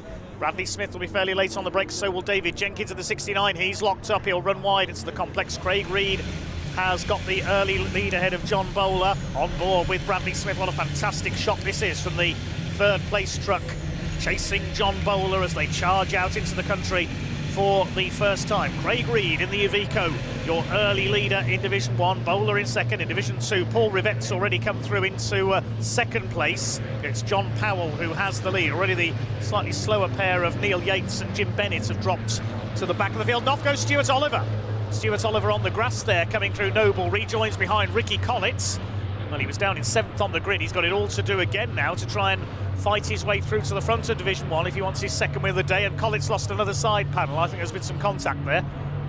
So it's Reed from Bowler, Bradley Smith 3rd, Michael Oliver is in 4th position. Through to Woodham Hill they come. Stephen Powell is 5th, and a small gap back to David Jenkins. Ryan Smith, Ricky Collett, Stuart Oliver's 9th, Simon Faulkner 10th. Up the hill towards the chicane, up towards this slight rise. Then onto the brakes for the right-hander. Craig Reed holds the lead. The man from Stoke-on-Trent in the Iveco. Stephen Powell having a quick look round the outside there of Michael Oliver. He won't get alongside through there. Behind them is David Jenkins. We go on board with Ryan Smith chasing his arch rival for many years now, Dave Jenkins. Stuart Oliver making a move on Ricky Collett, coming up into Allard to try and retake that 8th place. It's still Craig Reed who sets the early pace. Further back in Division 2, it is John Powell in the DAF who has the lead, looking for his second win of the weekend. He's clear of Paul Rivett, Craig Evans and Adam Bintz. Here's the battle for second place in Division 1. Craig Reed's opened up a slight lead. We're on board with Bradley Smith. He's lost out to Michael Oliver for that 3rd place. The number 12 GC Tyres MAN has got through and towards the chicane. Bradley Smith will have a look on the inside. Won't get alongside as they go into the tightening right-hander there, and he's just behind. Oh, and Craig Reed's gone straight on. What's happened? He just suddenly locked up and slid straight on. Something broke there, I think, on Craig Reed's truck. He's out, and John Bowler leads. Well, this is the first time that John Bowler has led a Division 1 race. There's been a bit of contact there on John Bowler behind, as everybody else bottled up behind the slowing Craig Reed into the chicane there. You can see there's a bit of damage to Bradley Smith's truck, the wheel arch flapping into the complex. John Bowler has the lead of a Division 1 race for the first time in his career. Second place, Michael Oliver. David Jenkins running wide under fire from Ryan Smith. He goes through. Now his next target will be Stephen Powell. There's a little bit of damage to the back of his truck as well. Ricky Collins would needing another new side panel. Should start making them himself. He'll have a good business line. Stuart Oliver ahead of him in the number 7. 3 heavyweights together. Ryan Smith, David Jenkins and Stuart Oliver. 18 titles between them. 20 if you count Stephen Powell's 2 Division 2 titles as well, and Ryan Smith's going through at the complex. Good move, takes Stephen Powell round the outside at Cobb, forced the issue down the inside at Campbell, and just kept the momentum up. Now Stuart Oliver is almost bump drafting David Jenkins. That's more like NASCAR racing than truck racing. And they go off. Have they got stuck together there? David Jenkins ploughs over the grass. He definitely got a push there from Stuart Oliver, but I'm not sure whether that was intentional or whether the two got stuck together by their bumpers. Now, we saw a few years ago Stuart Oliver get stuck to the back of Ricky Collett's truck and he ended up being towed round Brands Hatch for a lap. I'm not sure what that was all about, but David Jenkins has gone grass trucking and has rejoined further back. Here come the leaders up Woodham Hill. John Bowler defending his lead from Michael Oliver. They're stacking up behind him now. This is a convoy now with John Bowler in the role of rubber duck at the head of it. If you've seen the film Convoy, you'll know what that means. Michael Oliver in second place. Bradley Smith, our camera truck, in third. Ryan Smith next through in the 94, and John Bowler really having to defend here now. Michael Oliver's got to run on the outside. They bang wheels, and Oliver goes around the outside. He tries to cut in. There's just enough space. Bowler's pushing him. Oh, there's a bit of needle creeping into this race. Certainly Bradley Smith can sense a chance to try and take the lead here if these two trip over each other. Michael Oliver into the lead in the number 12. John Bowler, he's fired up, he's fighting back, he's pushing Michael Oliver now. This is more like saloon stock cars and truck racing at the moment. It's got into these drivers over the course of the lunch break. Here comes Bradley Smith up the inside. Onto the grass he goes. John Bowler's not giving him any room there at all. He's trying to make his MAN the widest in the country right now. Ryan Smith goes around the outside as a result of that. Bradley Smith lost momentum and Ryan's been able to go through around the outside. What's happening in Division 2 meanwhile? Well, there's Paul Rivette. I think he's still second. It's still John Powell that's got the lead of the class. On board with Adam Bintz. Yes, there's John Powell. He's really pulled away in Division 2, the DAF. About 4.5 seconds up the road. Ryan Smith going for second. Bradley Smith trying to follow him on the inside of John Bowler in the number 14. Bradley Smith trying to make it 3 wide. You're lucky if you can go 2 wide into the chicane. And the red flag is coming out. The race is being stopped.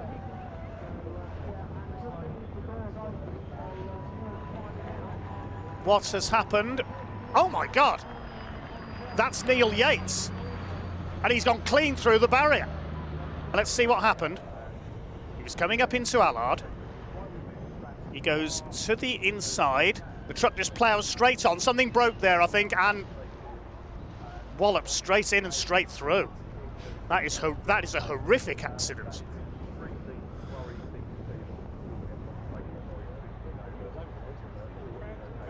Well, with the race abandoned, the results declared after 3 laps, and that does mean that John Bowler takes his first ever Division 1 victory, just ahead of Michael Oliver. Bradley Smith completing the podium and Stephen Powell completing an MAN 1, 2, 3, 4. Ryan Smith had to settle for 5th ahead of David Jenkins, Stuart Oliver, then Ricky Collins and Simon Faulkner. John Powell picks up the Division 2 win in 10th overall ahead of Paul Rivette and Craig Evans, then Adam Bint and Jim Bennett completing the 14 finishers. Well, an abrupt end brought down on the British truck racing here at Thruxton Circuit following a serious incident out on track. I can, of course, happily report that nobody was injured and everybody is back up and about. The driver himself is fine and the truck hopefully will be back at Donington as well. But of course, they have unfortunately had to call an end to the truck racing here at Thruxton this weekend, missing out on the last race of the day. So we apologise for that and look forward to seeing you again at Donington, where we bring you more racing. Thank you for joining us and we'll see you at Convoy in the park.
Have you seen this trailer? If you have, take a photo when safe and then send it to us. All for a chance to win one of our 5 miniature truck and trailers.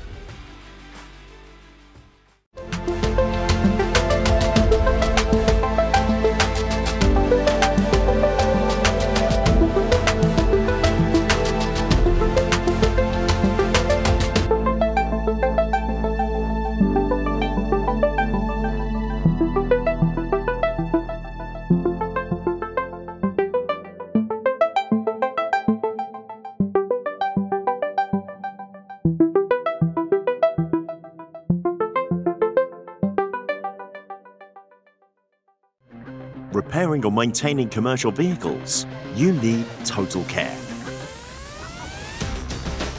Whether you're fitting out a new workshop, bringing your vehicle maintenance in-house, or thinking of an upgrade, our equipment experts will make the process simple.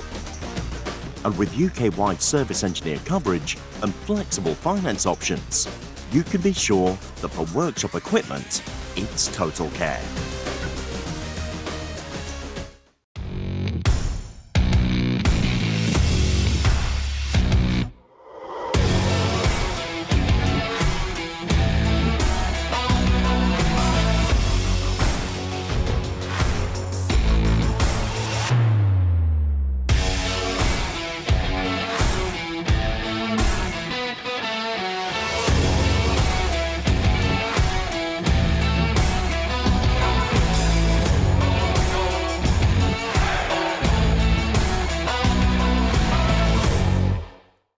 Well, here we are down at Donington Park for the 2023 Convoy on the Park. Have we got some racing action for you upcoming? If the weather holds out, we have got some serious action planned, and I hope that you all enjoy what you're about to see. Welcome to Donington Park. It's the British Truck Racing Championship. I'll quickly run you through the grid for our first truck race of the day. So it's Ryan Smith on pole alongside David Jenkins, separated by just a few hundredths of a second in qualifying. Stuart Oliver and Bradley Smith on the second row. Simon Reed, Michael Oliver on row 3. John Bowler and Tom O'Rourke on the 4th row of the grid, completing the top 10, Ricky Collett and Simon Faulkner. Row 6 will be Stephen Powell and Craig Reed. Watch for them coming through. Craig Reed with that penalty for exceeding the 100-mile-an-hour speed limit in practice. Stephen Powell with 1 or 2 gremlins, which hopefully have been ironed out by his team. Then a gap back to Division 2. Paul Rivett, the quickest qualifier there, alongside John Powell in the DAF. Craig Evans and Adam Bint on the second row. Jim Bennett and Simon Cole completing Division 2, while Neil Yates is a Division 1 truck, but he's asked to start from the back of the grid. His first time in that MAN this weekend. Ryan Smith not hanging about. He's already poised to launch off into the lead. Here we go then. Once the red lights go out on the gantry, we will be underway. Get ready to feel the noise. As here we go, race gets underway. And down towards Redgate they go for the first time. Coming up the outside, Michael Oliver's already clipped the back of Bradley Smith. He's on the grass there on the outside. Ryan Smith gets away well, so does Stuart Oliver. It'll be Flying Ryan who leads the way into the first corner. Oliver in second. David Jenkins keeping at the outside line. Division 2, the battle is on between John Powell and Paul Rivett, the pole sitter. They're all round the first corner okay. Neil Yates at the back in the 33. Now coming down the Craner curves and into the old hairpin. Ryan Smith leads from Oliver, Jenkins, Bradley Smith. One of the Reeds, that's Simon Reed in 5th position. Somebody running a bit wide onto the grass. That's John Bowler. He's into the gravel in the number 14. Gravel won't bog him down. It's fairly dry here at Donington at the moment. Rain showers may be forecast later on, so John Bowler has dropped back a little in the early stages. Bit of bodywork flapping on Bradley Smith there. Had some contact off the line with Michael Oliver. Up the inside, John Bowler takes Simon Faulkner. See where that's got him back up into after that moment at the old hairpin. Over the line go the leaders. Looking at the timing screen, Bowler's lost 4 places. He's down to P11 as a result of that. His next target is Stephen Powell. Made a decent start there. He gained a place off the line. Craig Reed's already gained 3 spots.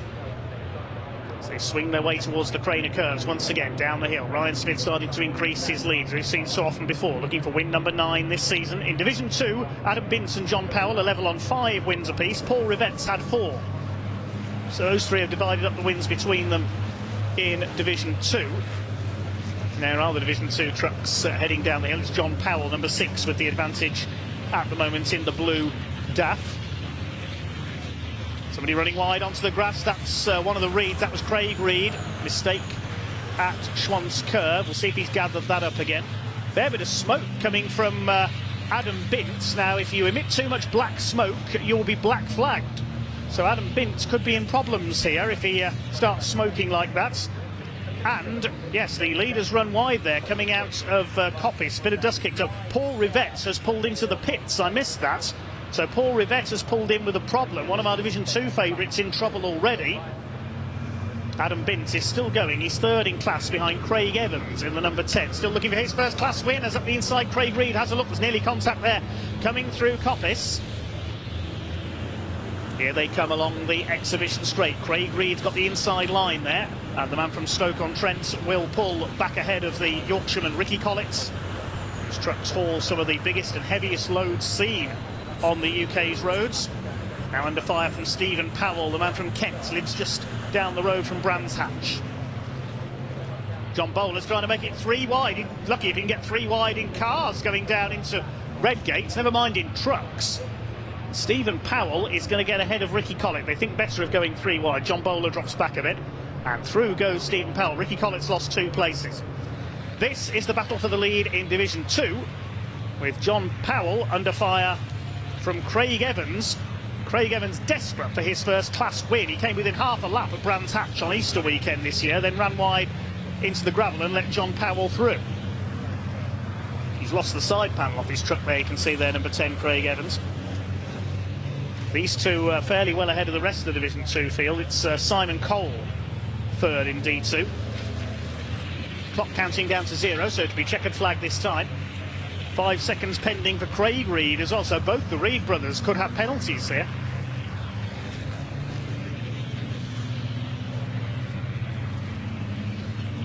Through Coppice for the last time. Can David Jenkins steal 2nd place into the final chicane? It's going to be a win for Ryan Smith. He's got Adam Bince in his way there. Adam Bince moves aside, lets the Daimler Freightliner through. Here they come down into the chicane then. Well, Flying Ryan, the 7 times British champion, comes in to take his 9th win of the 2023 season, leading all the way from pole position, as he always seems to do in the first race of the weekend. Stuart Oliver will hang on for 2nd place, David Jenkins 3rd, and Bradley Smith working hard all the way to hold off Simon Reed for 4th place. 6th position goes to Michael Oliver, and there's Tom O'Rourke holding off Craig Reed for 7th and 8th. There may be penalties pending there though. 9th it will be Stephen Powell, because Paul Rivette a couple of laps down, and 10th place for John Bowler, who has dropped Ricky Collett and Simon Faulkner. John Powell meanwhile, here he comes, he's pulled away from Craig Evans. He's going to win Division 2, that will be win number 6 of the season for him, and with Adam Bince suffering mechanical issues, finishing well behind in 5th place in Division 2, a lap down. Then John Powell in prime position to take the lead of the championship in Division 2. He weaves across the line in celebration. Craig Evans 2nd in Division 2. 4 drivers receiving 5-second penalties in that one. Simon Reed, Tom O'Rourke, Craig Reed and Simon Cole, but we know not why at the moment. We haven't been given a reason. We'll confirm that as soon as we have it. Ryan Smith takes the win by just under 4 seconds ahead of Stuart Oliver. David Jenkins completing the podium, and Bradley Smith holding off Simon Reed for 4th. Michael Oliver 6th ahead of Tom O'Rourke, then Craig Reed and 8th. Stephen Powell and John Bowler round out the top 10. Ricky Collett would battle with Simon Faulkner in the early stage there, 11th and 12th. And then in 13th place, John Powell wins Division 2, finishing just a couple of seconds ahead of Craig Evans. Next home behind them in his first race in Division 1, a lap down, was Neil Yates. 3rd in Division 2 was Simon Cole, his first Division 2 race of the season. And further back, Jim Bennett, Adam Bince 2 laps down after his engine problems, and Paul Rivette after his pit visit 3 laps down, the final finisher in 19th place. Ryan, fantastic start to the weekend for you, sir. Now, quickly, we haven't had a chance to speak to you yet. We had a few issues during testing. I heard a rumour on the grapevine. What was that about? And obviously it's sorted now. Well, we didn't really have any testing, just Dave's been fast. So, you know, I think me and Dave both broke the lap record in qualifying. European boys have come off half a second off us. We did a setup change then and we went the wrong way, but at least we know what to do for the next race. But look, gets it off the back. You know, I seen Dave and Stuart was fighting, so we didn't really see Dave's real pace there. So you pulled away very well with those two fighting with each other behind you. yeah, well, look, at the end of the day, it's race 1 out of the way. Race 2, we get onto that, then hopefully it rains tomorrow, so it mixes it up a bit. No, we don't want it to rain. Come on in, Dave. How are we, sir? Very good. And how was the experience of the race for you? First one out at Donington Park? Yeah, it was good to get the first one out of the way, wasn't it? I mean, what a fantastic event we've got going on here this weekend. All these people here, all these trucks there, all these teams there. Great racing, great speed from us. Really good, strong first race. It was great to see the battle between you and Stuart, but I tell you what, Stuart, you two have got to be careful because that Bradley Smith, he's sticking with you all the way around at the moment, isn't he? No, he's going well for a young boy. For a young boy. I know he is. No, but I think everybody was going well. You know, we weren't launching away. You know, we imagine not far behind this old boy. So he's obviously peaked a little bit or something. When you're in a circumstance like that, Stuart naturally goes defensive because he wants to protect. So he allows you, the front runner, to get away. Dave, you don't see his true pace because he's in traffic. So, you know, next race we'll see, won't we? Well, this pace to watch. Dave, any setup changes going into the next race of the day, second for Saturday? Yeah, no, I'm hungry now.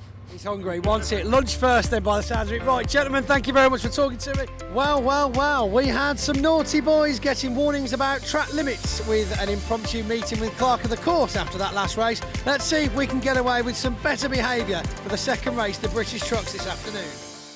This grid set by the second fastest time by each driver in the qualifying session earlier today. And the grid with a very similar look to that of race 1. Ryan Smith on pole in the number 1 Daimler Freightliner, alongside him number 69 David Jenkins. Second row, number 7 Stuart Oliver and 46 Bradley Smith. Third row, 89 Simon Reed, number 12 Michael Oliver. Row 4 is John Bowler, number 14, on the worst for his gravelly excursion in the International Truck Pre-Race earlier on. Starts alongside Tom O'Rourke in the 86. Craig Reed is next in the 68 alongside 95 Ricky Collett, and then Simon Fulton, number 92, and number 3 Stephen Powell after problems in qualifying, rounding out Division 1. Then a gap back to Division 2, Paul Rivett on pole position, number 22, alongside the number 6 of John Powell. Then number 5 Adam Bint and 10 Craig Evans. 28 of Jim Bennett is next, 41 Simon Cole and 33 Neil Yates. I think Simon Cole might be starting from the pit lane in the 41. Neil Yates in the Division 1 33 truck, starting from the back, of course, as he's new to that truck this weekend. And Paul Rivett has struck lucky because he was able to rejoin after reattaching his turbo boost pipe in race 1. Finished at the back of the Division 2 runners, which gives him pole position for race 3. That's tomorrow, because great result of race 1 sets the grid for race 3. Reds beginning to rise. And he's near 1,000 horsepower engines. Power starts to come on, and here we go. Down towards Redgate for the first time. Ryan Smith gets away well, so does Stuart Oliver on his tail. Ricky Collett trying to get up the outside. Smith will just about have the advantage into the first corner. Michael Oliver caught in the middle slightly there, further back, and John Powell around the outside, leans on Paul Rivett's contact there. Powell's going to run out wide over the curb. A bit of contact again between the two of them. They bounce off each other. Surprised that at least one of them wasn't sent spinning. Something flew off. I don't know whether that was from Rivett or Powell. And side by side further ahead, John Bowler and Ricky Collett. So a bit of a frantic start to this one. Paul Rivett's smoke off the left front of his truck. I wonder if he's had a tyre let go there. Let's have a look. Yeah, he's going off. It's the rear tyre, not the front. Yes, I think he's got a puncture there, Paul Rivett. So is that going to be another pit visit for the 22s? There was contact there, definitely, and I wonder if John Powell's wounded as well. Yes, he's slowing down, so they're both wounded as a result of that contact. Yeah, Paul Rivett, you can see him sliding about there. There's the punctured tyre, damaged rear wheel. And he's going to be heading for the pits. They're right on the back of Ryan Smith here. Normally we see Ryan start to charge away at the front, but he's not able to get away this time. Has he got the setup wrong, or is there a slight problem for the number 1? Jenkins is so much quicker than Stuart Oliver. Look, coming off into the exhibition straight. Oliver's leaning on him. Oh, look at this. They're pushing each other onto the grass. Oh, there's a bit of needle creeping into this, and Jenkins has lost out to Bradley Smith and Simon Reed. Jenkins is going to be angry at that. That was like motorised rugby down the straight there, the way they pushed each other across onto the grass. And now, oh, what's going on here? Now Michael Oliver's hit David Jenkins. This is more like saloon stock car racing. It's still Rivette from Binton Evans in Division 2. With that damage to the wheel, I really thought he would drop away. He's keeping it going. I thought he'd got a punctured tyre, but no, it's holding up okay. Adam Bint in second, a better run from him, no turbo problems this time. Ricky Collett under fire. Michael Oliver pushing again. We see it from Ricky Collett's rear view camera. Oh, Michael Oliver certainly being a bit over-aggressive through the chicane, I would say, in my opinion, in this race. He's already hit David Jenkins. Jenkins is still in P5, though, chasing Simon Reed. There's Craig Reed, under fire from John Bowler in the 14. There's Neil Yates, our newcomer, his second meeting in the championship. He's got ahead of Jim Bennett in the Seth Atkinson. Certainly a fan's favourite is Gentleman Jim. Races purely for enjoyment. Well, we say motorsport should be fun. And running wide and running wider, Adam Bint and Craig Evans. Craig Evans has lost a lot of ground there to Adam Bint. This is for second in Division 2 behind Paul Rivette in his slightly battered MAN. Has the gap come down? No, it's increased again. Ryan Smith responds. 1:26.145 for Flying Ryan. Here comes Jenkins again. No, he's not close enough. Bradley Smith driving superbly up there in third place.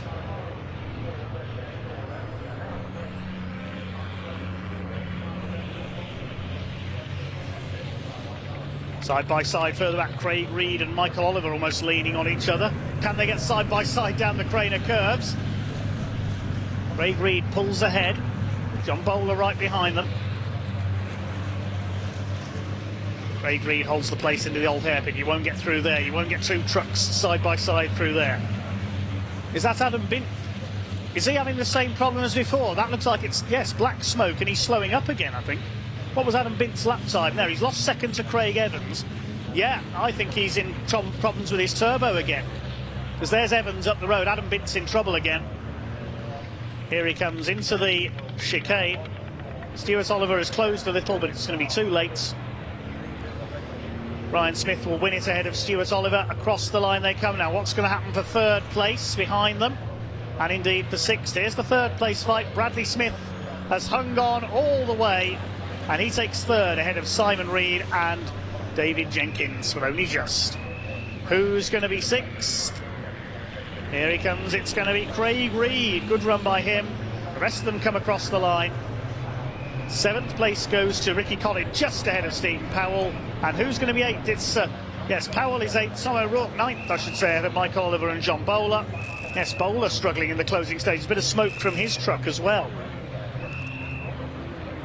Yes, his last lap time 11 seconds slower than his quickest. Meanwhile, in Division 2, a bit of a race of attrition for them. In P13, it is Paul Rivette who is going to take win number 5 for him this season. Despite that first lap collision with John Powell, there is Powell a few laps down.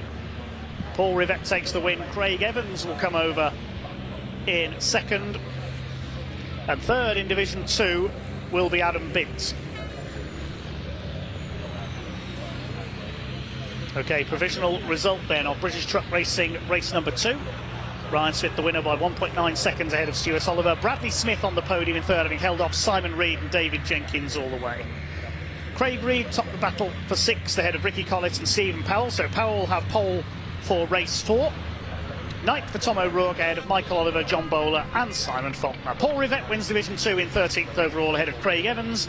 Then Neil Yates was 15th, Adam Bint slowing in the closing laps, he was 16th, and John Powell a couple of laps down the final finisher. Jim Bennett's the only retirement. Stuart Oliver, what a drive that was. Yeah, that was good, that. I knew that I didn't think Dave and Ryan were as friendly as what they are, but obviously they've kicked off a bit of a relationship where they're playing together, and that nearly ended in tears there with Dave trying to T-bone us off. But I survived and he came off worse, so we'll see what happens. Indeed, yes, we saw that. It could go either way, the scrutineer's decision, so we'll have to wait and see. Don't hold your breath, you never know. Number 46, Bradley Smith, congratulations, sir. How do you feel? Oh, it's good to get a podium. First race weekend there, and even better after last year's disaster. So. Indeed, I think they owed it you by then. Yeah, so we had a 4th and a 3rd today. Couldn't be happier. Good for the sponsors. Good turnout here. Raining now, but it's been a good day. Yeah, I think we're all just going to run for cover. If anything like earlier on happens again, we'll all be soaked down to the bone. Yeah, definitely. Big downpour, but it's good it dried for our race. Brilliant racing. Best race ever. Craig Reed was all. Simon Reed was hunting me down. It's usually Craig, but it's Simon this time. Yeah. And you two were on top of each other for so much in that race. I felt I was looking at my camera more. I was looking forward to see what he was doing, but I learned so much that racing. Good racing. Trucks are all in one piece, so happy. So, first race here for the British Truck Racing Championship of Sunday morning, and did you have a good night last night? Because it was a late night. Yes, I did. Right, well, let's see how it unfolds for the first British Truck Racing Championship race of the Sunday here at Donington.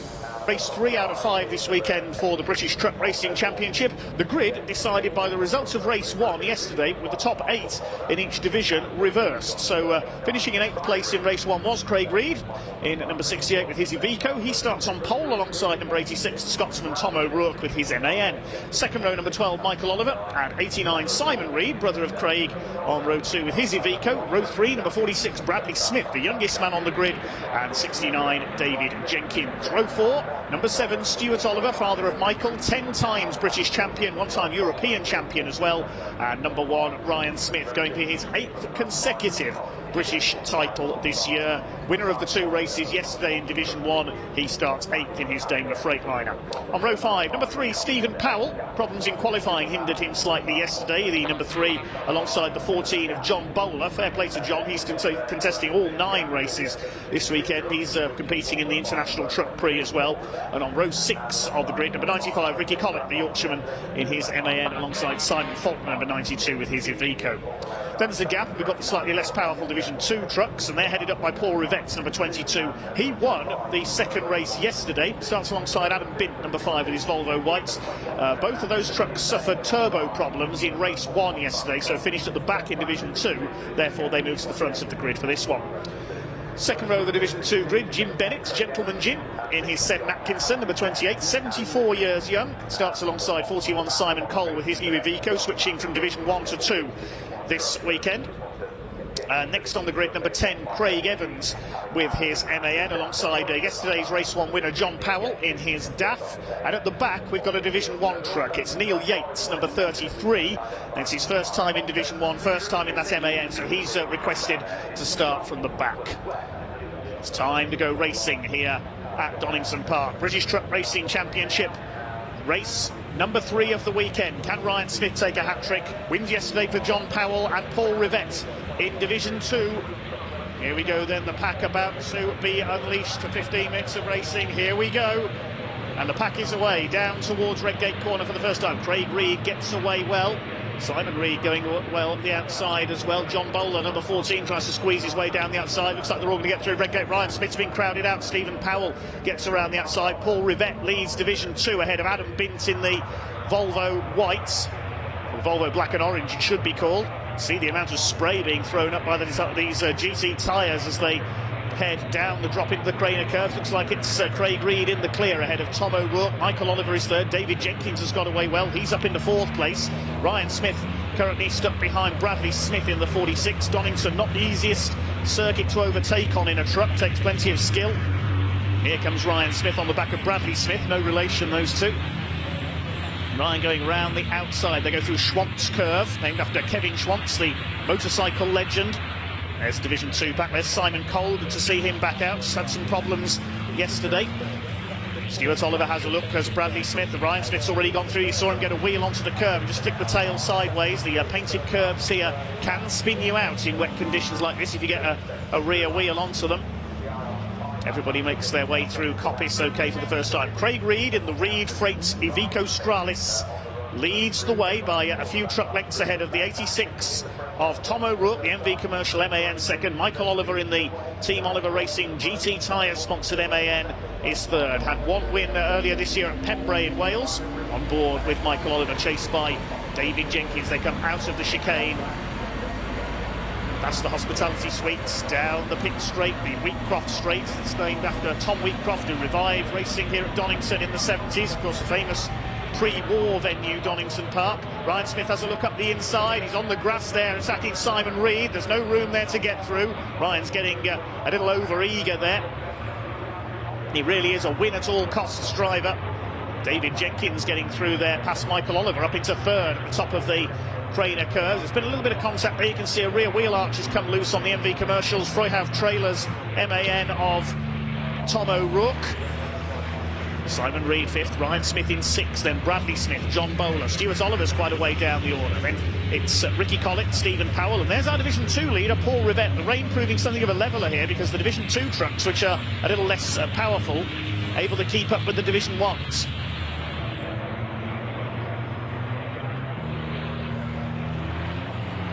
Ryan Smith up the inside attacks Michael Oliver. He's going to go through at the old hairpin. There's not much room to go side by side there. Michael Oliver keeps his foot in. He's going to almost spin out.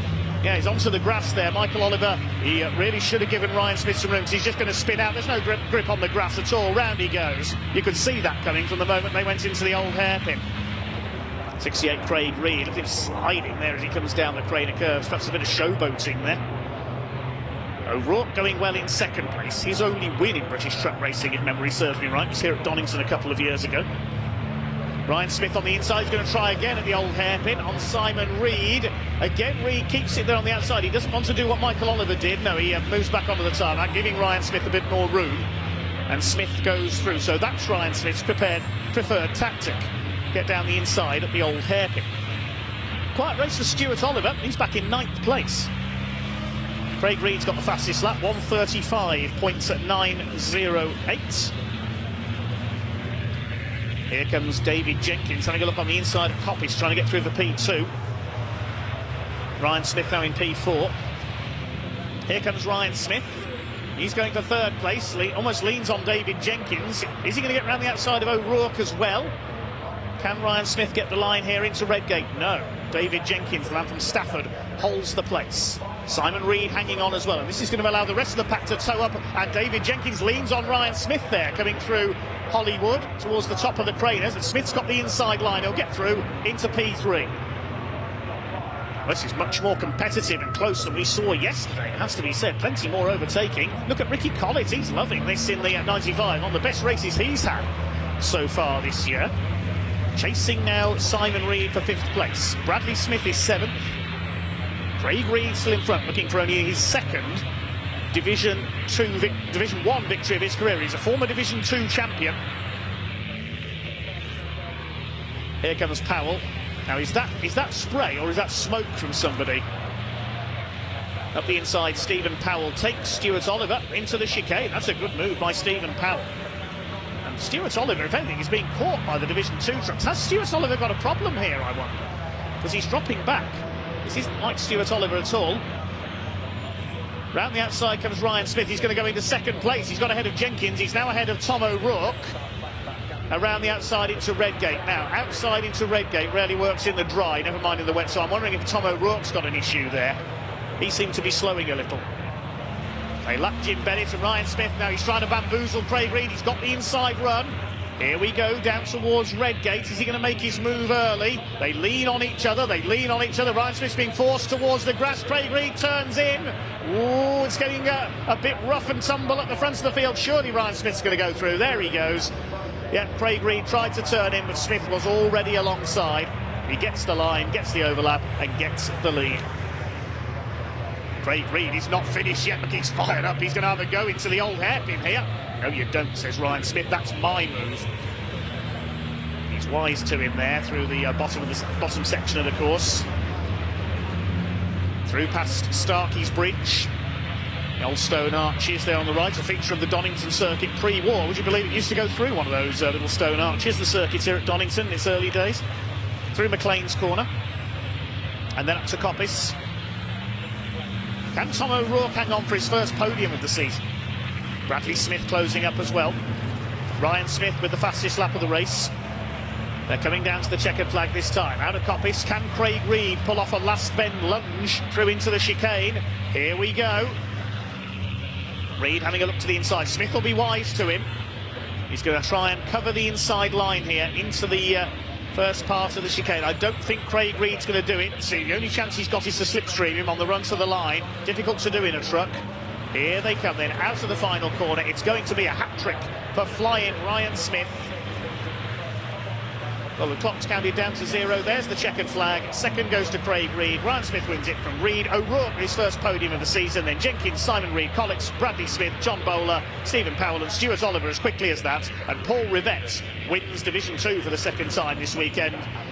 Well, it's so close in Division 1. We didn't really focus on Division 2 for that race. Adam Bint comes over in second. Jim Bennett is a lap down. So we wait for the rest of the Division 2 runners to come through. Michael Oliver making it back up to 13th overall. Here's Craig Evans. He's coming in for 4th in Division 2 behind John Powell in the DAF number 6. That keeps up his challenge of Adam Bint in the points. Well, you just cannot beat Ryan Smith this weekend. Wins by 0.68 of a second over Craig Reed. Brilliant drive by Craig's best results of the season. Tom O'Rourke is by far his best result of the season, his first podium of the year in the MAN ahead of David Jenkins, then Simon Reed. Ricky Collett with his best finish of the year in P6 ahead of Bradley Smith, John Bowler, Stephen Powell and Stuart Oliver rounding out the top 10. 11th place Paul Rivett wins Division 2 ahead of Adam Bint, defeating the Volvo by 2.5 seconds. Next home was Michael Oliver, then John Powell, Craig Evans, Neil Yates, with Simon Cole and Jim Bennett completing the finishes. Craig was obviously holding you off for quite a while there. There's about a 4-second gap between him and the rest of the pack for most of that race, but then those last 2 laps really made it for you. To be fair, once Craig realised I was engaged, he pulled away, and I'm trying to break out of it. But the minute you try and break in these conditions, it's hard. So it is as slippy as it looks out there at the moment. It is slippy, and I thought it was a lot more slippy than I thought. But you know, it's the same for everyone. OK, thanks very much indeed, Ian. Yes, just getting my breath back after a brilliant race there from the Edmonton Electrical Classic Thunder Saloons and the Berkshire Jag Components Jaguar Challenge.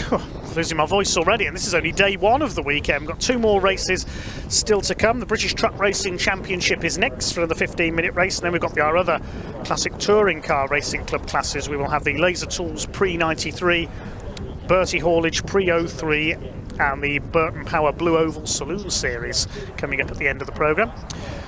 Second fastest time for each driver in qualifying sets the grid for this race, and it is once again, no surprise, Ryan Smith on pole for our second truck race of the weekend alongside number 7 Stuart Oliver. Second row David Jenkins, number 69, ahead of 46 Bradley Smith. We saw them glued together for 3rd in race 1. Row 3, number 12 Michael Oliver, ahead of 89 Simon Reed. And on the 4th row, number 14 John Bowler and 86 Tom O'Rourke in their MANs. Hopefully Tom O'Rourke's fixed whatever the issue was in race 1. Likewise, Stephen Powell, he's on row 5 alongside Ricky Collett. And completing the Division 1 field, it is number 68 Craig Reed. He only got 1 time lapping in qualifying. Unfortunately, all his other times were disallowed for exceeding track limits, so he has to start at the back in Division 1 for this one. We have got one other Division 1 entry here, of course, Neil Yates electing to start at the back, as he is fairly new to truck racing. We haven't got Simon Faulkner this weekend, number 92, unfortunately. And, of course, Jock Borthwick, unfortunately, still out recovering from his injuries. But I'm sure Jock is watching along with his family. Get well soon, Jock. We'll see you hopefully at Pembrey. Division 2, meanwhile, Paul Rivett on pole in his MAN alongside the number 5 Adam Bint. Second row, Craig Evans and Simon Cole, a decent effort from him. Head on to the second row in Division 2, John Powell and Jim Bennett on row 3. Neil Yates in the Division 1 truck completes the grid for this one. Well, it was Flying Ryan all the way in race 1 ahead of Stuart Oliver, with Bradley Smith holding on for a podium in 3rd place. Let's thank all the sponsors and associates of the Truck BTRC, the British Truck Racing Championship this year. Of course, all the trucks running on HVO fuel this year. Adam Bint pioneered that in the championship, a simpler and more importantly clean alternative to diesel, used from made from waste-derived cooking oils and fats. So keep eating your fish and chips from your local chippy. You never know if you're a truck racing fan. The waste oil might be going into these trucks. Other partners of the championship include TRP Parts, Truck and Trailer Parts, over 130 locations across the UK. Road Transport Media, who publish the famous Truck and Driver magazine, among others. MV Commercials, headed up by Tom O'Rourke. Vision Track, video telematics and vehicle data. Freyhouf Trailers, Total Care Vehicle Lifts, and GT Tyres as well, plus MAN Truck and Bus. Dines Motor Group are also supporters of the championship. Thanks to all of them. It's the TRP truck that's leading them round on this rolling lap. Big beasts in the east of England once again. Can anyone stop Flying Ryan Smith, going for win number 13 of the season here at Snetterton? Stuart Oliver had 2 wins at Pembrey, 1 at Thruxton, so going for win number 4 of the season here. David Jenkins and Bradley Smith both looking for their first. Paul Rivette's battling with Adam Bint for the lead of the Division 1 points. John Powell not far away as well.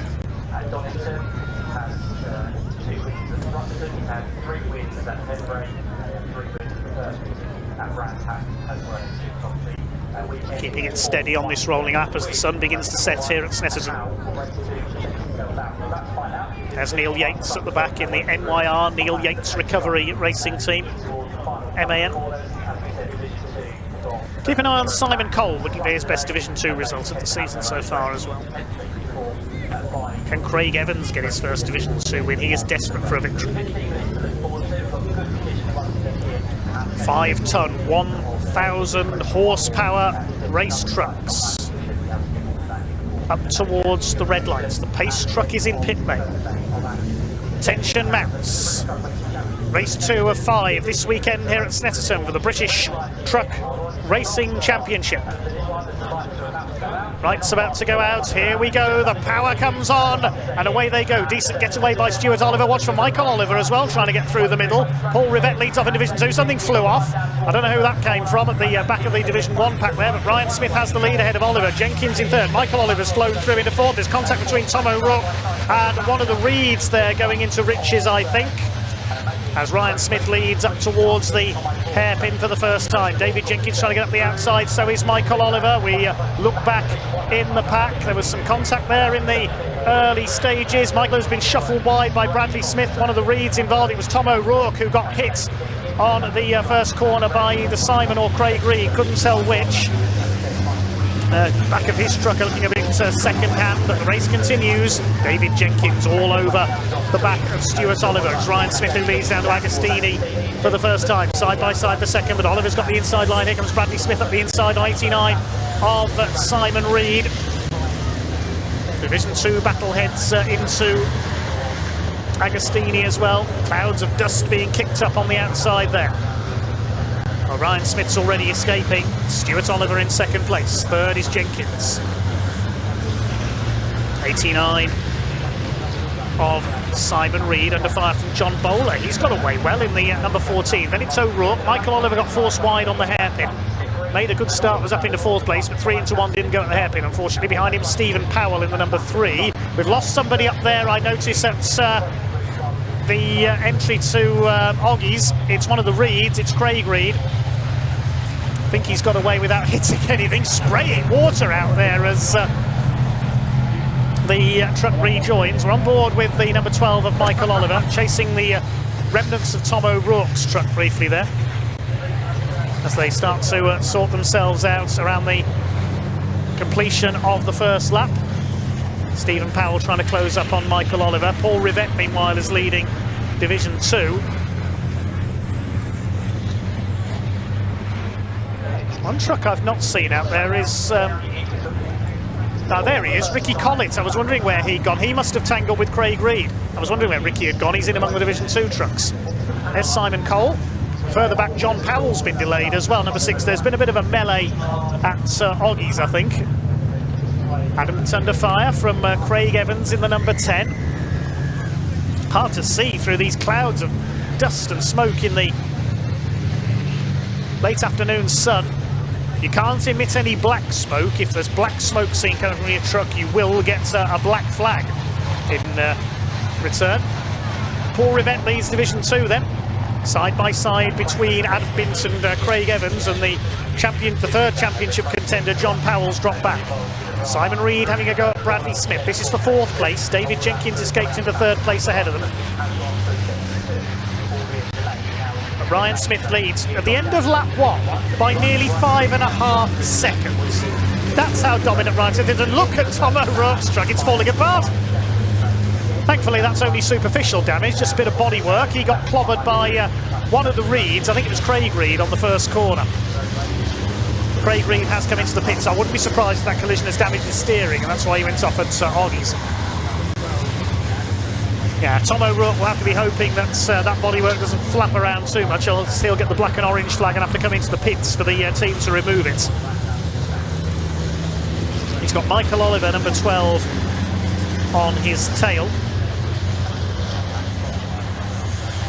It's not a happy day for Craig Reed. He had all but one of his lap times disallowed in qualifying, and now he's in the pits. Stephen Powell having a better run though towards the back of the Division 1 field. Well, there's Ryan Smith. He's in a different race to everybody else.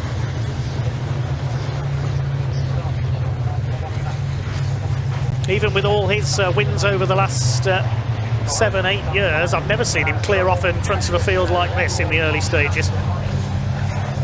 Stuart Oliver in 2nd place, still ahead of David Jenkins, champion back in 2011. 89 Simon Reed, chasing hard after Bradley Smith. Craig Reed, of course, a former Division 2 champion, appears to be out of the race in the pit lane. Division 2 led by Paul Rivett, taking the fight to Adam Bint in the points charts. Looking at the points, Adam Bint led by just 13 points over John Powell coming into this weekend. Paul Rivett a further 11 points back, so he's got a bit of work to do to catch them up. Craig Evans not far away, he's on 234 points. So he's 32 points behind Bint, 32 points covering the, as I say that, John Powell has slowed. What's happened there to the number 6? He's dropped behind Jim Bennett and Neil Yates, so John Powell's in trouble. Yep, the indicator's going, he's pulling into the pits, I think. Simon Reed almost pushing Bradley Smith through the hairpin there. Bradley Smith, not to be confused with number 16, Brad Smith, who we saw out at Donington in the International Truck Pre-races, along with a certain John McGuinness, among others, the Isle of Man TT legend. What is it about motorcycle racers and truck racing? John McGuinness, the latest motorcycle convert. We've seen Barry Sheen race trucks in the past when the sport first started in the 80s. Steve Parrish, of course, former bike racer, went on to become a multiple European truck racing champion. Steve Parrish, no less, was out at the Goodwood Revival back on a motorcycle last week, sharing with Barry Sheen's son Freddie. Bradley Smith goes a bit wide through Hamilton there in the Scrapco and Ferns sponsored 46, the 89 Reed Freight Iveco behind him. And behind them, John Bowler running well. One win for him in Division 1 so far, it was at Thruxton. John Powell has indeed pulled into the pits, problems for the DAF. That could harm his championship challenge. He needs every point he can get. Well, Ryan Smith is in a different league out in front. Over 8 seconds clear now. Here's the battle in Division 2. This is for 2nd place. Paul Rivett's got ahead of Ricky Collett, of course. There's a buffer between Rivett and his championship rival Adam Bint.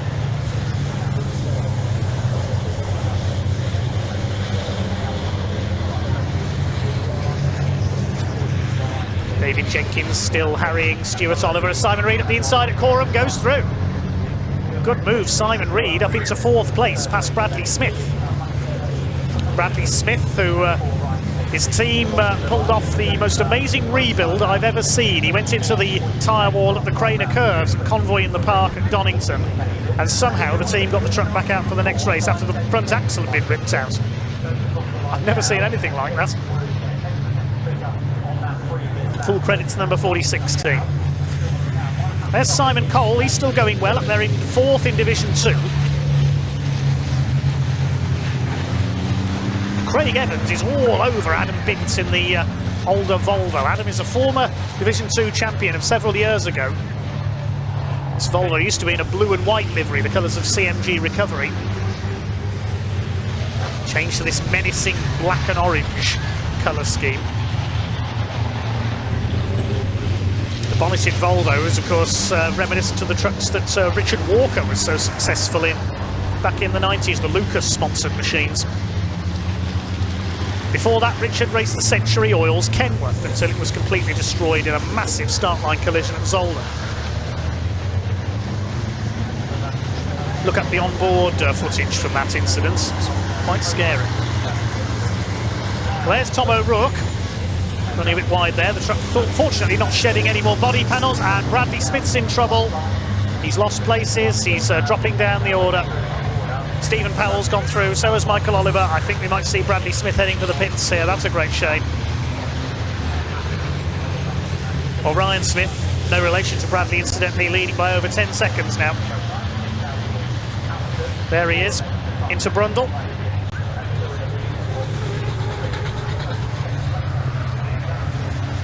Six minutes of the race to go. Just making it look effortless out in front, Ryan Smith. He's won races 1 and 2 at every round this year. This will be win number 13 for him. Stuart Oliver still there in second place. He's had 3 wins so far this year. David Jenkins yet to taste victory. Simon Reed throwing the number 89 around there in 4th place. But John Bowler has adapted quickly to Division 1 up there in 5th. Tom O'Rourke going well up in P6 despite that early damage. Stephen Powell 7th, then Michael Oliver. Now this race sets the grid for race 4 tomorrow. We're on board with Michael Oliver. As it stands at the moment, he's in P8. He would stand to take pole position for race 4 with the top 8 reversed.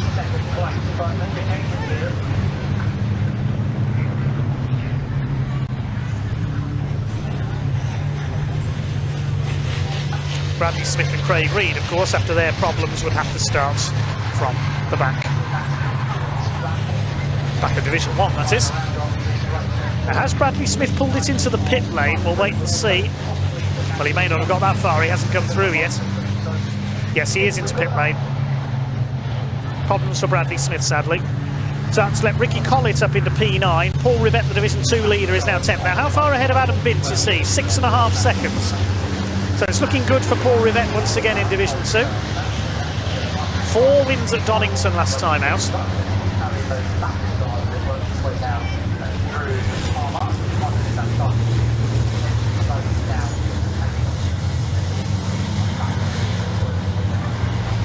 Stuart Oliver, the 10 times champion. He's been there, seen it and won it in truck racing. He's been European champion as well.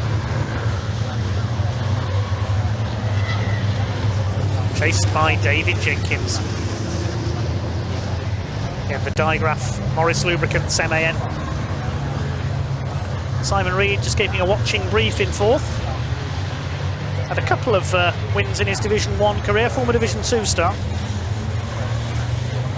There's Bradley Smith's crew at work in the pit lane, trying to find out what the problem is.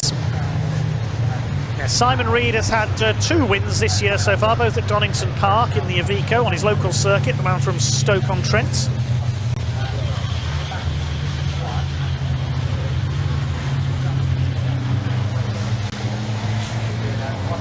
And here's that Division 2 battle for second place. They're not catching Paul Rivett, however. Craig Evans is still all over Adam Bint, who's doing as much as he can to hold him off. There's Rivett, keeping pace with Ricky Collett, the Division 1 veteran. Former champion. Bint just holds the inside line there under the bridge for the left-hander.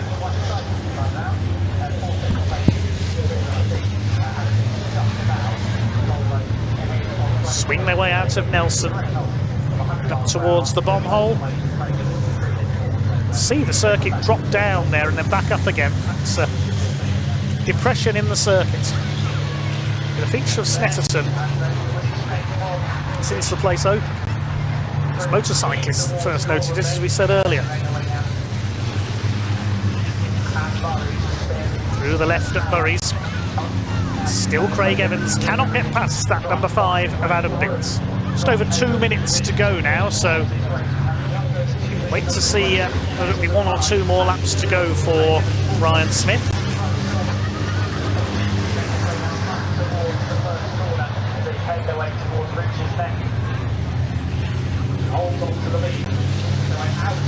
Stuart Oliver being closed down by David Jenkins for that 2nd place.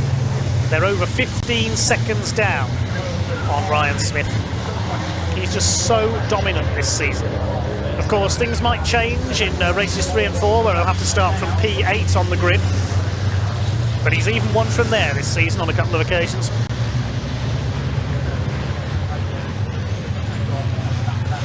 These two a couple of seconds clear of Simon Reed in 4th. Then a gap back to John Bowler of around 6 seconds. The lead gap in Division 2 has increased to over 9 seconds now. Paul Rivett is similarly running away with that. I think we'll get 1 more lap out of this. It won't matter to Ryan Smith. The only question for him now, unless he suffers a mechanical problem, is how far he's going to win by. Still, Craig Evans throwing everything he's got at Adam Bitt for 2nd in Division 2. They're not going to catch this man, Paul Rivett, the multiple Renault Clio champion. He's done a few BTCC races as well. Now in his new calling of truck racing, and he's chasing Ricky Collins.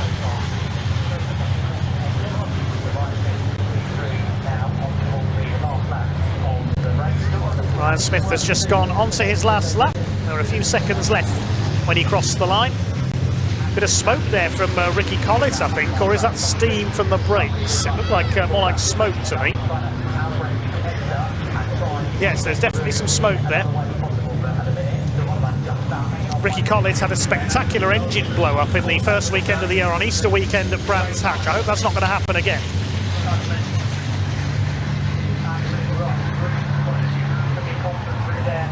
He does not want to let another engine go up in flames. They are extremely expensive race truck engines. Collins, whose company hauls some of the biggest and heaviest loads seen on Britain's roads. Stuart Oliver, the GT Tyres truck, up there in 2nd, chased by David Jenkins. Jenkins' best chance of a move is probably at Coram for the last time. Kicks up a bit of dust there. I'll say that, he's having a go at Agostini. Moves back to the outside as Oliver moves across to take the line. As if David Jenkins heard me there. Said, no, I'll make a move here instead. But that's allowed Simon Reed to close up in the Iveco. It's Daimler, Volvo, MAN, Iveco. 4 different makes in the top 4 places. In Division 2, it's MAN, Volvo, MAN, and Iveco in 4th place. Oliver goes a little bit wide there through Oggies. There's gentleman Jim Bennett, the good old Seddon Atkinson, the Ayrsham Gravels truck, the man from Suffolk. Still going strong at 74. And he's about to be lapped by Flying Ryan. He's going to take one of the most dominant wins I've seen in the British Truck Racing Championship in some time. Through the bomb hole, up towards Coram.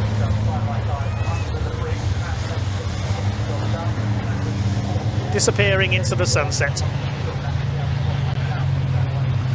There's Bennett. There is Smith.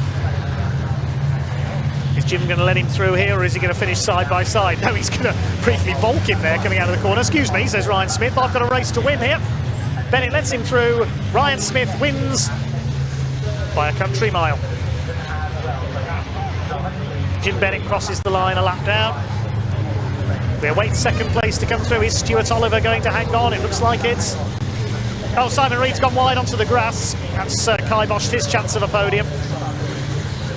Stuart Oliver comes over in 2nd place, just ahead of David Jenkins. Reed in 4th. Division 2 is going to be won by Paul Rivett, but who's going to be 2nd? Is Craig Evans going to make a late move? Been trying all race long to get past Adam Binns.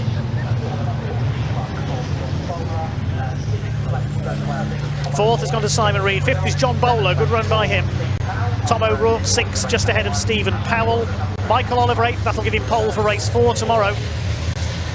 It'll be Ricky Collett in 9th place. Paul Rivett will complete the top 10 and win Division 2. Adam Bitt, look at that, sideways into Murray's for the last time, coming out of Coram. That's bamboozled Craig Evans a bit there.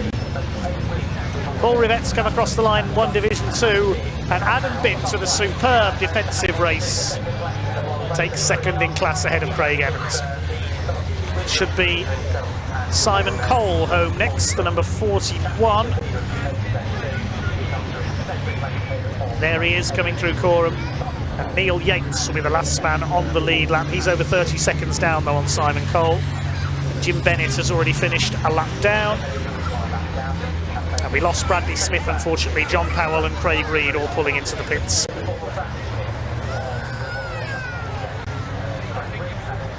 Here comes Simon Cole, the new Iveco, still to find its ultimate pace, but working well. At least he's picking up points now. Fourth in Division 2. Jim Bennett has already come in a lap down. And here comes Neil Yates, the man who had a massive crash at Thruxton in race 4. On his truck racing debut, it certainly was a baptism of fire for him. The recovery company boss from Kent had a couple of his very impressive American trucks on display in the paddock at Convoy in the Park.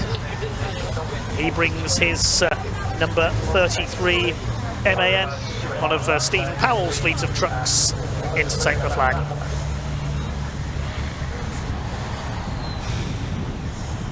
Provisional result then, Ryan Smith the winner by 20.88 seconds, an enormous margin of victory. Stuart Oliver holding off David Jenkins for second, with Simon Reed just behind them. John Bowler a good fifth ahead of Tom O'Rourke. Then Stephen Powell and Michael Oliver complete the all-important top 8. Ricky Collins, after a moment on the first lap, finishes 9th. Paul Rivette's another Division 2 win for him. That's 6th in the last 2 events. Ahead of Adam Bint, who somehow held Craig Evans off all the way. Simon Cole, Neil Yates and Jim Bennett completing the finishers. We lost Bradley Smith, John Powell and Craig Reed into the pits.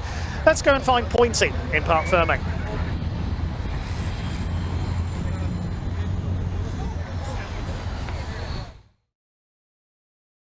What a race, my goodness me, a very interesting start. We had a little bit of contact from a few of the drivers and 3 trucks leaving us during the race due to mechanical issues, and I don't even think there were any part of anybody else. We've of course had Ryan Smith taking the first place. We can see him over here now celebrating with some of his sponsors and teammates. Let's have a quick chat. Ryan, how are we? Yeah, very well, very good. The lead you had very early on in that was absolutely insane. Well, do you know what? My mechanic did something different to engine. I can tell. I would have put nitrous in it. No, we've been in a power mode all year. Right. Where when we come to a corner, the oil pressure drops and the engine goes in safety mode, so it reduces the power. Well, he said I'm going to override it and try it, and we overrid it and got me power back in the middle of the corner. It was just insane. I mean, 7 seconds ahead after the first lap. No, sorry, 5.5 seconds ahead after the first lap. 8.5 seconds after the second lap. And because, you know, Stuart was battling with Dave Jenkins, it was just getting further and further ahead. We was doing 2:23.6s in the race after 3 corners. It was showing 2:23.2. So the time were there, and you know, full credit to my team. Honestly, they work hard. You know, for us, we're a smaller team than some of the teams out there. That's not taking anything away, but we work within a budget and we do the best we can. And we've got great sponsors. I've got the best mechanic and the best team, in my opinion, in the paddock. And we put a show on. And to be honest, I wanted to drive well then, and I think I did. And 21 seconds. I think you're just looking forward to the reverse grid tomorrow, because you actually do get to do some racing. Yeah, but my whole mentality's changed. People put a show on. Sorry to butt in, guys. Could you just move over here, mate? Oh, he's getting moved quick enough. His radiator will start bubbling. People. I want to put an entertainment show on for people who's watching, paid a lot of money to come. But I also have to remember that I need the points as well. Look, I want to do the best job I can. Tomorrow's tomorrow. We'll have a good night tonight. They'll get the truck prepped for tomorrow. We'll all have a meal together. We'll all have a well, I don't drink, but we'll have a cold drink together, and we look forward to tomorrow. Cracking. Thank you very much, Ryan. John, thank you very much. Let's head down into the Parc Fermé now. Air coming out. Stuart Oliver, another fantastic result. Let's speak to Stuart Oliver just quickly. He's come through here. Are you hopping out or staying in? I'm hopping out. Right, I'm going to get the step. You're all right without the step, Aaron? I don't just get the step. Well, what was going on there? You and Dave battling the entire race. We lost young Bradley halfway through. A bit fell off the back of his truck and it was dragging along the tarmac. Oh my God, I didn't see any of that. But no, I had a major problem. I had no speed. Well, I had no speed. It was going on to the limit at 150. You were hitting that limiter coming down the pit straight. I was like, surely. I mean, obviously you can't go any faster. You can't go any faster, can you? No, but it was coming up at 152 kilometres, which is about 90 mile an hour. And I think Dave's going to eat us up here, but I managed to get through the corners quick enough that he couldn't get onto us. But it was on you the entire race. It was tight. Good. Yeah, it was good. It was good. It was, and then the sun was starting to come down as well, so you can't see a great lot what's going on. It's bad. I mean, we've been struggling with the sun. I mean, Mike, it's really low now, isn't it? It is. Yeah. Tomorrow, the last race tomorrow will be exciting. 5 o'clock start. My gosh, that's going to be difficult. It's good. It will be. Yeah, but no, it's good. I enjoyed that. You know, obviously Ryan was off into the sunset, literally. So, literally, yeah. 21 seconds, I think he said it. I did. I was insane. I just couldn't get the legs on the straight. I just had, and here you have so many long, fast 100 mile an hour bits that I was just nowhere near, so I was losing massive. But well done regardless. There's still another second place, another amazing amount of points. Stuart Oliver, thank you. Let's go and quickly chat to Dave Jenkins. We can see Dave now chatting to his team. Now, Dave, let's come this way. You stand this side. We're getting it. There we go. Fantastic result. What you've been looking for today. You must be a bit happier. We spoke to you earlier on. Do you feel like you've found what you were missing this morning? No. Got a bit of it. Yeah, obviously it's great. Podium here, sun shining, we're enjoying ourselves, aren't we? But just not got our Snetterton pace at all. It's a shame, really, isn't it? I mean, is there any specific parts of the truck you're going to be looking at tonight to try and figure out what you can change, modify?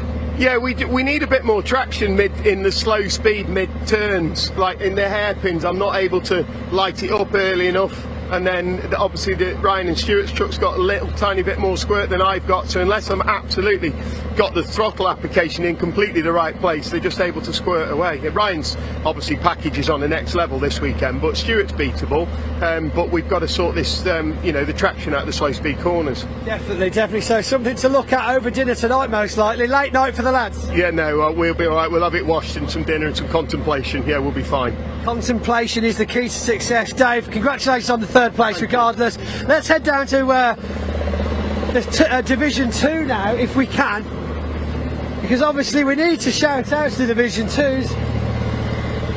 I've had him already. I want Craig Evans. Because everybody loves a magic story. Where is it? Here he goes. He's over here. Here we go. Craig Evans, after rebuilding his gearbox, he's giving us quite a nice tour around the gearbox. I'm not sure whether you'll have got to see that before this race or whether you'll see that before at some point tomorrow. But Craig showed us around the innards of a gearbox earlier on. It'll be on the highlights show, I believe, tonight. Yeah, and it was inside out, your gearbox was. So we changed the gearbox, repaired the gearbox, and you were back out. You managed to make it stick for quite a nice podium. Yeah, I'll settle for that after the problems we've had so far this weekend. It was good battling, it was a cracking race, it was clean. Can't complain at that one bit at all. Ah, right, yeah, I mean, it's obviously worth the effort. Now, you sent away for parts at one point, didn't we? Yeah, I went myself last night. I jumped in the van to King's Lynn to get a bearing for the gearbox, for the splitter. Unfortunately, it didn't really pay off this morning when we obliterated the other bit of the gearbox, but never mind. Should have just got the whole gearbox, man. This is a lesson learned. This is in for a penny, in for a pound. Well, we should have done that last night. It would have saved us doing it between qualifying and race one, wouldn't it? Yes, indeed. But you did it regardless, and you didn't finish too badly earlier on. And now to go home tonight with a podium, it's just a good outcome, worth all the hard work, wasn't it? Well and truly worth the hard work. We were 0.2, I think, as we crossed the line this morning off third, and we just got a third bumper to bumper. So absolutely fantastic. And I've heard we will be seeing the up close of your gearbox very shortly as we finish down here in Parc Fermé. So Craig, fantastic effort, well done, a great finish to the Saturday for you. More racing tomorrow, don't break anything tonight. No, I'm going to go and put a blanket over. Right, that's all we've got time for down here in Parc Fermé. It's Snetterton now, back to Dave in the studio. Okay, so we'll see the trouble. As we can see now, we're looking at what used to be a whole gearbox. Craig, run us through what. Well, let's get down. Let's get down. Let's get down. Oh yeah, it's a tiger. No, it's an alligator. That's what it is. And what I'm going to do now, I'm going to give it a little tickle under the chin. No, so you wouldn't want to bite off that. No, you would not. Looks like something's had a bite off it though. Run me through what on earth happened here, because there are bits of metal missing and extra bits of metal that I don't think should be there. You're right, they definitely shouldn't be there. We had an issue with the back of the gearbox yesterday in practice. This bit being the back? The back. The back.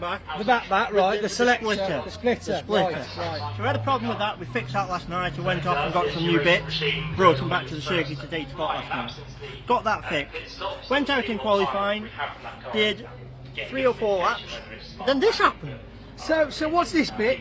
That's your input shaft. Right, and that's attached to... That attaches to your clutch, which is right. messed with your flywheel. Okay, and then that bit looks like it should have gone in there. Yeah, that should drive in there with a bearing. Oh, wait, yeah, I recognise it now. Yeah, I think about... Yeah, oh, that's supposed to be attached, that should be in there driving the rest of the gearbox. So these marbles fell to pieces and it all just... And then that exploded, then that came out and it all went a bit peaked on. Yeah, from previous experience of brands actually at the beginning of the year, I think that's probably, well, possibly let go first, right, and then caused that. But it could have been the other way around. So how much of this is salvageable? I obviously get that this isn't salvageable. Will this stand up to any pressure in the future? No, probably not. But we've got plenty of spares. Right, so the front, and this would be the bell housing. Yeah. So the front half of this is gone, but you can get the rest of the box isn't too bad.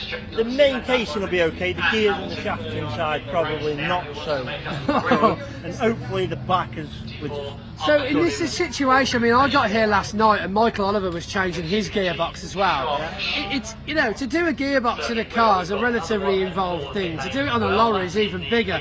But we seem to go through them in a weekend throughout the teams. Yeah, I don't know what it is with them, but they do seem to get through a few. So how much is this going to cost to put right? If, you know, it's like, right, how much? Give me the money, I'll go do it for you. I wouldn't like to say.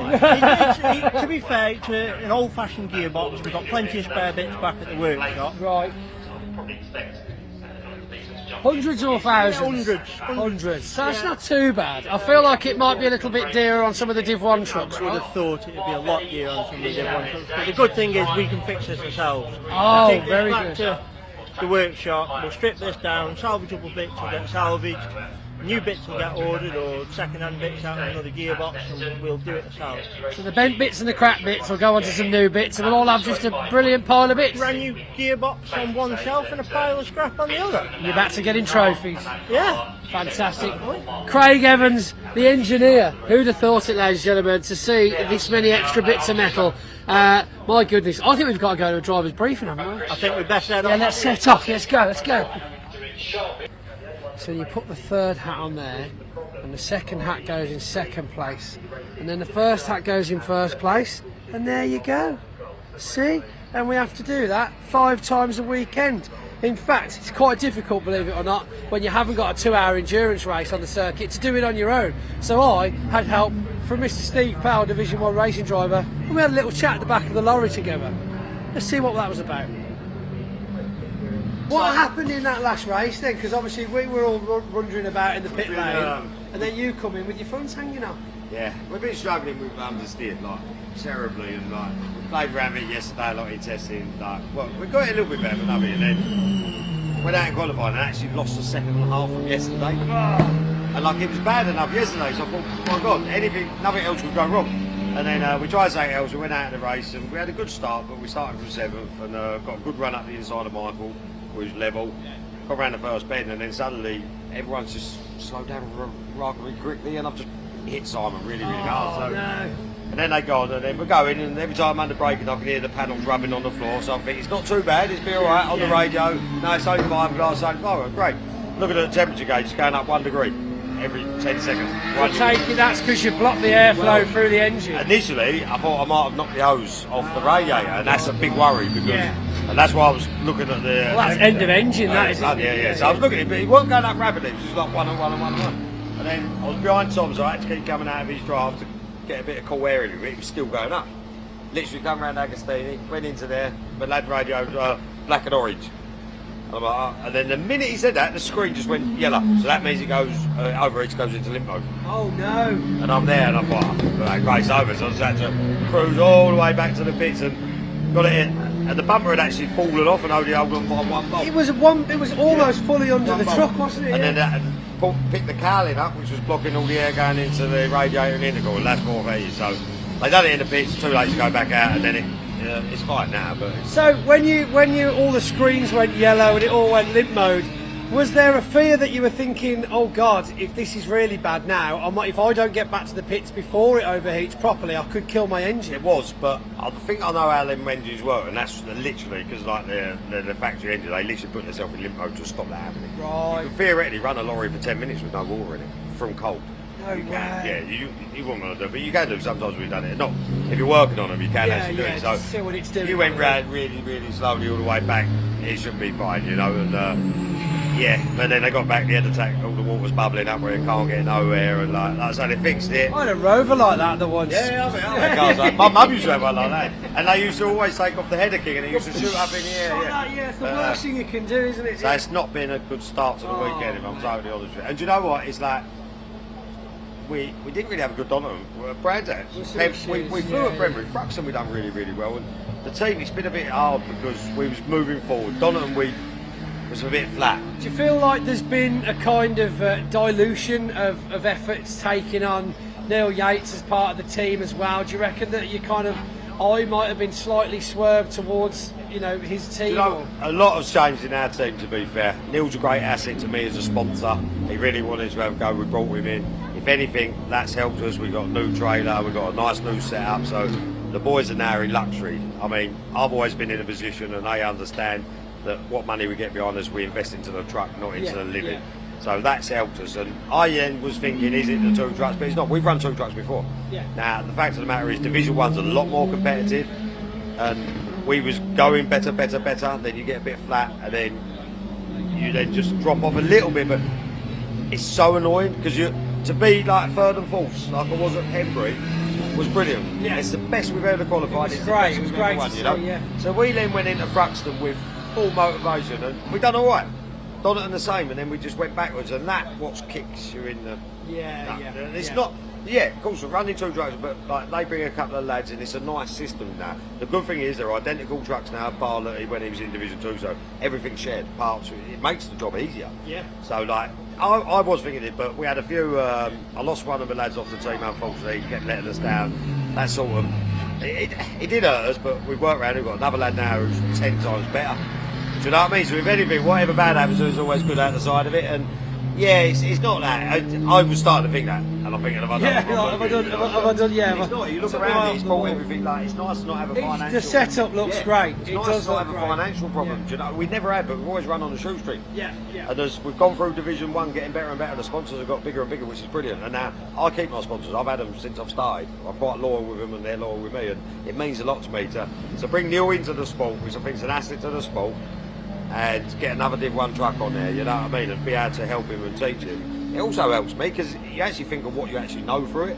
But then you get a thing like today, and you just think, what am I doing here? You know what I mean? And what have I done? Like What have I done to yesterday, deserve frustrated. this? I beat myself up, but then we're talking about lap times. I wasn't that bad yesterday. You got Ryan and Stuart that are leaps and bounds in front of everyone. And yet I was probably third or fourth yesterday. And I thought, well, that'll do. Went in the qualifying day, I've lost another second half, and I'm seventh. So, but yeah, it's racing. Oh, look, I'll tell you what, whilst no one's looking, here you go, look. I'd like to give you this because... No. That is taking the mickey. Division 1, first place. You'll always be first in my eyes. I do want to put a word out to my team are brilliant, and we've been through a bit, and they're standing strong, really strong. But my wife, Charmaine, right, she's my worst critic, and I hate it. Well, she's biggest supporter as well. Oh, absolutely. You know, if I do bad, and I get out of that truck, I know I'm getting it. But she is now, at the minute now, she spent the last 2 days working on shock settings, boost settings, like, to see her get involved. And the boys listen to her. They don't listen to me. No, I listen to you. Her, you know what I mean? So, and it's brilliant that she's that interested, and it's really, really good. But you know, if you do bad, it's really horrible. Oh dear.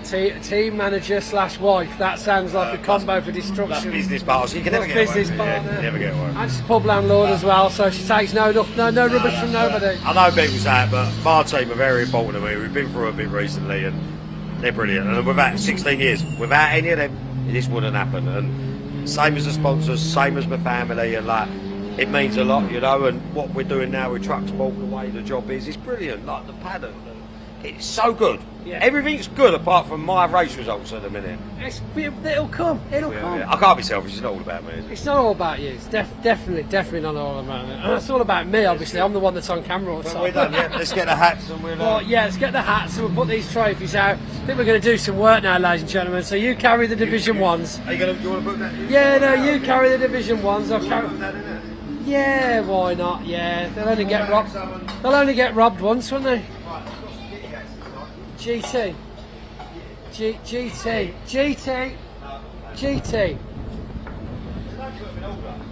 Right. So we're down here having a cheeky break because we've got a 2-hour endurance race for some reason on the circuit with John Powell and Division 2, and we were just talking about well, the fact you went a little excursion last weekend to Holland. Yeah, we got some permits together. It's quite complicated to get that done. We had an invite to the Dutch Championship, which we haven't actually taken place in any of those rounds for a long time. And Zolder is a circuit that when my father was racing as a kid, it's the one circuit I never got to go to. No way. And he actually put it upside down on his roof. And unfortunately, there's another guy there that was an Italian guy. He passed away in the same truck and same accident. So wow, that's crazy. Always been on my bucket list, and we managed to basically get out there and run in the championship. I think we got second overall, and then at one point in the last race, I was actually running third in the overall standings, which was good. And unfortunately, a pipe popped off. But I actually had a moment with my father around the back of the circuit. He's passed away now, and he's into his horses years ago. Right. And there's a strong smell of horses came in the cab. And I was actually crying. Steve was on the comms. He's like, "Are you all right, mate?" I said, "I'm having a moment with my dad." It's a bit of a yeah. And wow. The whole atmosphere of the whole weekend is obviously because it's not in the championship. They're welcoming, you know, it's but just the circuit as well. Zolder's, I do love Zolder. It's a great track. It's a great circuit outside of the track as well. It's really well organised. Lovely place to be. The waffles are amazing, aren't they? Absolutely. Yeah. So cheese is not bad either. Actually. Oh yeah, and the chips and mayo. Oh, it's like yogurt, that mayonnaise. Yeah, exactly. So, but the hospitality side of the championship, they were brilliant. They're all of the teams. You know, the sportsmanship. There was one point where I jumped to chicane to miss an accident, and the guy actually slowed down and let me go through on the finish because he knew I gave him back the place. So you know, I can only speak their praises really, to be honest with you. So really good. Yeah, I mean, you know, we had Willem Breidijk over in the Truck Prix with us at Donington, didn't we? And he obviously is in the Dutch as well.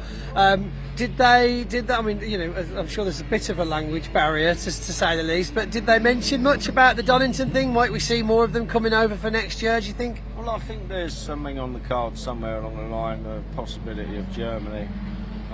They would like to extend their rounds, you know, but again, there's the permits, the travelling, the expenses, puts a lot of people off, you know, so it might be a one-off time that you actually go, like we got the chance to go, probably never go again to Zolder, but we would try somewhere else. But you know, if we get the opportunity, we'll do some of their rounds and continue to do all the British rounds. So it would be nice to see a bit. Yeah. It would be. I mean, you know, I think it's been a couple of years now since we've been to Nürburg, and I think that was always a firm favourite of the guys. But of course, we all know things have happened. The EU is no longer what it used to be, and travel alone has got so much more expensive, so much more time consuming. Like you say, forms alone. But I do think that it always used to feel like a bit of a treat, a bit of a holiday, a bit of we graph really hard all year in the British. You know, yes, of course there are points that get scored for the British, as there was at Nürburg, but it was almost like a bit of a reward for the teams. You know, it's like, let's get out there, we'll have a few beers, we'll have a really good time, watch a bit of racing. Exactly. I mean, and the opportunity to drive circuits that you've not driven before as well. You know, so that challenges you as a driver, and it took a couple of laps to settle in. But by the end of it, there was a guy there actually driving the Rainbow Scania, and he drives on the simulator with normal. Is that Hans Schmidt in the Rainbow Scania? Is that a proper? There's a young lad driving it, but he's never driven a truck before. and he was contending with me. I mean, we raced all weekend, and he says afterwards, "I've only ever driven one on a simulator." Simulators are weird, man. I can't get my head around them. Yeah, he didn't quite get the bit where I was moving over and shutting the door in. You don't get that on the simulator, but that's racing. But no, I mean, it's just nice to see a different side of the world, you know. So thoroughly enjoyed it. That'd be so interesting to see. I mean, yeah, I think anybody watching this would probably want us to head over to Europe at some point and watch. I mean, if anybody's watching this, head down to the comments below and mention if you've got a particular favourite European circuit that you'd like to see the British get to at some point in the next few years. Just for the sake of seeing it, I'd quite like to go and see the Camion 24 at Le Mans. I think that'd be a good one. I was just going to say that, actually. That's next on my bucket list, so yeah, definitely. So. Well, mark me down. I'll just hide in the back of the trailer. Come on, mate. Yeah, I'll be confused at Calais, but like, you're going the wrong direction, mate. England's that way. Yeah. Stow away under the lorry. No, it's all right. They just don't know I'm here. I'm coming back, honestly. Exactly. So, no. Oh man! And then, of course, back to the British. Then we're here this weekend. Great start for you, obviously. We've got a trophy, third place trophy on the first podium. We're third in the championship overall at the moment. It's you've really found your groove this year, haven't you? Well, the truck's going well. We've got a sponsorship from DAF. We've got another engine to go in, so we're building a new truck. But to be fair, we've come back from Zolder, and if you could pan around to that guy sitting on the back of the truck there, he was working with me. This guy till 2:30 yesterday. Yeah. So just to note that it is not a lit cigarette that he's got in his mouth whilst pouring fuel into the. It's how they work in Europe, man. It's how they work. It's how they do it. If this was actually in Europe, then it would be lit. Yeah. So in fairness, we've done a full engine rebuild on it overnight, over 2 nights. Finished it. Got here at 4 o'clock in the morning. We're both a bit tired. Gone out, got a third place. Can't ask better than that. Just dialed it in a little bit more because we didn't do testing yesterday, and we'll see where we go from there. That's fantastic. I mean, up and down the paddock, there's been a couple of gearboxes this weekend already. I mean, in both divisions, it seems like, it's just one of the weird things how quickly people can change a gearbox on a truck, even though it's buried in the bowels of the thing. It's crazy. I think if you took that engine rebuild into a main dealer, it would be sitting in the corner for a month before someone started it. But to turn it around in probably 18, 20 hours, and like gearboxes, but they're made to come out and made easy. There's a lot of stuff that's been taken off of them, and there's all good people in this paddock. They're all skillful people who put their mind to it, and they can fix anything, So and that's what racing's about, really. So yeah, that's the bare bones of it, isn't it? There's still, even no matter what kind of enemies you make on the circuit, when it comes back to the paddock, it's incredible that people will just jump in to help each other. Well, the one thing that always stood out for me, just from last year essentially, was Jock Borthwick, who's obviously not with us this year, but will return hopefully. In the dead of night, about 2 o'clock in the morning, by head torch, with 2 gearboxes stood up on end, his and Ryan Smith's, changing the gear ratios because they had them the wrong way around. I'm like, just doing that in the dark, you couldn't do that in a workshop, let alone in the night over a couple of hours. He's a good credit to the sport job, to be fair, and a good engineer and a good technician. And he turned up at Donington and we had a problem with the steering. There he is with his crutch and his leg in plastic. His legs just had skin graft on it, and he's doing my tracking on my truck. And that's the kind of people that are in this sport. You either can do it or you can't. You've got to be prepared to put a bit of time and effort into it. But if the proverbial fan, people muck in and give you a hand, basically. So yeah, it's all good. It's all good. No, that's it, man. Well, look, we're glad to have you with us. We're glad that you're doing well, and really happy to hear about your experiences in Zolder. Quite an emotional experience, by the sounds of it, and I really feel like, it's important. It's nice to see somebody that can actually talk about those kind of things. So you know what? Yeah, it happened.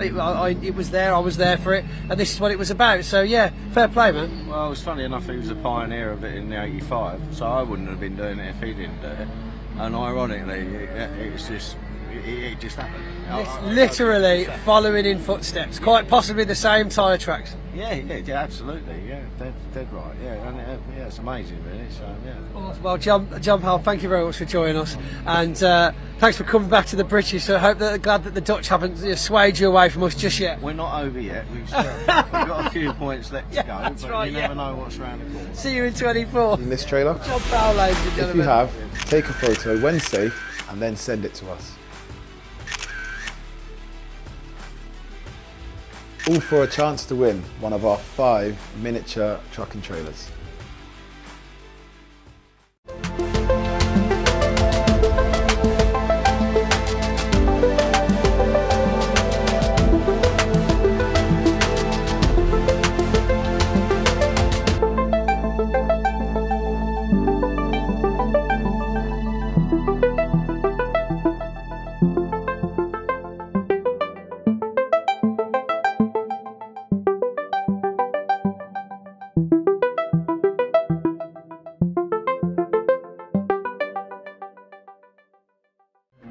Repairing or maintaining commercial vehicles, you need total care. Whether you're fitting out a new workshop, bringing your vehicle maintenance in-house, or thinking of an upgrade, our equipment experts will make the process simple. And with UK-wide service engineer coverage and flexible finance options, you can be sure that for workshop equipment, it's total care. Have you seen this trailer? If you have, take a photo when safe and then send it to us. All for a chance to win one of our 5 miniature trucking trailers.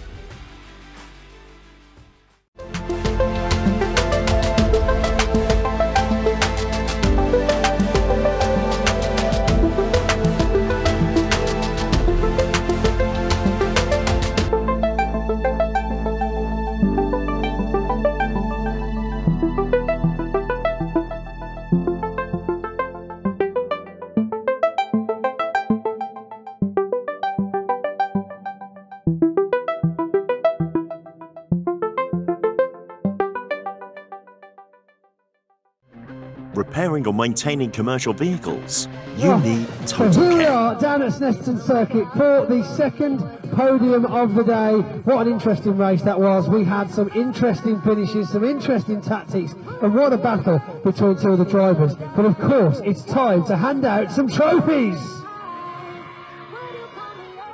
Oh, it's phenomenal. I hope it catches out on this. I think it will. I think we can hear you. Right then, without further ado, let's head straight into the Division 2 results. And in third place, make sure I've got the right trophies. Put your hands together, sticking a new gearbox in just before lunch. Craig Evans! Oh, loving the support. Best audience all day, mate. Best audience all day. And in second place, make some noise for Adam Binns. Where's he gone? He was here. I saw him come back. He's here. He got blocked in. He got blocked in. Well done, mate. Well done. Like he did the whole race. But of course, here we go. Making it 6 races in a row so far. Hands together for Paul Rivett, ladies and gentlemen. 6 races. 3 tomorrow.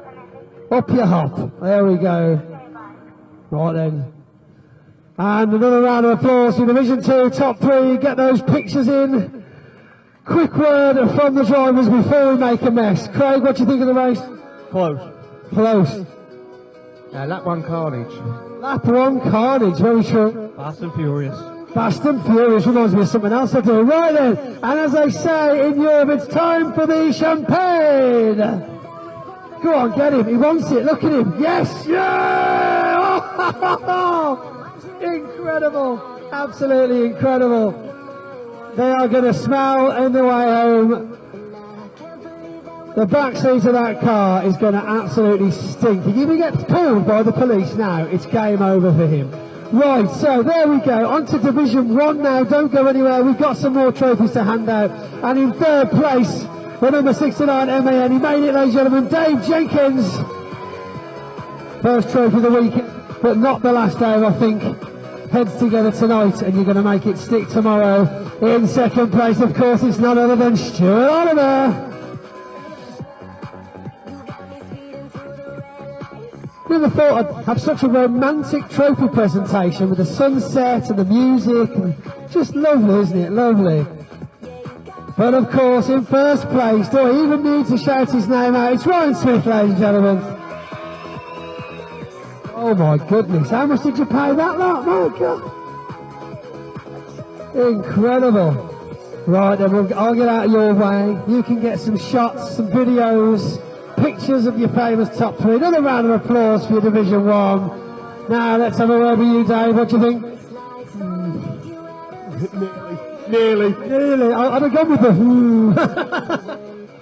Dominant. Dominant, yeah, right. Very nearly. Very nearly. Right, well, without further ado, it's time for the champagne. Is he going to just give it away? You're going to give it to these? Asking for it. They're asking for it. Go on, have it. Oh my goodness, I am not picking up the bill for their dry cleaning. End of story. Well, that's all we've got time for here at Snetterton Circuit. You can see it's a great atmosphere. Brilliant finish to the day. Get a close up on these guys from the local lads.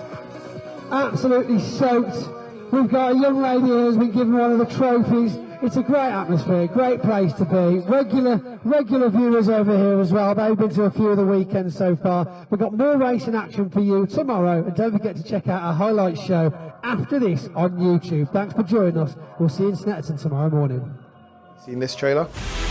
If you have, take a photo when safe and then send it to us. All for a chance to win one of our 5 miniature truck and trailers.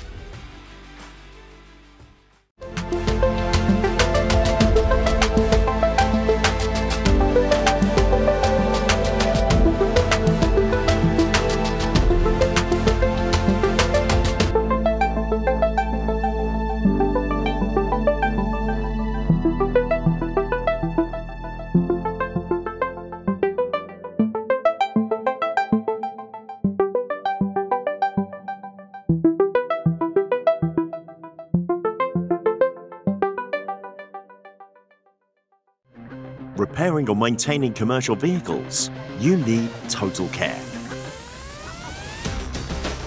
Whether you're fitting out a new workshop, bringing your vehicle maintenance in-house, or thinking of an upgrade, our equipment experts will make the process simple. And with UK-wide service engineer coverage and flexible finance options, you can be sure that for workshop equipment, it's Total Care.